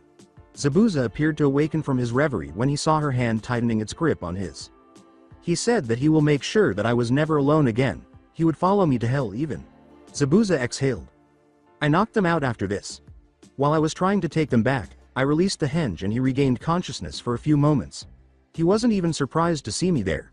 He had believed with all his heart that I would come for them. How can I remain a heartless demon after that, Yuna? Zabuza looked at his companion. he noticed Yuna was in tears. Zabuza grunted, and Yuna slapped at his shoulder before embracing him. "Hey, what's up with you?" she asked. Zabuza left them alone without resisting. He said that they should probably go back after a while. Silently, they made their way back, each reflecting on the other's words. Yuna said, "Zabuza," as they arrived at her store. Yuna said, "Would you consider asking me again?" With a sigh, Zabuza replied, "No." Yuna tensed for a second. She continued, "I understand. My father is no more, so you don't need to follow his instructions." Zabuza reached for the door, but he grabbed her arm to stop her. He swung her around so she faced him. He glared, "You little fool. You think I asked you to marry me because your father made me?" Yuna gave a nod. Granted, I would have, if he had told me to, but he never did. He didn't say anything other than make it clear that he wouldn't mind if I did ask. You were the only girl who didn't look at me like I was a freak. You never stared at my teeth or avoided me on the streets. I always thought that you were the only bearable girl in the Mist Village. The very thing that I even thought about you should make it clear that I liked you. I asked you because I didn't see any other woman as my wife but you." "Then why?" Yuna asked, her eyes welling up once more. "Because I can't ask you to be a part of my life as a Nukanon," Zabuza murmured. "You didn't run away. You resigned your commission as a shinobi of the mist. But if you come with me, you will be in danger from the Hunter Nin. Lately, the mist has been sending their better ones. I can't ask you to put yourself in danger for my selfish reasons. Even if I want to. Even then. But I promise, when I settle down, after Yagura is dead, I will come for you." Yuna gave a nod. Pulling down the bandages, she reached for his face. She slowly raised herself up on her toes and pressed her face against his. After that, she fulfilled a dream she had had since she was 15 years old. She gave Zabuza a kiss. Heaven was there, Untila. "Oh my god. What are you guys doing?" They both jumped and spun around to see Naruto and Haku inside the store, watching them through the window. Haku's ears were red and his face turned away. Naruto was staring at them in disbelief. He gestured toward them. Zabuza hastily wrapped his face again, and Yuna leapt away. The heat shot up Yuna's cheeks. She couldn't help but laugh when she saw Naruto. The boy appeared to have lost everything. After that, Yuna was incredibly appreciative of the boy. The man she had always loved had been altered by him. He had emerged from the shadows as Zabuza's savior. Yuna went inside after opening the door. She bowed down in front of Naruto and drew him into an embrace.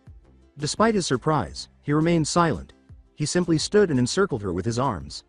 Maybe he realized how much she needed it, or perhaps he was so in need of hugs that he took them all. Yuna broke down in tears for the third time. The blonde was definitely drawn to this. "Hey, what happened?" Naruto inquired, seeking direction from the other men. Something clicked in his mind, and he stared at Zabuza for a minute. Naruto attempted to comfort Yuna by saying, "I'm sure Zabuza. Sensei didn't mean whatever mean thing he said. He just likes to be mean to look scary, don't cry." "Hey," snarled Zabuza. Yuna began to laugh, but this stopped her from crying. "What are you guys doing in the shop? Haku decided that we should stop for the day, so we came in to watch the stuff you had in the shop." Naruto clarified. Yuna got up and nodded. Gazing up at Zabuza, Naruto grinned and uttered a single word. "Alright," more like shouted. "Ramen." Zabuza shook his head resignedly, while Haku grinned and Yuna laughed. "Fine." So the four of them left the store to find a suitable ramen stand for the Demon of the Mist's disciple. Haku was in front of Naruto as they scampered joyfully. The two adults trailed behind at a slower pace. "Why didn't you tell him that he isn't officially a disciple yet?" Yuna asked, glancing at the two kids. Before responding, Zabuza took another look at the orange blur and said, "We can do the ceremony tomorrow. I'll let him enjoy today. The memory of tonight will help him bear the pain tomorrow." They followed the kids into a ramen stand after Yuna nodded. It was Naruto who asked Zabuza, "Why are we here, sensei?" They had all four arrived at the woods outside the town. Yuna was carrying a big jar of ink and a brush. She began drawing some symbols on the floor. To become an apprentice to the wielder of Kabikari Bacha, you must undergo a ceremony, Gaki. Yuna replied. You must show your resolve to become worthy of the Deshi no Ken. Naruto pondered and scowled. I thought I already became the disciple. As Yuna completed the elaborate seals, Zabuza sat down on his haunches and said, No brat, I accepted you as a candidate for the position. You must undergo the ceremony to make it official. She had created two sizable circles with seals around the edges, connecting them with yet another delicate design and set of seals. Naruto inquired, What is the ceremony? Well, brat, All I can say in a way that you will understand is that it burns the blade into your soul. Zabuza clarified. After this ceremony, you and the sword will be connected until you die, or until someone else successfully performs the ceremony, like if you take a disciple. Is that all? Why all the drawings? Yuna yelled. These are seals, dimwit. These will bind the sword to you and vice versa. And let me warn you, it's going to hurt. Naruto's brows went up. Did it hurt when you did it? He turned to Zabuza. With an evil smile, Zabuza answered, like a bitch. Why? Want to back down? Naruto said, hell no, if you can do it, so can I, sensei. Yuna walked over to Naruto and said, take off your shirt, Gaki. Following her instructions, Naruto removed his shirt and jacket. Yuna started sketching seals on Naruto's shoulders and back, saying, now sit, and don't move. So, where do you want it, on your arms, like your sensei? Naruto gazed at the woman, nonplussed, and asked, want what? Yuna said, your summoning seal, Gaki. She said to him, you know what it is, right? Zabuza cut her off as Naruto stared at her bewildered. Zabuza pushed back the cloth covering his arms to reveal the tattoo of the two blades, Kabikari-Bacha and another, which formed the shape of the letter X. She means this thing. The seal pattern arose around it as Zabuza focused on it. Naruto recalled that in order to explain the Kyuubi's sealing in him, Zabuza had used it to call forth the scroll. Normally, only the blade is visible, but when you concentrate on it, the rest of the seal appears. Zabuza clarified. It holds the swords, whether in scroll form or the blade, directly. Depends on whether you have sealed the sword or not. Naruto questioned, why'd I need it? Can't I just carry the scrolls? Zabuza let out a sigh. Have faith that the child will ask pointless questions. Look, kid. Say if you were fighting on a bridge over a deep ravine and the enemy manages to make you drop it over the edge, or if you get captured and your captors take the blade away from you, along with any scroll, isn't it useful to be able to summon it directly? Naruto was impressed. I never thought of it that way. I know, kid, I know. Yuna watched Zabuza's dejected expression and grinned. Also, Naruto. The mark is proof that you are not just carrying the sword, but have earned it. You didn't just find it and pick it up. It is proof that you are the genuine article, a genuine wielder of the blade. A disciple of the wielder of Kabikari-Bacha. It will immediately get you respect and you will be recognized by the Mist Nin as a worthy ninja. These seemed to be the right words to use because Naruto abruptly stopped objecting. However, it raised the question of where the seal was located. Naruto wanted it in a visible location for everyone to see if it was such a significant symbol, but Zabuza didn't agree. According to him, it would only make enemies of the Mist and Hunter.Nin look bad. Zabuza and Naruto reached a decision following a heated debate. In true Konoha Anbu fashion, Naruto chose to wear it on his shoulder. Zabuza concurred that it could be concealed when necessary and was not readily apparent. Naruto told Yuna, okay, I want it on my right shoulder. Yuna affirmed it once more. Right side? Are you sure? I'm pretty sure the men in Anbu have it on their left side. Naruto gave a ferocious smile. I know, that's why I'm saving that spot for later. Yuna drew her eyebrows into her hair. You mean you will go back to Konoha? Haku and Zabuza also glanced at Naruto. It had never been discussed by the boy. Naruto's expression became stern. One day. He then smiled and brightened up once more. But Zabuza and Haku could see right through it. Every time a subject pertaining to his past was brought up, Naruto would always do this. Change the topic and smile. Despite her lack of conviction, Yuna ruffled his head and said nothing. Naruto's mind suddenly turned to the nice Iwakunoichi he had encountered. He wished her well. He was brought back to the present by Yuna's voice. Fine then, right side it is. Yuna made the knot. Always. Visible portion of the seal and left the swords in the center blank. Naruto took a quick look at the artwork. Naruto turned to face Yuna and asked, aren't you going to make the swords too? Yuna set down the brush and ink and said, no Gaki, the sword will appear on the successful completion of the ceremony. She beckoned him into a circle while dabbing at her perspiration. Now, take out the sword. Naruto glanced at Zabuza after glancing at her. How? Everybody has flaws. Zabuza's bandaged face twisted into a frown. Yuna faced him. With a shrug, he said, I forgot to teach him. Yuna's lips made a slight twitch.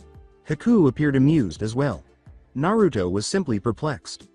Zabuza called Naruto to his side as he got to his feet. Zabuza gave the order, take out the scroll. Yuna gave Naruto a small ninja pouch from her shop, which he opened. He produced the scroll and extended it toward Zabuza. Zabuza gave a headshake. No, you have to summon it. How? Naruto asked again. Zabuza gestured for Naruto to pay close attention, saying, "First, I need to add you to the blood seal. You should learn this too. You may need to add someone to blood seals later." Leaning forward, Naruto removed a pencil and small notebook. Zabuza examined the journal. "What the hell is that?" Avoiding Zabuza's eyes, Naruto flushed a little. Zabuza looked at his other student and said, Haku suggested that I write down things in my own words so that I understand it better." Haku merely grinned. With shame, Naruto glanced up at Zabuza. "You see, I can't remember something in one go. I forget easily. This way, I can read it and remember what I was doing if I write it down in my own words." Zabuza shrugged and said, "Whatever, brat. As long as it works for you." Naruto took a close look and prepared his pencil. The seal on this scroll is a blood seal. It unlocks only when the blood it is bound to is applied to it. The original user can also add other blood to it. Zabuza clarified. Naruto scribbled, "So it is like a special lock which has the blood as its key." "Yeah." Zabuza appeared happy that the brat had grasped it so fast. He had anticipated having to give at least 3 explanations. He looked over at Haku and nodded gratefully. The blonde's mental faculties appeared to have been slightly manipulated by the boy. Naruto went on, "So, you can make new keys by adding new blood?" Zabuza gave a nod. Zabuza pressed his thumb against the scroll's cover and pricked the corner of his sword, saying, "The process requires the original user to swipe some of his blood on the seal, like this. Then, 5 hand seals. You better write these down clearly." Naruto got himself ready. Hare. Monkey. Snake. Ram. Hare. Zabuza slowly executed the seals for Naruto's observation. Then put some new blood on the seal. Naruto nodded and he bit his thumb to draw blood. He smeared it on the scroll. The blood was absorbed by the seal on the scroll. "Finished," Zabuza said. "What comes next?" Naruto inquired. Naruto nodded and did as he was told. "Now that you have been added to the scroll, put your blood on it. Focus your chakra on the scroll to open it." The scroll slid open, revealing a large pattern of sealing script inside, with the words, "Deshi no Ken," in one circle. It unwrapped further, revealing more scripts with names on them, including Zabuza. Sensei's name. Those are technique scrolls that are passed down to the next disciple by the previous wielders. Zabuza replied to his peering gaze. Any new technique for the blade that a wielder develops and wants to pass down to the following generations, he can seal its explanation scrolls in here. 9 names were listed when Naruto unfolded it. Wow, so many? Brat, a wielder typically keeps the blade for 20 to 25 years before transferring it to a disciple. It was lower during the war. When the wielder was killed in the last 2 wars, the blade changed hands 4 times in 20 years. 130 years ago, the sword was forged. Therefore, it is not excessive in light of everything. Whoa! Naruto listened in amazement, his eyes wide. Yuna also grinned, hearing the pride in Zabuza's voice. He has changed. Before, he would have gutted himself before giving himself the luxury of emotions. Haku grinned as he saw Naruto captivated by the history of Kabikari Bacha. Zabuza said, "Now, put your handprint in your blood over my name." Naruto cut himself a little bigger after his previous cut had healed, letting it bleed enough to apply it to his palm. He then slammed his blood-covered palm onto Zabuza's seal circle, which caused all the markings in the scroll to instantly shift to the left as a blank script circle appeared after Zabuza's. "Now write your name in blood, along with your fingerprints." Naruto obeyed. Focus chakra onto the script circle. Naruto looked up to his sensei for more guidance, but his name, which he had written in blood, turned black and became part of the script as soon as his chakra touched it, causing it to glow a bright blue. "Now call forth the sword, Gaki. Put the seal sequence in writing. Hare. Tiger. Dragon. Then slam the sword's script with your palm and a little blood." When Naruto finished writing, he said, "Write." His notebook was tucked away in his pouch. Straightening up, Zabuza took up the scroll and held it at Naruto's shoulder level in front of his waist. Naruto slammed his palm against the seal script of the Deshi no Ken, saying, "Here goes nothing. Hare. Tiger. Dragon." A sword materialized beneath Naruto's hand, and he grabbed the handle as there was a poof.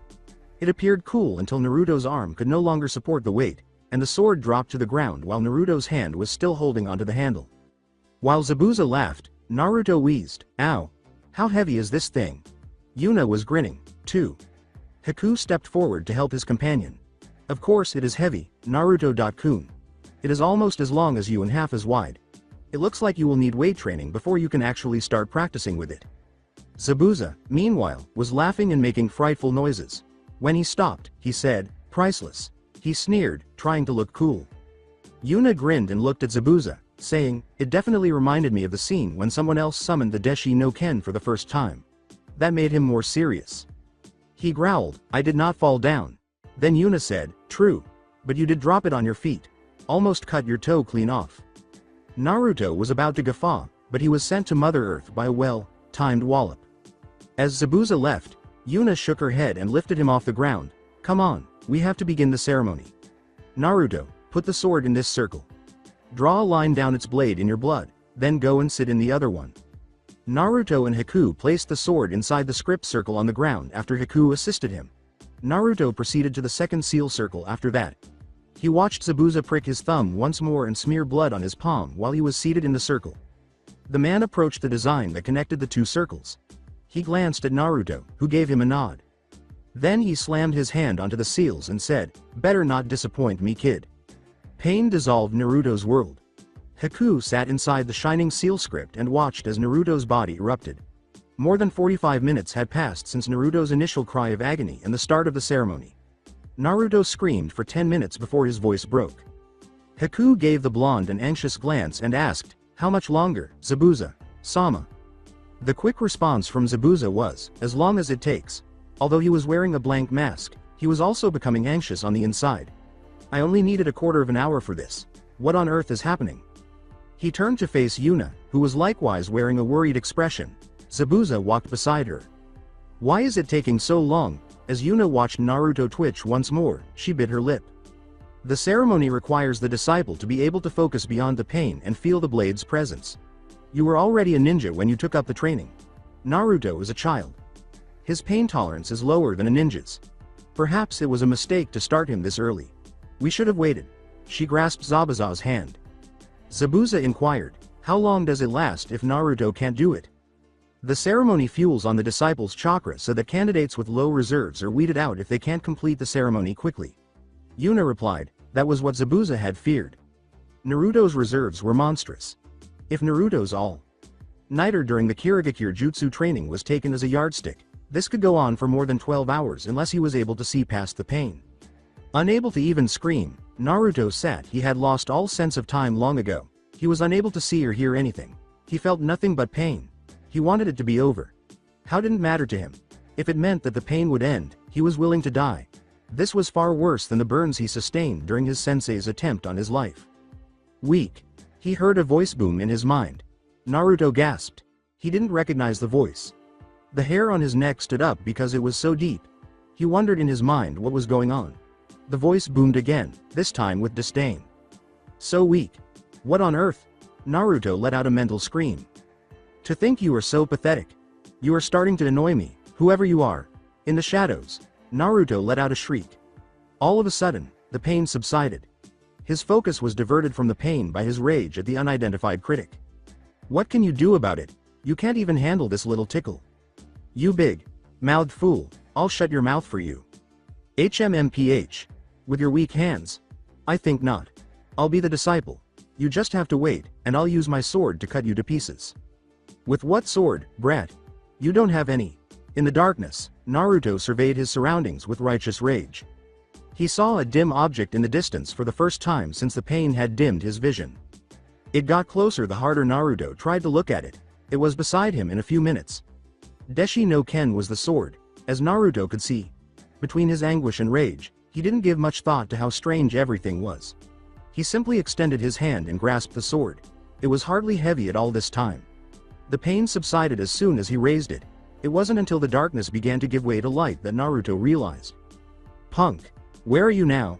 Naruto cried out for the voice to appear. Well, perhaps you are not such a weakling after all, but you are still a kid, too young for me to grace you with my presence. Begone, human. You are disturbing my sleep." Someone was shaking Naruto.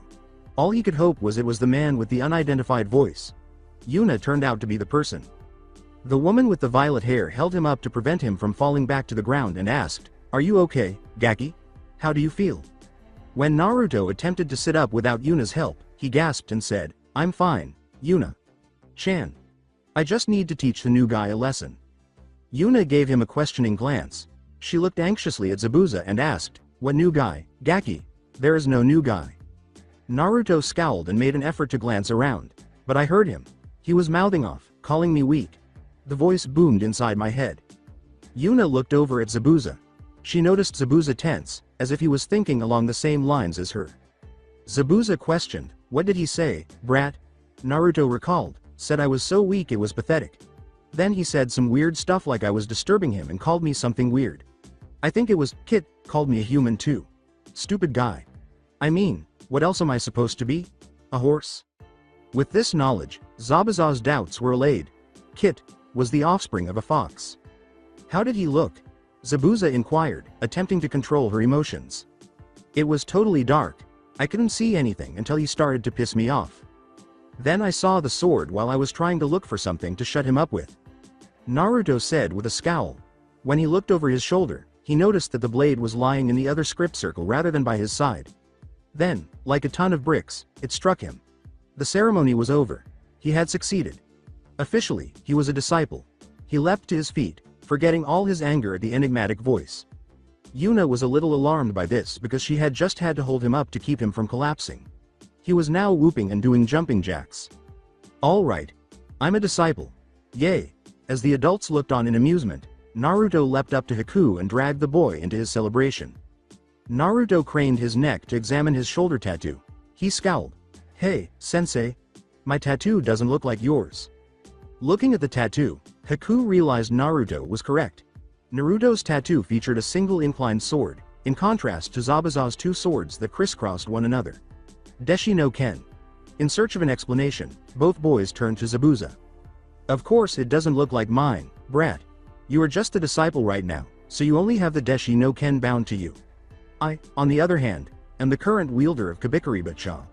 I have it on my seal as well." Naruto gave a sympathetic nod. He began to feel a little weak in the knees as the excitement left his body. When Zabuza saw this, he decided it was time for them to leave. Zabuza summoned his students and said, "Come on, brat. Let's go back. You need to rest. You'll need your strength for the trip." "What trip, sensei?" Yuna gave Zabuza a look as he said, "When we leave for base, brat." Zabuza turned and disappeared in a whirl of fog, avoiding her eyes. As she waited for the boys to arrive, Yuna let out a sigh. The trio started running back into town. Yuna-chan.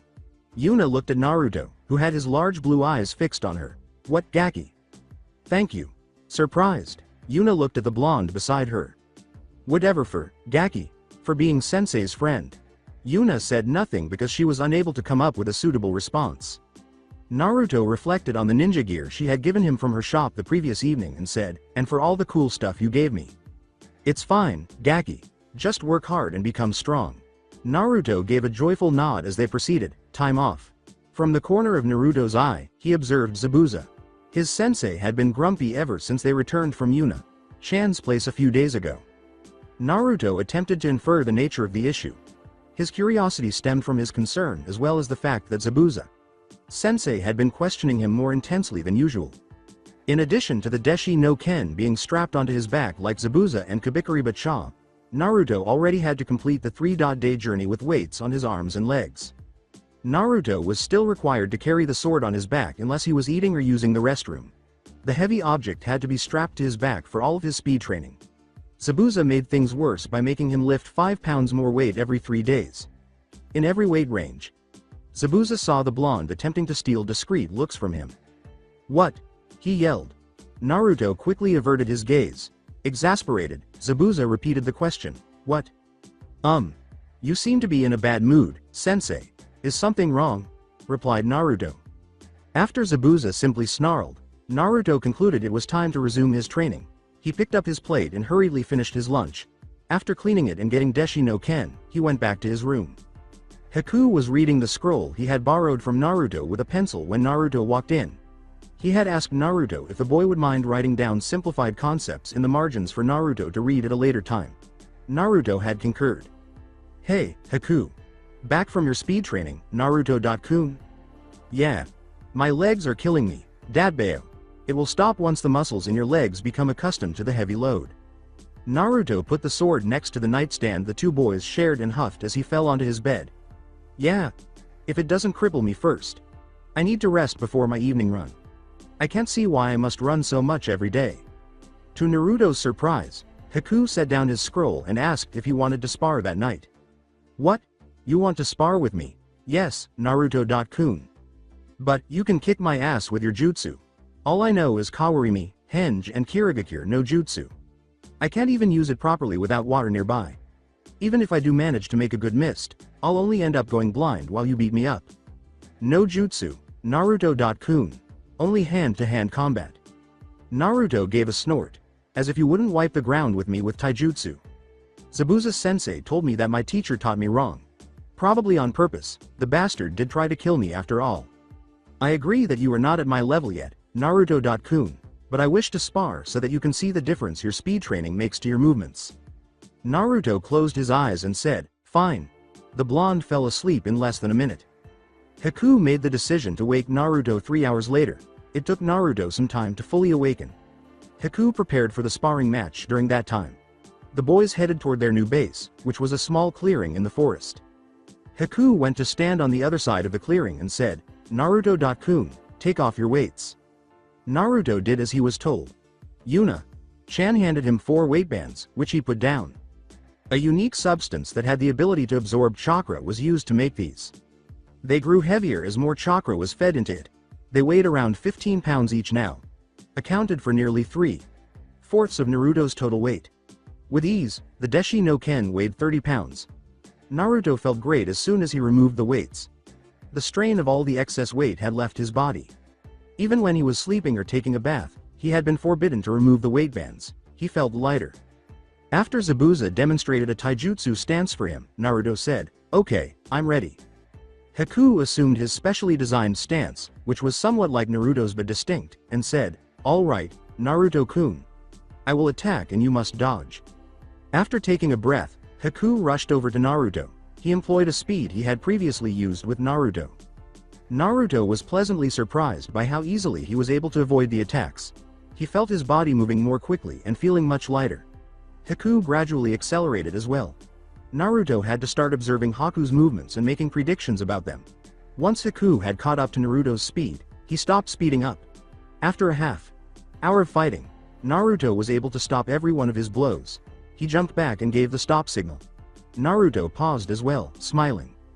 Do you see the difference, Naruto-kun? He inquired. Yeah, said Naruto. I've become fast. Imagine if only a month of speed training can do this. What will you be after a year? Haku laughed. He had accomplished his goal. He had given Naruto a preview of his potential. Until he got it, Naruto would not give up. I would love to battle you at my full speed, Naruto-kun. Naruto returned the smile. Naruto went and began reattaching his weight bands, saying, me too, Haku. Say, Haku. How much of your speed were you using? Somewhere around 20%, Naruto-kun. Naruto's mouth fell open. 20%? That's all? I knew you were fast, but I thought it was at least 40%? No, Naruto-kun. Your speed right now is of a mid-level to high-level genin. You are a beginner while I have been traveling with Zabuza-sama for a couple of years. If I did not get fast, I could not have kept up with him. Even then, it took me a year to reach Zabuza-sama's normal, leisurely, speed. When Naruto understood what Haku meant, his eyes grew wide. Zabuza-sama was also part of Mist's special forces, like Konoha's Anbu. He can run twice as fast as me at my current full speed. That is why, I also train myself to become stronger. Naruto swallowed. Haku merely grinned. I also feel the need to become stronger as I see you trying so hard, Naruto-kun. I can't lose to my junior, especially now that you have taken up the post of Zabuza-sama's disciple. I must continue to work hard to stay ahead of you. You are my first rival, Naruto-kun. As he clenched his fists, Naruto smiled. He covered his heart and said, I won't lose to you either, Haku. You just wait. In a year, I'll be even stronger than you. I don't think so, Naruto-kun, for I shall try my best and get stronger too. Naruto strapped the sword onto his back and smiled, saying, whatever, Haku. Watching the blonde leap into the trees, Haku said, I'm going for my evening run now. Grinning, he began his own training. He had meant it when he said that he felt compelled to give it his all just by looking at Naruto. He made the hand seals while focusing on his chakra. He was learning a unique form of jutsu. He called out and made the hand seals. Hajutsu. Makaya Haya Sha. Time off.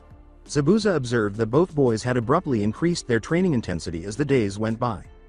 Although Naruto had always been excited about his training, Zabuza witnessed Haku exhausting himself for the first time since he had taken the boy in.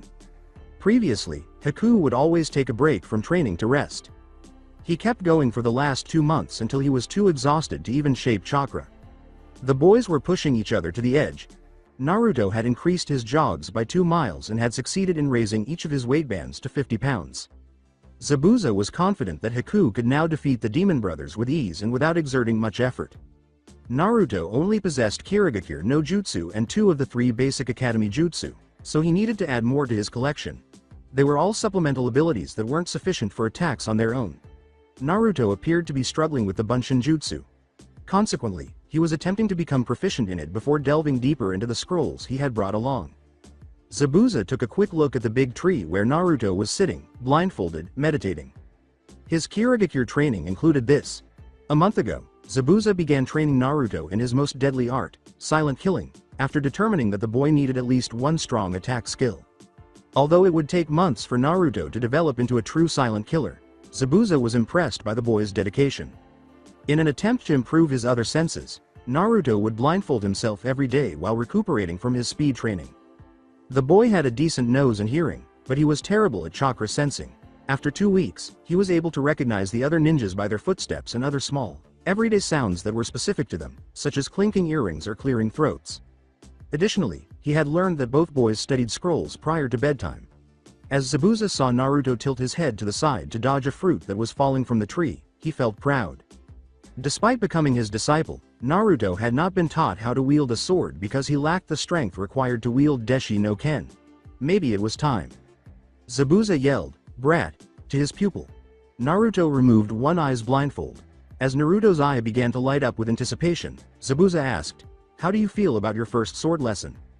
"I'm ready, sensei." "Come on then."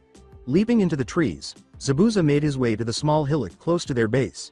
Since the hillock was only on the edge of the woods, Naruto could freely move the sword without running into any trees because they were somewhat apart. It took Naruto a minute to catch up to him. Even though he was already breathing heavily, it was amazing that he managed to keep up. Haku was already there, taking a quick rest, when they touched down at the foot of the hillock. Sweat was streaming off him like water as he lay sprawled beneath the shade of a tree. There was moisture on the ground everywhere. Naruto yelled, "Hey, Haku! Sensei's about to start my sword training." Haku was not even strong enough to answer. He simply acknowledged the newcomers with a nod. Understanding, Naruto and Zabuza allowed the boy to sleep. Naruto was placed in a basic defensive stance after Zabuza had him remove his weights. He moved slowly toward an offensive position. Zabuza observed Naruto practicing the use of his water bunshin while perched on a tree ledge. Naruto's arms and shoulders were stronger thanks to the weights. He had no trouble using both hands to wield the sword. Zabuza eventually defeated the clone and began instructing the boy on his own. Zabuza practiced alongside Naruto for some time, adjusting his stance and directing his swings. Hours soon passed and the sun disappeared, obscuring them with moonlight. When Naruto finished a set, he laughed joyfully. Zabuza was also smiling when he sensed a tiny presence on the nearby hillock. To watch for potential trouble, he had Yuna's warning letter. She had received some concerning information. Under the guise of adjusting Naruto's posture, he glanced in that direction. Spiky silver hair glinted in the moonlight. Zabuza recognized it. The man had not unintentionally allowed himself to be found. He had challenged them. Zabuza smiled. Many days had passed since he had a real fight. Zabuza lifted Kabikariba Cha and smiled. After giving the boys a brief explanation, he disappeared without a trace. In an instant, Zabuza and the man with the silver hair were standing across from one another. The boy he had come to bring back to Konoha was being trained by the demon of the bloody mist while the silver-haired man watched. Finding the young boy had not been simple. In case the boy had changed, no one appeared to have noticed a blonde boy with blue eyes or a child wearing an orange jumpsuit. In frustration and desperation, he had tried this town, which was known to be preferred by missing nin and those on the run. He had been passing the ramen stand when he heard something that caught his attention, and it had been pure luck. The proprietor was chatting with a woman with violet hair, inquiring about the blonde child who had consumed 15 bowls of ramen a few days prior. Backward. He had quietly followed the woman back to a store that sold ninja gear. As the woman entered the store, the man stayed out of sight. Closed was changed to open by her. The man with the silver hair made the decision to look for information. After asking around, he learned that the woman was Hizuka Yuna, a former mist ninja. He was aware of her. He needed nothing ostentatious or recognizable to ensure this went smoothly. It was reasonable to assume that she would have heard of him since he had. He was unable to employ his usual techniques. Both of them changed into two random shinobi wearing Iwa headbands after he created a clone. The two shinobi appeared somewhat worn out. After giving each other a nod, they proceeded to the store. The woman grinned at them as they walked into the store. The man was not deceived in the least. He noticed that she was holding a weapon beneath the counter. Based on what he knew about her, he assumed it was a sword. In towns like these, you didn't survive by putting your trust in strangers. He sensed something, but he kept it from her.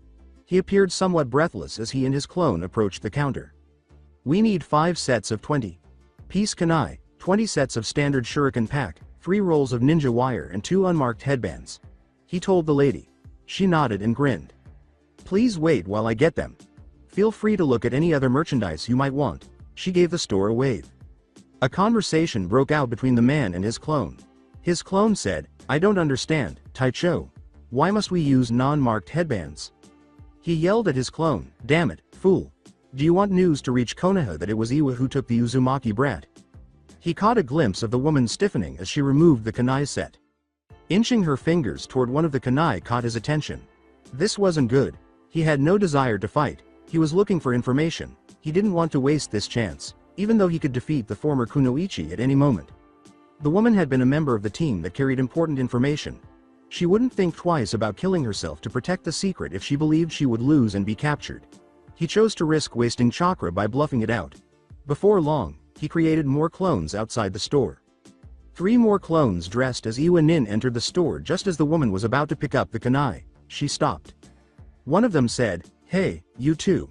How long are you going to take? I'm just buying some supplies and unmarked Hite.8, the silver-haired man retorted angrily. One of his more recent clones let out a sigh. Why do you want them? Just take your Hite.8 off when you two leave here. The silver man replied, You're not the one going on this mission, so it's not your ass on the line. It's the two of us, so don't butt in. I don't even trust the source that has promised the location of the brat. I'm not taking any chances. He lashed out at his clone. The silver-haired man noticed out of the corner of his eye that the woman was still carrying out their orders and had made the decision not to attack such superior numbers. She presented the goods, all wrapped up, and said, Here you go, Shinobi.san. They were taken, paid for, and then departed by the Silverman and his older clone.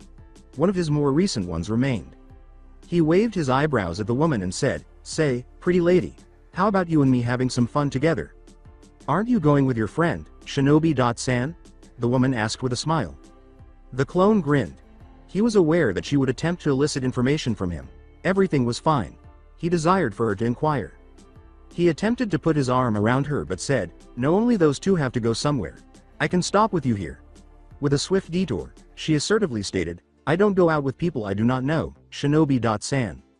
After accepting the rejection, the clone departed, having completed his task. The silver-haired man was hiding in the shadows outside the store when the woman removed a pigeon from its cage. He watched her write something and affix it to the leg of the bird. The man with the silver hair grinned. The man began following the bird from the ground as soon as it took off. Flashback finish as the boy attempted to perform the fundamental sword maneuvers that the Mist Nukanen was teaching him. The ninja stood and observed. He appeared so content. He was undoubtedly stronger now. A typical child couldn't wield a sword that large. The boy must have put in a lot of training. He had spent more than 3 hours observing. At first, he had made the decision to ambush them and tend to the missing nin before he could react. He was now doubting his previous strategy. He was aware of the boy's loneliness in the Leaf Village. He had always been mistreated and bullied. He was unable to openly assist the boy in any way. The Hokage had chosen to take the boy into his own house after the attempted murder served as a wake-up call. There, the boy would be safe, the silver-haired man knew. When he was protected by the Hokage, no one would dare harm him, but he would still be hated and subjected to discrimination. The Hokage was unable to compel the villagers to alter their beliefs. Did he truly wish for the boy to lead such a life? He had a duty to ensure the boy's happiness on behalf of the boy's father. He made the decision to speak with the Nukanen. He gradually lost control over his chakra. He let out a tiny spike of chakra. Small enough that only the more seasoned, such as the Demon of the Mist, can detect it. He noticed the Nukanon stealthily glancing in his direction. To gain a better view, he stepped into the moonlight. The Nukanon turned to face his place. The man with the silver hair wasn't sure if he should start a fight or a conversation. When he left Konoha, he never imagined that this circumstance would occur. His thoughts returned to the day he had been given the task of finding the boy. Flashback. When the silver-haired ninja walked into his office, Sarutobi looked up. Jiraiya. The Hokage acknowledged the arrival of his pupil. Sarutobi was somewhat surprised by Jiraiya's expression because it was so different from his usual carefree demeanor. Without introducing herself, Jiraiya said, "It's all your fault, old man." The Hokage knew his student was correct, so he remained silent. Jiraiya went on. "You were always too hung up on listening to everyone, trying to take everyone's opinions into account. If you had taken a stand all those years ago, this would never have happened." Sarutobi sighed. "I know, Jiraiya. I regret my mistakes as well." He drew on his pipe and smoked. "But, this is not the time for self-admonition. We must find Naruto-kun before he comes to harm." Jiraiya snorted, like someone trying to kill him. "I think Konoha has already covered that one." Sarutobi let out a sigh. He ought to have anticipated his student's anger. After all, Naruto was his godson. "You know better than me that Naruto is in grave danger outside the village. There are many who would try to take advantage of him, that is, if he manages to survive that long." Sarutobi looked at his pupil. "I accept that mistakes were made regarding Naruto-kun. To let him remain in the outside world would be the greatest of them all." Jiraiya remained silent. He knew the Sandaime was telling the truth. Despite his anger, Naruto couldn't last long by himself. He might be taken prisoner and sold into slavery. Even worse, he might end up in the hands of ninjas who could discover who Naruto was and either kill him or brainwash him into becoming a mindless Jinchuriki. Jiraiya sat down and asked, "What do we know about his whereabouts?" Sarutobi deduced that Jiraiya was prepared to pursue Naruto. Sarutobi gave Jiraiya a serious look and said, "The last confirmed location was in Earth Country, 2 days from Iwa." Jiraiya squinted her eyes. "Iwa?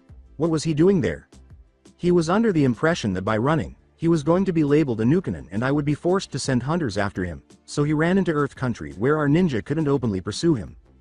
Jiraiya questioned, "But you sent out teams anyway, right?" "Yes. Initially we did not know where Naruto-kun had gone. A day later a few teams found his trail going into the Earth Country. After that all Junin and above teams were told to report to the location. Anbu teams and Junin teams followed the trail. Kakashi's team found a group of shinobi who had come into contact with Naruto. According to Kakashi, Naruto and a woman in the team seemed to have developed a relationship. They were probably taking him to Iwa when they answered distress calls from Iwa patrols who had come across our teams. Naruto was supposed to wait for them in a town, but when Kakashi and his team searched the town, Naruto's scent wasn't found. They retraced their steps back until they found Naruto-kun's scent going away from the town. They followed it until they believed that Naruto had been joined by new and faster group of shinobi. Fast enough to keep up with our Anbu. Kakashi's summon also smelled sedatives. That is the last of our confirmed contact with Naruto-kun's trail." Jiraiya's mind was racing as he listened to everything. It would have been difficult if Iwa had taken Naruto hostage. He held his sensei in high regard. Jiraiya's eyes were piercing as he said, "If Iwa has him, old man, it's not going to be easy. They will deny it and unless you are willing to start a war, you can't do anything." Sarutobi's expression grew stern.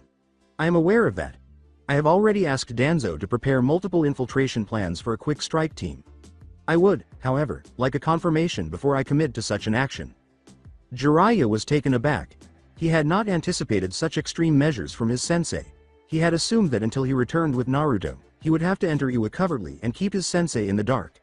He had already assumed that Sarutobi would not be happy that he had put the village in danger of war. With curiosity, Jiraiya inquired, "And if he indeed is in Iwa?" Jiraiya nearly missed Sarutobi's quiet response. "Then we will go forward with the strike plan, and while in there, our team will cripple their offense capabilities, return, increase defenses and prepare of war." Jiraiya gave a nod. His sensei appeared to be genuinely interested in regaining Naruto. Jiraiya smiled and said, "Count me in on the strike team, then." Sarutobi grinned as well. His student appeared to have forgiven him at last. "But first, confirm whether Iwa has Naruto-kun or not. Can you do that?" Jiraiya struck his famous pose and said, "Of course I can, old man. I am the legendary Gamma Sennin, Jiraiya-sama." Sarutobi laughed. Jiraiya turned to the door and said, Don't worry, old man. I'll find Naruto. I owe Minato that. Flashback finished naturally. He had failed to discover any indication that Naruto was in Iwa. Hiding inside his toad, he had infiltrated Iwa with ease. He had done what Sarutobi, the kunoichi, had mentioned. He had been watching her while she trained and trained. He had sneaked into her home and heard her discussing Naruto with her husband. She had been disappointed that Naruto couldn't accompany them. The kunoichi's genuine concern for the boy was evident from their conversation. He had also followed the higher authorities. Nobody was aware of such a boy. He had concluded that Naruto wasn't present after spending a week in Iwa. At that point, he had expanded his search to include other nations. He had finally been rewarded for his many days of fruitless searching. As the Nukanen Shun shined to his place, holding his tenkin, Jiraiya prepared himself. When Zabuza got there, he saw an elderly man standing across from him. To Zabuza, anyone over 40 was elderly. He had never seen Iwa Shinobi wearing the clothes the man was wearing. This man had the kanji for oil on his forehead, rather than the unmarked Hite. 8 Yuna had mentioned in her letter. Zabuza pointed Kabikariba-cha in Jiraiya's direction and said, I hope you give me a good fight, old man. I haven't been able to stretch myself for some time. He surveyed the area. He grinned at the man in front of him and said, I know there are two of you. Tell the other one to come out. At 2.to.1, you might stand a chance. Jiraiya chuckled. Zabuza's gaze grew strained. The laugh was one of genuine amusement rather than the usual taunting laugh. Jiraiya grinned as she glanced at Zabuza. Zabuza was smiled at by Jiraiya, who said, It's just me, brat. But don't worry. There aren't any more coming. I am the one you were warned about. Zabuza grew suspicious of this man. There was something familiar about him. Zabuza was certain he had seen this face before, but he couldn't place it. It was also concerning how this man knew that Yuna had warned him. You see, I wasn't even sure that you were the ones I was looking for. It may be improbable, but not impossible that there may be another blonde kid who could eat 20 bowls of ramen. Jiraiya's eyes sparkled. After all, I knew one such boy many years ago. Zabuza positioned himself defensively. He had a bad feeling about the man in front of him. Jiraiya's expression changed from carefree to dangerous as she said, I just acted a little play in front of the girl and her behavior when I mentioned the Uzumaki name confirmed it for me. Unfortunately, I still did not know where you were, but the carrier pigeon was a very good guide. So, let's get to business. Zabuza became aware that Yuna had been played and readied himself for attack. Without Yuna's knowledge, the man had cleverly figured out where they were. He was an extremely talented spy. What business? With casualness, Jiraiya said, hand Naruto over to me. The way the man said, Naruto, rather than, Uzumaki, the brat, or, demon, caught Zabuza's attention. He was acquainted with Naruto. It might only indicate a. Zabuza gripped Kabikariba-cha tighter and said, You're from Konoha. Jiraiya nodded, impressed. Yes, it was everything Zabuza required. Running to the man's side, he swung his sword and struck the unprepared man in the side. Or so he believed. Zabuza felt a firm kick to his side as the man poofed into the smoke. Alert, he skidded to the side and turned to face the man who had materialized behind him. He swung swiftly once more and leapt back, putting the old man at a distance. Zabuza smiled and said, You're a good old man, I'll give you that. After all, this was going to be good. Jiraiya grinned and said, Why, thank you. He turned to his side after that. I know you were there, brat. Might as well join in. Zabuza also glanced sideways and saw Haku emerge with his trademark spinning shunshin. He swore at himself. He had been so preoccupied with the elderly man that he hadn't even noticed Haku. The mere fact that the man had was concerning. He had to get it done fast. He snarled, Boy, what are you doing here? I'm sorry, Zabuza. Sama, but I felt an unknown chakra spike before you left. I knew that it was an enemy, so I followed. With his gaze fixed on the man with the silver hair, Zabuza questioned, What about the brat? As he examined the adversary, Haku responded, I challenged him to a race. He and a water bunshin are currently running far away from here. He must be good because Zabuza-sama is treating him with some caution. With a smile, Jiraiya said, Good plan, Gaki. And you came here to assist your teacher. How nice. Haku slammed them to the ground after performing hand seals. As ice spikes rushed at the man from the ground, he said, Hisatsu Hayasa. To avoid the spikes, the elderly man leapt. Zabuza was suddenly in the air behind him, slashing at his waist. In order to jump farther away from Zabuza and toward the boy, Jiraiya turned in midair and stepped on the sword as it passed him. As soon as he touched down, he sprang at Haku and kicked him quickly. Haku took to the skies. Zabuza leapt into his path and grabbed him. The sensei and the student both jumped back, alert. He was a very talented man, whoever he was. Heh heh. An ice user, huh? Inquired the curious old man. I thought the Yuki clan was decimated after the last war. I'm glad at least one of you survived. Your clansmen were good fighters. Haku tensed. He sounded as though he had previously engaged in combat with ice users. He had hoped that the man would become uneasy and likely be caught off guard by his keke. Genkai. He made another attempt. Haku slammed his hands on the floor once more and said, Hisatsu Hayasa. Ice spikes rushed to the man once more. In contrast to the previous time, the man slammed his own hands to the ground instead of jumping. His ice spikes collided with stone ones, shattering them like glass. The spikes kept coming in their direction. Zabuza charged forward, slicing the earth spikes with a broad arc of his sword. When he got to the silver-haired man, he leapt to his feet and grasped his sword in both hands. When Jiraiya finished his jutsu, he grinned. Ninpo, Harijizu. He was covered by his silver mane of hair, which hardened and formed a porcupine-like spiked shell. Zabuza slashed down at him, and they stretched. The covering stopped Zabuza's sword, and the long spikes pierced Zabuza, causing him to turn to water. Bunshin Mizu? When he was behind the earth spikes, did he change? The kiss isn't all that horrible. Jiraiya grinned as two more Zabuzas materialized next to him. Both of them swung their swords at him. Jiraiya allowed his hair to grow out and pierce them as well, and they went back to the water. Sweden. Mazarapa. When Jiraiya turned, he saw water flying rapidly toward him. Using the water from the Bunshins, another set of ice spikes surged at him, stronger, and Jiraiya hurried to his side. Jiraiya used deft maneuvering to dodge both the water attack and the ice spikes. He was unprepared for a barrage of senbon, and several of them lodged themselves in the arm he had used as a block. With a wince, he removed them all and hurled them at two senbon, wielding clones of the boy who had materialized above him. When the senbon hit their foreheads, they both dispelled and turned into water. The sight of the water cascading over the man gave Haku a rush. His own half-seals were formed. Sensatsu Suisha. Jiraiya missed the water senbon by milliseconds as she leapt away after realizing just in time what the jutsu did. Haku formed another set of hand seals and followed the man. He was able to turn before a foot slammed into his face after sensing a presence behind him. A clone of the silver-haired man threw him back, causing him to bounce on the ground. Zabuza was fighting two of the old man's clones at the same time. Oh no, he's good. Zabuza avoided one of the clones' well-timed kicks. They were striking precisely at the same time, preventing Zabuza from using his powerful sword. He saw Haku get kicked in the back. Before the man could cause the boy any serious harm, he intensified his efforts to drive the clones back. In preparation for one of his own special attacks using Kabikari Bacha, he directed his chakra into his arms. Jiraiya went off the hilltop in the boy's crash path. He rushed straight at the boy as soon as he saw him getting up. At least he gets credit for having courage. After letting the boy approach, Jiraiya shone behind him. The boy and Jiraiya engaged in a taijutsu duel.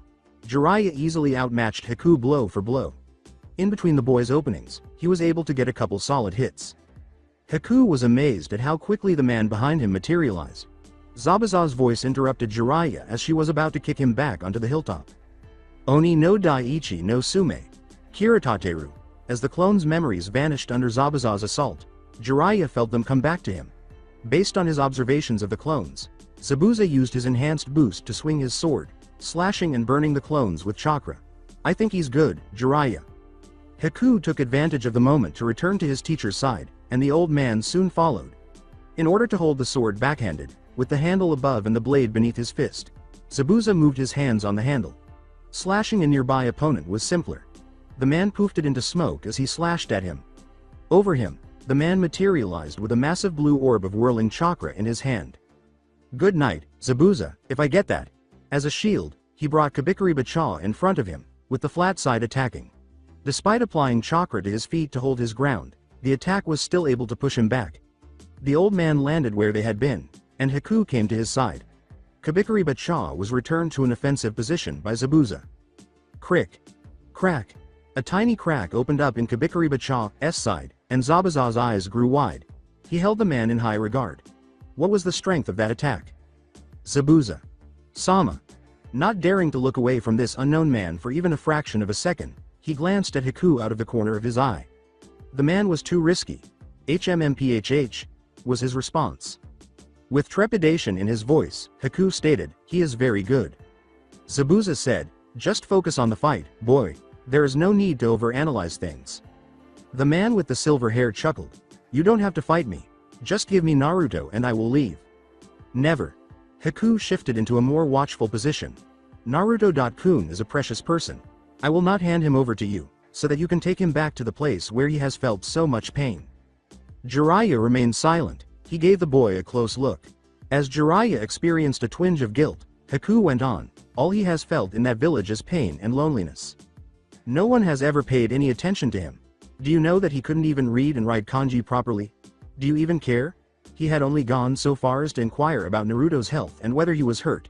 He never considered asking further questions. For the first time in his life, he has people who care for him. People who are willing to help him become the person he wants to become. People who support him. People who view him as a person, and not as what he contains." At this, Jiraiya's eyes narrowed. They were aware of the Kyuubi. At least the boy didn't, and he hoped they didn't. He would have to murder them now. Meanwhile, Haku went on. "Here, he has Zabuza-sama, who has taken him as his disciple, to train him to become the next generation of the Seven Swordsmen." Jiraiya was taken aback once more. He was well versed in the succession customs of the Kiri no Shinobi-Katana Shichinen Sha. No one was chosen to be one of their disciples. Even in the Bloody Mist, the disciple's role was particularly important. Zabuza's decision to accept the boy as a disciple can only indicate that he views Naruto as a deserving pupil. Jiraiya gave Zabuza a quick look. Haku reached into his pouch to retrieve more senbon and concluded, "He has me as his friend. And as that friend, I will fight you to my death to protect Naruto-kun from that pain and loneliness." Jiraiya glanced at the mist boy and said, "To your death, brat. Very well then, as you wish." Zabuza sprang forward at once. Haku had been accumulating chakra for his attack during the entire conversation. As he exploded in the direction of the man, he allowed the chakra in his leg to burn. As he got closer to his target and grasped his sword in the backhand position, he spun even faster. He increased the speed of his slashes by bringing his arms and legs close to his body as he spun. Oni no dai ni no sume. Baseki Kiru.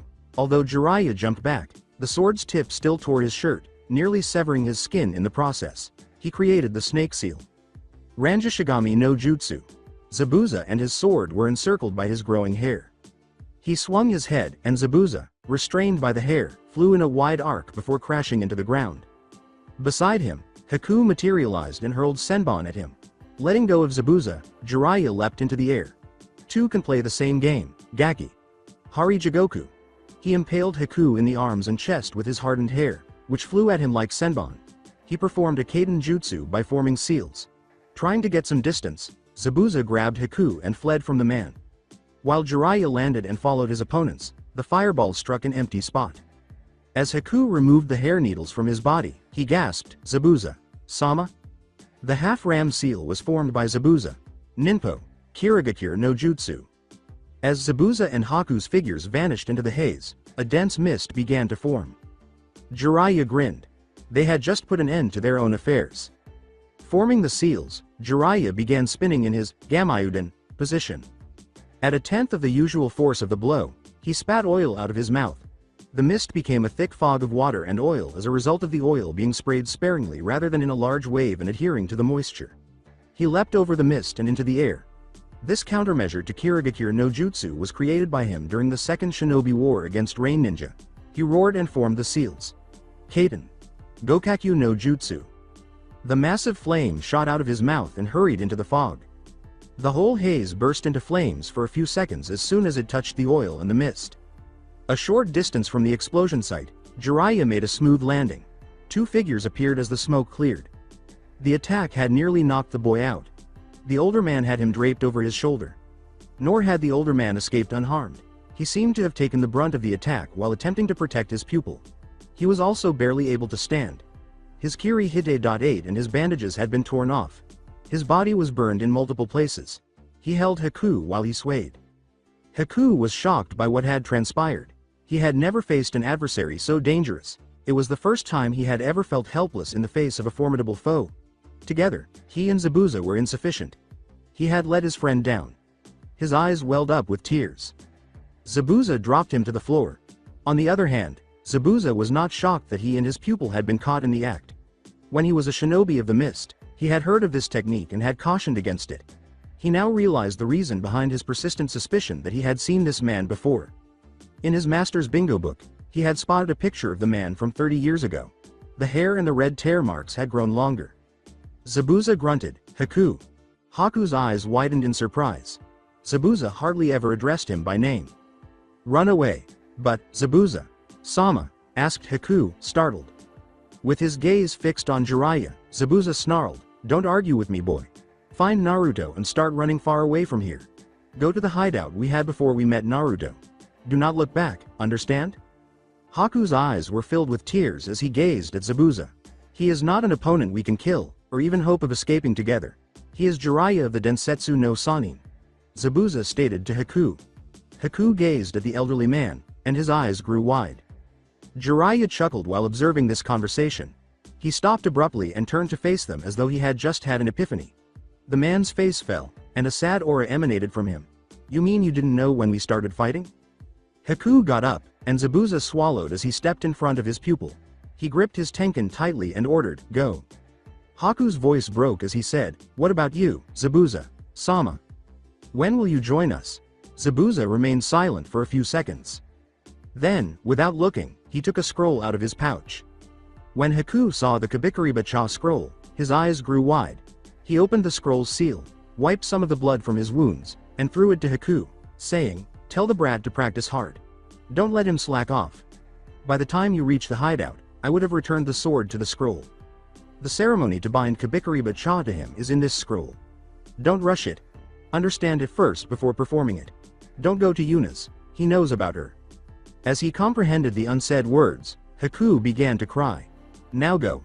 I'll hold him here." Haku put the scroll away and nodded. He turned and ran as fast as his condition would allow, jumping off the hillock. He heard Zabuza-sama's voice ringing out as he was fleeing. "Oni no Dai-san no Sume. Ya, Jagata Kiba."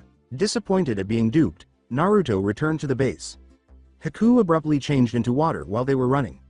At first, Naruto believed Haku was attempting to fool him into stopping, but after arriving at his destination and waiting for a while, Haku was still nowhere to be found. At last, he made the decision to return. He saw someone approaching him as he was leaping from tree to tree.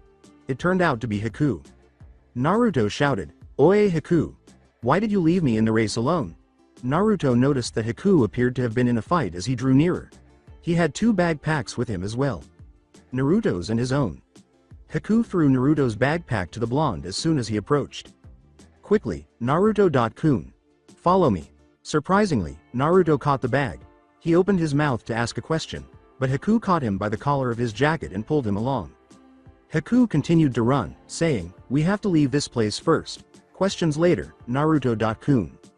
"What? Why?" Naruto and Haku also began to run. "Why do you look like someone wiped the floor with you? Where is Sensei? Are we going on another mission?" Haku nibbled on his lip. He was familiar enough with Naruto to know that the blonde would not stop until his inquiries were addressed.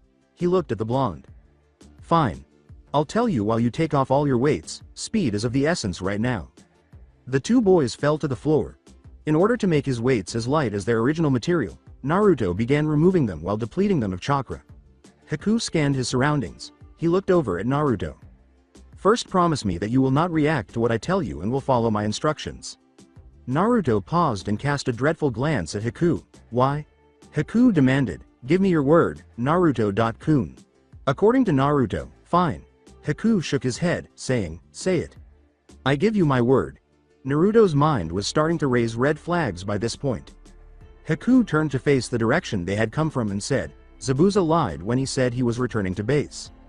He felt a presence and went to check it out. He looked back at Naruto and said, "I, too, felt it and decided to follow him." As Naruto was about to object, Haku held up his hand to stop him. "I knew that you were not ready for battle, so I created a clone and he challenged you to the race while I rushed to Zabuza. Sama. I arrived there to see Zabuza. Sama attacked the man, but he evaded very easily. I joined in the fight as well. But, even with 2 on .1, the man was pressing us hard.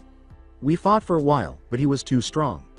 Naruto straightened up after taking off his weights and yelled, "No way, he was stronger than Sensei." Haku gave a headshake. Haku fought back tears as he said, He wasn't even going at full strength and he forced us into a corner. He had to keep the blonde from seeing them. He needed to be strong to get him out of here. Naruto stepped closer to Haku and shook his shoulders, asking, What are you saying? Haku raised his head. He grabbed the blonde and leapt back up into the trees, saying, Zabuza-sama told me to find you and run away from here while he held the man back. So that is what we are going to do. With the weights removed, the boys began to run more quickly than before, and Naruto questioned, But what about Sensei? Haku said nothing. Naruto asked again, glancing directly at his companion, Haku, what about Sensei? When he saw Haku's expression, his eyes grew wide. No. Naruto realized and skidded to a halt. He pivoted. As the blonde flexed his leg muscles to leap back, Haku screamed, Naruto, no, wait, you can't go back. Naruto leapt off, saying, I can't leave Sensei behind. Haku shouted, You gave me your word, and Naruto halted after a single leap. Haku noticed that the blonde was crying as he turned. How could you leave him behind? Isn't he your precious person too? Haku leapt beside the blonde and gave him a hug. Of course he is. I would have gladly died fighting with him, but then, the man would have found you. All three of us would have been defeated. Zabuza. Sama also understood that. This way, at least you and I are safe. He sent me because together we could escape. He released himself and looked Naruto at him. You must understand Naruto-kun, that Zabuza. Sama chose your and my safety over his own. It was his choice. He stayed behind, fully aware of what it meant, so that we could be safe. Right at this moment, Zabuza. Sama is fighting to protect those that are precious to him. Naruto looked in the direction Haku had come from and asked, But why would they come after us? We are not in Kiri's bingo books. Haku debated whether or not to be honest with Naruto. He might become even more terrified and consent to leave if I tell him. He observed the blonde's nonverbal communication. However, he might spend the rest of his life blaming himself for this. With a sigh, Haku leaned against the tree trunk. Regardless of his response, I must tell him. Haku turned to face the blonde gravely and said, Naruto-kun, it is not Zabuza-sensei that he is after. He is a Konoha shinobi. It was this news that made Naruto immobile. He's come to get me. A chill began to creep into his heart. Then he pictured one of those masked Enbu engaged in combat with Zabuza. Sensei. The sensation faded as another sensation appeared. Naruto shook his head and wiped away his tears, saying, That's all the more reason I can't let him fight for me. So Haku turned and they went on. If you go back now, you will make his sacrifice go waste. If you go, so will die before I let the man take you. Naruto-kun. But in the end, we will lose, and you will be taken. Naruto paused. That is why, Naruto-kun, we must do as Zabuza. Sama asked of us. A stab of pain went through Naruto's heart. His heart begged for Zabuza. Sensei, but he knew Haku was correct. After Naruto gave a nod, the two boys resumed their journey as quickly as they could. Zabuza's breath came in agony. The last attack had yanked Kabikariba-cha from his hand. His left arm bent to an impossible angle, and he could feel the pain. He summoned the sword into his hands and wiped some blood on its seal with his thumb. It wouldn't help him at all. He lay stomach first on the ground, his lower half trapped beneath the foot of a large toad 10 times his size. He performed hand seals and drew a line on the blade's flat side. As he heard footsteps approaching, he inhaled deeply. He slammed the sword back into the scroll with his hand. In front of him, 2 feet came to a halt. When he looked up, he saw the toad Sanin making seals and staring at him murderously. Zabuza's eyes were closed. I apologize, but it appears that you are now responsible for the remainder, Gaki. Make me feel proud. Haku watched from a distance as the markings on the scroll that was fixed in his belt turned red, signaling the sword's return. As he ran, he suppressed a sob. That's it for today. I hope you guys enjoyed this great story. See you in the next one.